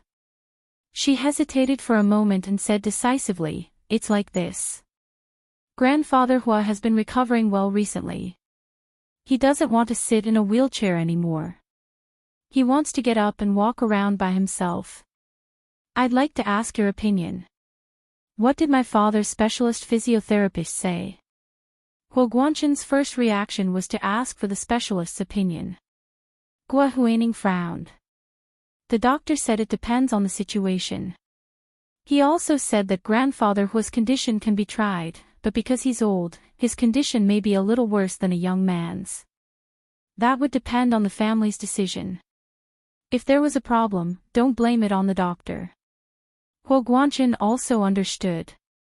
His eyes sparkled as he said, "Miss Gua, thank you for your concern. I'm free now. I'll go back there later to take a look." Gua Huining was ecstatic, but she remained calm on the surface. "Sure, no problem." She asked again, "Have you had dinner? Do you want me to prepare dinner for you?" Huo Guanchen hadn't had dinner, so he didn't refuse. "Whatever. I'll eat whatever you guys eat." Gua Huining smiled. "How can that be? But the chef here also knows your taste. I'll ask him to prepare a few of your favorite home-cooked dishes for you." "Okay, you decide." Huo Guanchen hung up the phone and rubbed his temples. He got up to put on his military uniform and hat. He left his office and went to the private residence in the West Mountain Villa. Gua Huining waited at the entrance of the villa. She saw a string of headlights winding their way on the mountain road not far away. A smile that even she didn't know existed appeared on her face. Huo Guanchen got out of the car and saw Gua Huining standing at the entrance of the villa's courtyard. The late autumn nights in the imperial capital were already very cold. What's more, they were on the mountain, so it was even colder than in the city. However, Gua Huining didn't even wear a down jacket.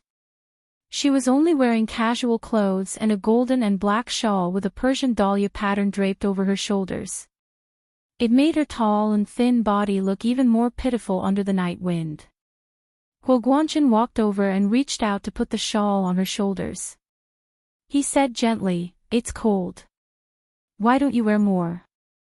Gua Huining tilted her head to look at him and smiled sweetly at her most beautiful angle, revealing a mouthful of white and neat teeth. "I was in a hurry to pick up the chief, so I forgot to wear a coat." Huo Guanchen laughed and patted her shoulder. "Naughty." He added, "You don't have to be so polite between us." Gua Huining smiled and nodded. "Then I'll call you Mr. Hua." Huo Guanchen didn't refuse. He slowed down to match Gua Huining's pace and asked, "Where's my father? How has he been recently?" "Grandfather Hua is doing well, but he just misses his family a little," Gua Huining said tactfully, but Mr. Zhang and the others are too embarrassed to come here often, so they only call and video call. At this point, Guo Huining's heart skipped a beat.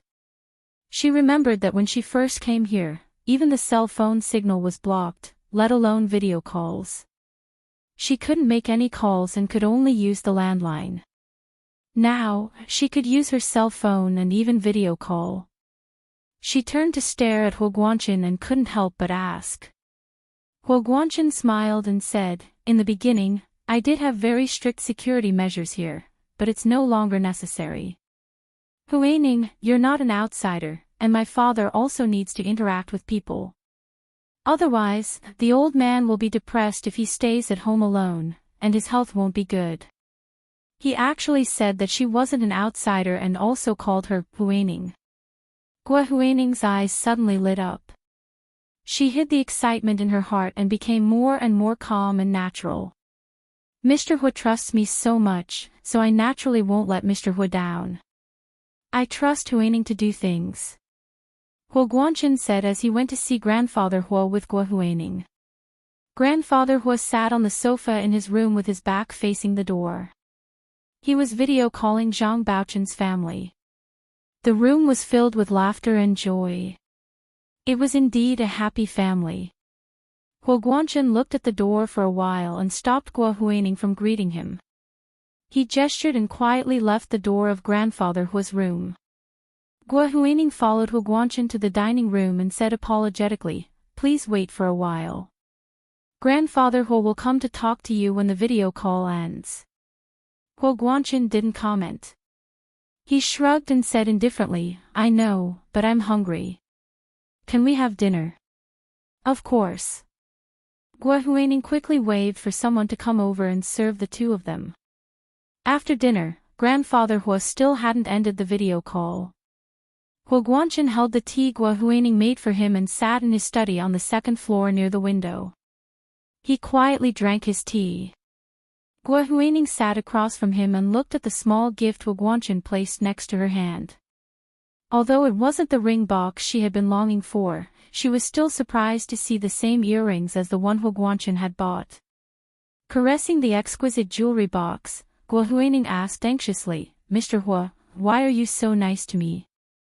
Huo Guangqin's face was hidden in the shadows next to the curtains, so she couldn't see his expression clearly. However, Guo Huining knew that Huo Guangqin must be looking at her intently because she could feel the heat of his gaze. It almost made her face heat up immediately.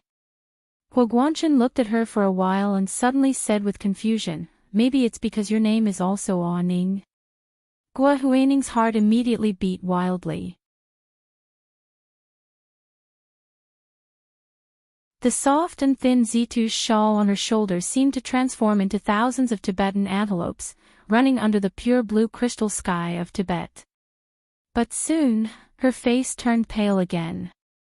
So she was just a substitute. Or was it because of the name?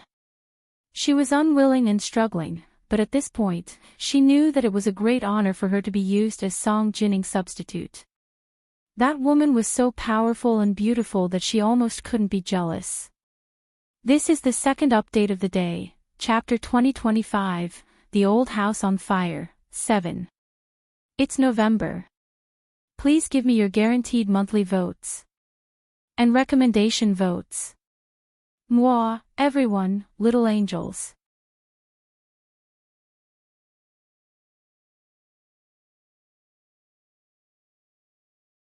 Chapter 2037. Guo Huining took a deep breath to calm her racing heart and said with a smile. Remember that the green silk skirt is full of love for other women. Mr. Hua is also a sentimental person. She managed to resolve the awkwardness so quickly and even compliment Huo Guangqin without leaving a trace. Huo Guangqin was surprised by her quick wit. He turned to look at Guo Huining's face for a moment and suddenly said in a low voice. Aning. Can I call you Aning from now on? Guo Huining nodded quickly and said politely, "Of course, it would be my honor." Of course it was her honor to be mentioned in the same breath as an absolute beauty like Song Jinning. Huo Guangqin nodded slightly and said, "I have an urgent mission to do so I'm quite busy." I won't be able to visit you and my father for now. Don't worry, help me take care of my father and I won't mistreat you. His words were close to entrusting and confiding. Gua Huaning's face flushed red and she couldn't speak. She really didn't expect there would be a day when things would turn around. She had almost given up. She still couldn't get over the scene she saw at Yuan AI restaurant. It was clear that sometimes what people saw with their eyes might not be the same as the real world. Not long after Huo Guanchen left, Gua Huaning received a call from Do Ayan. Her voice came from the phone, shrill and piercing, but Gua Huaning was in a good mood and didn't mind at all. She sat leisurely next to the fireplace in the small reception room downstairs of the West Mountain Villa. She reclined on the chaise lounge with a siat-touche blanket on her lap. She flipped through a magazine from a famous international brand and said with a smile, "Ayan, when are you coming back to China?" Do Ayan's eyes widened. "Huaning, what's going on between you and General Hua?" "Well, I don't know." Gua Huaning giggled, "But General Hua calls me Aning now." "What? You even changed the way you call him?" Do Ayan screamed, "Did you really take General Hua down?" Gua Huaning flipped a page nonchalantly and smiled, "All you know is to take him down. Mr. Hua is a friend, not an enemy, why would you take him down?" TSK. It's really different now." As Do Ayan spoke, she chatted with Gua Huaning for a while and even video called Gua Huaning. She finally saw the latest pair of diamond earrings from a famous jewelry brand. Although it was just an earring, it was still 2 carats. It shone brightly on her ears, making her earlobes look like round and shining full moons. It raised Gua Huaning's 7 points of talent to 9 points. Coupled with her calm and elegant temperament, she had indeed been reborn. Do Ayan was so envious and jealous that she almost lost control of her expression and tone. She quickly turned off the video call and hung up. After the call with Gua Huaning, Do Ayan walked around her relative's room in the United States for a while before calling her boss. "Gua Huaning is really serious this time. Have you told Big Boss?" On the other side, her online commenter said in confusion. "Really? Will they get engaged?" Do Ayan, she hadn't thought about it at all. To her, having sex meant that they were in a relationship. Getting engaged or getting married wasn't as real as having sex. But the worst thing Gua Huaning could do right now was not having sex with Huo Guanchen. She rubbed her chin thoughtfully and said, "Why don't we create an opportunity for them? As long as the rice is cooked." On the other side, her online commenter snickered. "What's done is done. Miss Do Ayan, are you living in the 17th or 18th century? It's no longer the era where sex can determine a lifetime commitment. Then how do we know if it's real or not?" Do Ayan was embarrassed into anger. Even if they're engaged, they can still break off the engagement. Even if they're married, they can still get a divorce. There's no such thing as forever in this day and age. The other party laughed for a while and nodded in agreement with Do Ayan's point. Yes, but Gua Huaning has to have something to prove, otherwise who knows if it's real or not. She's been living at General Hua's house for so long, how can she not have something to prove? Do Ayan said unhappily, "Just tell me, what do you want her to do?" They had spent so much effort to get close to Gua Huaning because they wanted the Hong Corporation to get listed so they could make a fortune. But now, was it because of Huo Guanchen? Do Ayan was a little nervous. Gua Huaning had no power or influence and could be easily manipulated by them. But Huo Guanchen had the backing of the powerful military. How could they rely on Gua Huaning to build a relationship with someone like that? The other party paused at her question. After a while, she smiled and said, "We're all businessmen, of course we want to build a relationship with General Hua for money." Do Ayan was speechless. "The Carlyle Corporation's headquarters is overseas. Are you sure you want to use Gua Huaning to build a relationship with General Hua?" "Ha ha ha, just wait and see." Her online commenter was quite sly. she actually beat around the bush at the last moment and didn't continue. 2 days later, the weather became even colder. Gua Huaining asked the kitchen to boil mutton soup with green and red carrots to nourish the body. This mutton was a year-old lamb. It was tender and fragrant, and had very little odor. Stewing it with carrots was a good thing to nourish the blood and qi in winter. Carrots were also known as little ginseng, and complemented the mutton well. One whiff was enough to make one's mouth water. She had been busy all day and had dinner with Grandfather Hua at noon. Grandfather Hua returned to his room to video chat with Zhang Baochun's family, leaving Gua Huaining to play with her phone by the floor-to-ceiling window in the living room. She had been hesitating about whether or not to contact Hua Guanchen regularly. Although she knew Hua Guanchen was very busy, no matter how busy he was, he should still have time to send a reply, right?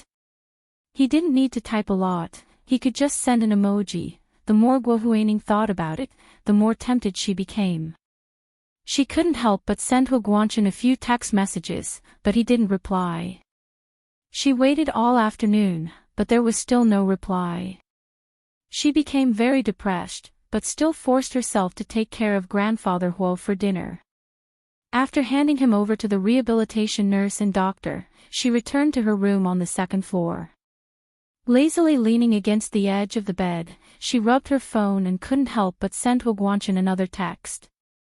At this moment, the other party replied instantly, "I'm still in a meeting. Rest early." Gua Huaining suddenly sat up straight and looked at the reply on her phone in surprise. She looked at the 3 words, "Mr. Hua," again and again, and her mood improved tremendously. The heater wasn't turned on in the room, but she didn't feel cold. There was still a fire burning in her heart, burning from the inside out. Just as she was about to dance with joy, her phone suddenly rang. Someone had sent her a photo. Gua Huaining opened the photo curiously to look at the larger picture. It was obviously a photo taken secretly. She was in a very romantic restaurant. Under the twinkling candlelight, Song Jining was smiling like a blooming peony. She was stunningly beautiful. The man sitting opposite her was wearing a 3-piece suit, and his back was facing the direction of the camera. Although Gua Huaining couldn't see who the man was, her heart froze when she saw his back. She would recognize this back even if it turned into ashes. She was so angry that her whole body was trembling. He said he was in a meeting, but it turned out that he was meeting a beauty in private. This is the first update of the day, Chapter 2026, The Old House on Fire, 8. It's November. Please give me your guaranteed monthly tickets. And recommendation tickets. There are 2 updates today. At 8:30 p.m. the next update. Moi, everyone, my little angels.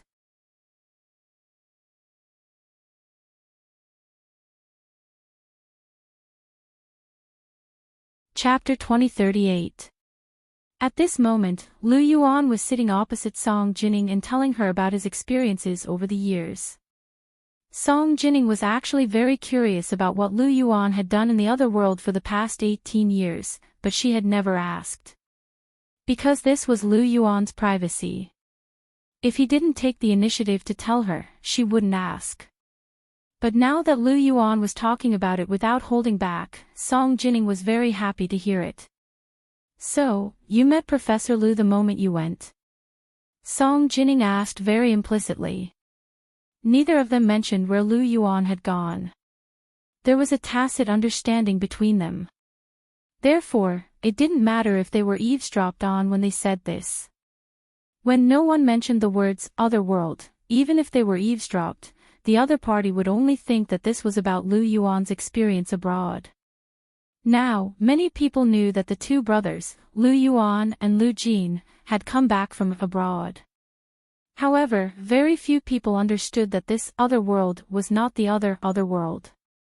Lu Yuan smiled and nodded. "Yes, I was quite lucky. I met Professor Lu the moment I went. He was also very young at that time, and his mind was full of wonderful ideas.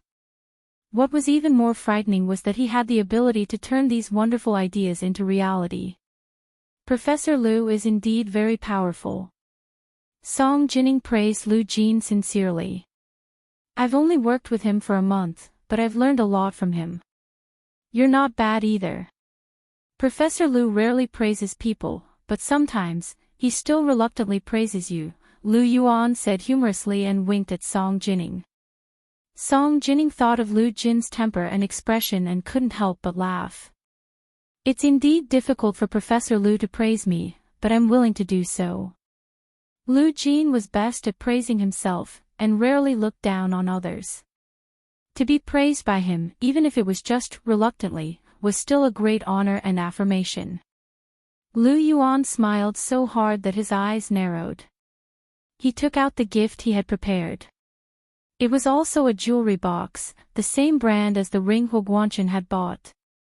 Song Jining didn't refuse. She smiled and took a look. It's so beautiful. She praised in surprise. Her bright eyes reflected the brilliance of the jewelry, and she was indescribably beautiful. Text messages kept coming in, and Guo Huining's phone kept ringing. I'm Deputy Director Jiao. This is my new number. I happened to be eating at the hotel today and happened to see it. I thought it looked familiar, so I sent it to you. I didn't see the man's face, but from his back, it looks like General Hua. Of course, it's also possible that I'm mistaken, and I'm too embarrassed to look at the front. These 2 seats are at the end of the corridor. It would be too deliberate to walk over. It would be too awkward if I got the wrong person. The corner of Guo Huining's mouth twitched. She quickly grabbed her handbag and walked out of the house while replying to the message. Thank you, Deputy Director Jiao. Who are you having dinner with? I'll come and take a look. Just as Guo Huining was driving crazily towards the hotel, she received another photo. This one was even more obvious. In the photo, Song Jining was sitting opposite the man with the back of a mountain. She was opening a jewelry box and looking at the jewelry inside. From the angle of the photo, she couldn't see what kind of jewelry was in the jewelry box, but Guo Huining recognized it immediately. Wasn't it the same brand that Huo Guanchen had used to buy the rings and earrings? The earrings were still in her ears. Guo Huining's heart was so agitated that she couldn't think straight. What she was most afraid of wasn't that Huo Guanchen didn't like her, but that Song Jining had changed her mind and was willing to be with him again. If that was the case, she knew she had no chance of winning. However, what Guo Huining didn't know was that the same photo was also sent to Huo Guanchen. Huo Guanchen had just finished a meeting and was sitting in the conference room sorting through the information he had just given. He checked the meeting minutes and even asked his secretary to bring him a bottle of water. When the personal secretary brought the water in, she also brought his personal phone in. This was because mobile phones were strictly prohibited in meetings at the military headquarters. Huo Guanchen's personal phone was placed in the locker outside. He would only take it out after the meeting. Huo Guanchen took the phone and glanced at it. He quickly found the photo from a few minutes ago. His fingers paused for a moment, but he still clicked on the photo. Huo Guanchen stood up abruptly when he saw Song Jining's beautiful smile in the photo and the silhouette that made his pupils contract. Huo Guanchen gripped the phone so tightly that he almost crushed it. His lips were pursed so tightly that they were almost white. He felt uneasy and fearful. What was the meaning of this photo? Huo Guanchen felt bitter when he saw Song Jining smiling at another man without any defense. But why did that person choose this scene to deliberately take a picture of her back? Huo Guanchen's heart skipped a beat, but he quickly calmed down. He quickly turned around and left the conference room with his phone in hand as he said, "Prepare the car for me. I'm going to this hotel." He took a screenshot of the hotel's logo in the photo and sent it to his personal secretary. The personal secretary quickly found the address of the hotel. It was quite easy to find because there was only one 6-star hotel with such an obvious logo in the imperial capital. The hotel's environment was elegant and beautiful. It was low-key and luxurious. Lu Yuan talked about his business in the other world, and Song Jining listened with relish. After a while, the waiter saw that their glasses were empty and came over to pour wine. However, for some reason, his hands suddenly went numb. His hand trembled, and the red wine quickly flowed out of the glass and dripped onto Lu Yuan's pants. He was wearing light-colored pants today, and the place where the red wine was dripping was very awkward. He quickly stood up and covered it with the hotel's menu. He said, "I'm going out for a while. I'll be back soon." Song Jining also saw it, but she pretended not to see it. She smiled and said, "Okay, I'm going to the bathroom too." She easily resolved Lu Yuan's awkwardness. The two of them stood up together and went to the men's and women's bathrooms. As soon as Song Jining entered the bathroom, someone flashed out from behind the door and locked the bathroom door. Song Jining turned around in surprise and saw a woman with anger in her eyes. Looking at her, this woman looked like a wife who had caught a mistress having an affair. May I ask why you locked the door from the inside, madam?" Song Jining asked politely. Gua Huining raised her eyebrows. "You don't know me. Why are you pretending?" Gua Huining didn't believe that Song Jining didn't know of her existence. Song Jining found it even more amusing. "Why should I know you? Are you a famous physicist? Or a biologist? Or a mathematician?" Was she mocking her for not being good at science? Gua Huining chose liberal arts because she couldn't handle physics back then. This was today's second update, Chapter 2027, The Old House on Fire, 9. Asking for monthly votes. And recommendation votes. Moi, big shots, little angels.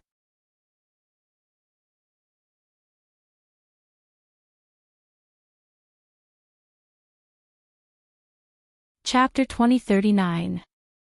Gua Huining's eyes reddened as she pointed at Song Jining angrily and sobbed, "So what if you're a talented woman? You're already divorced, yet you're still flirting with him. How shameless."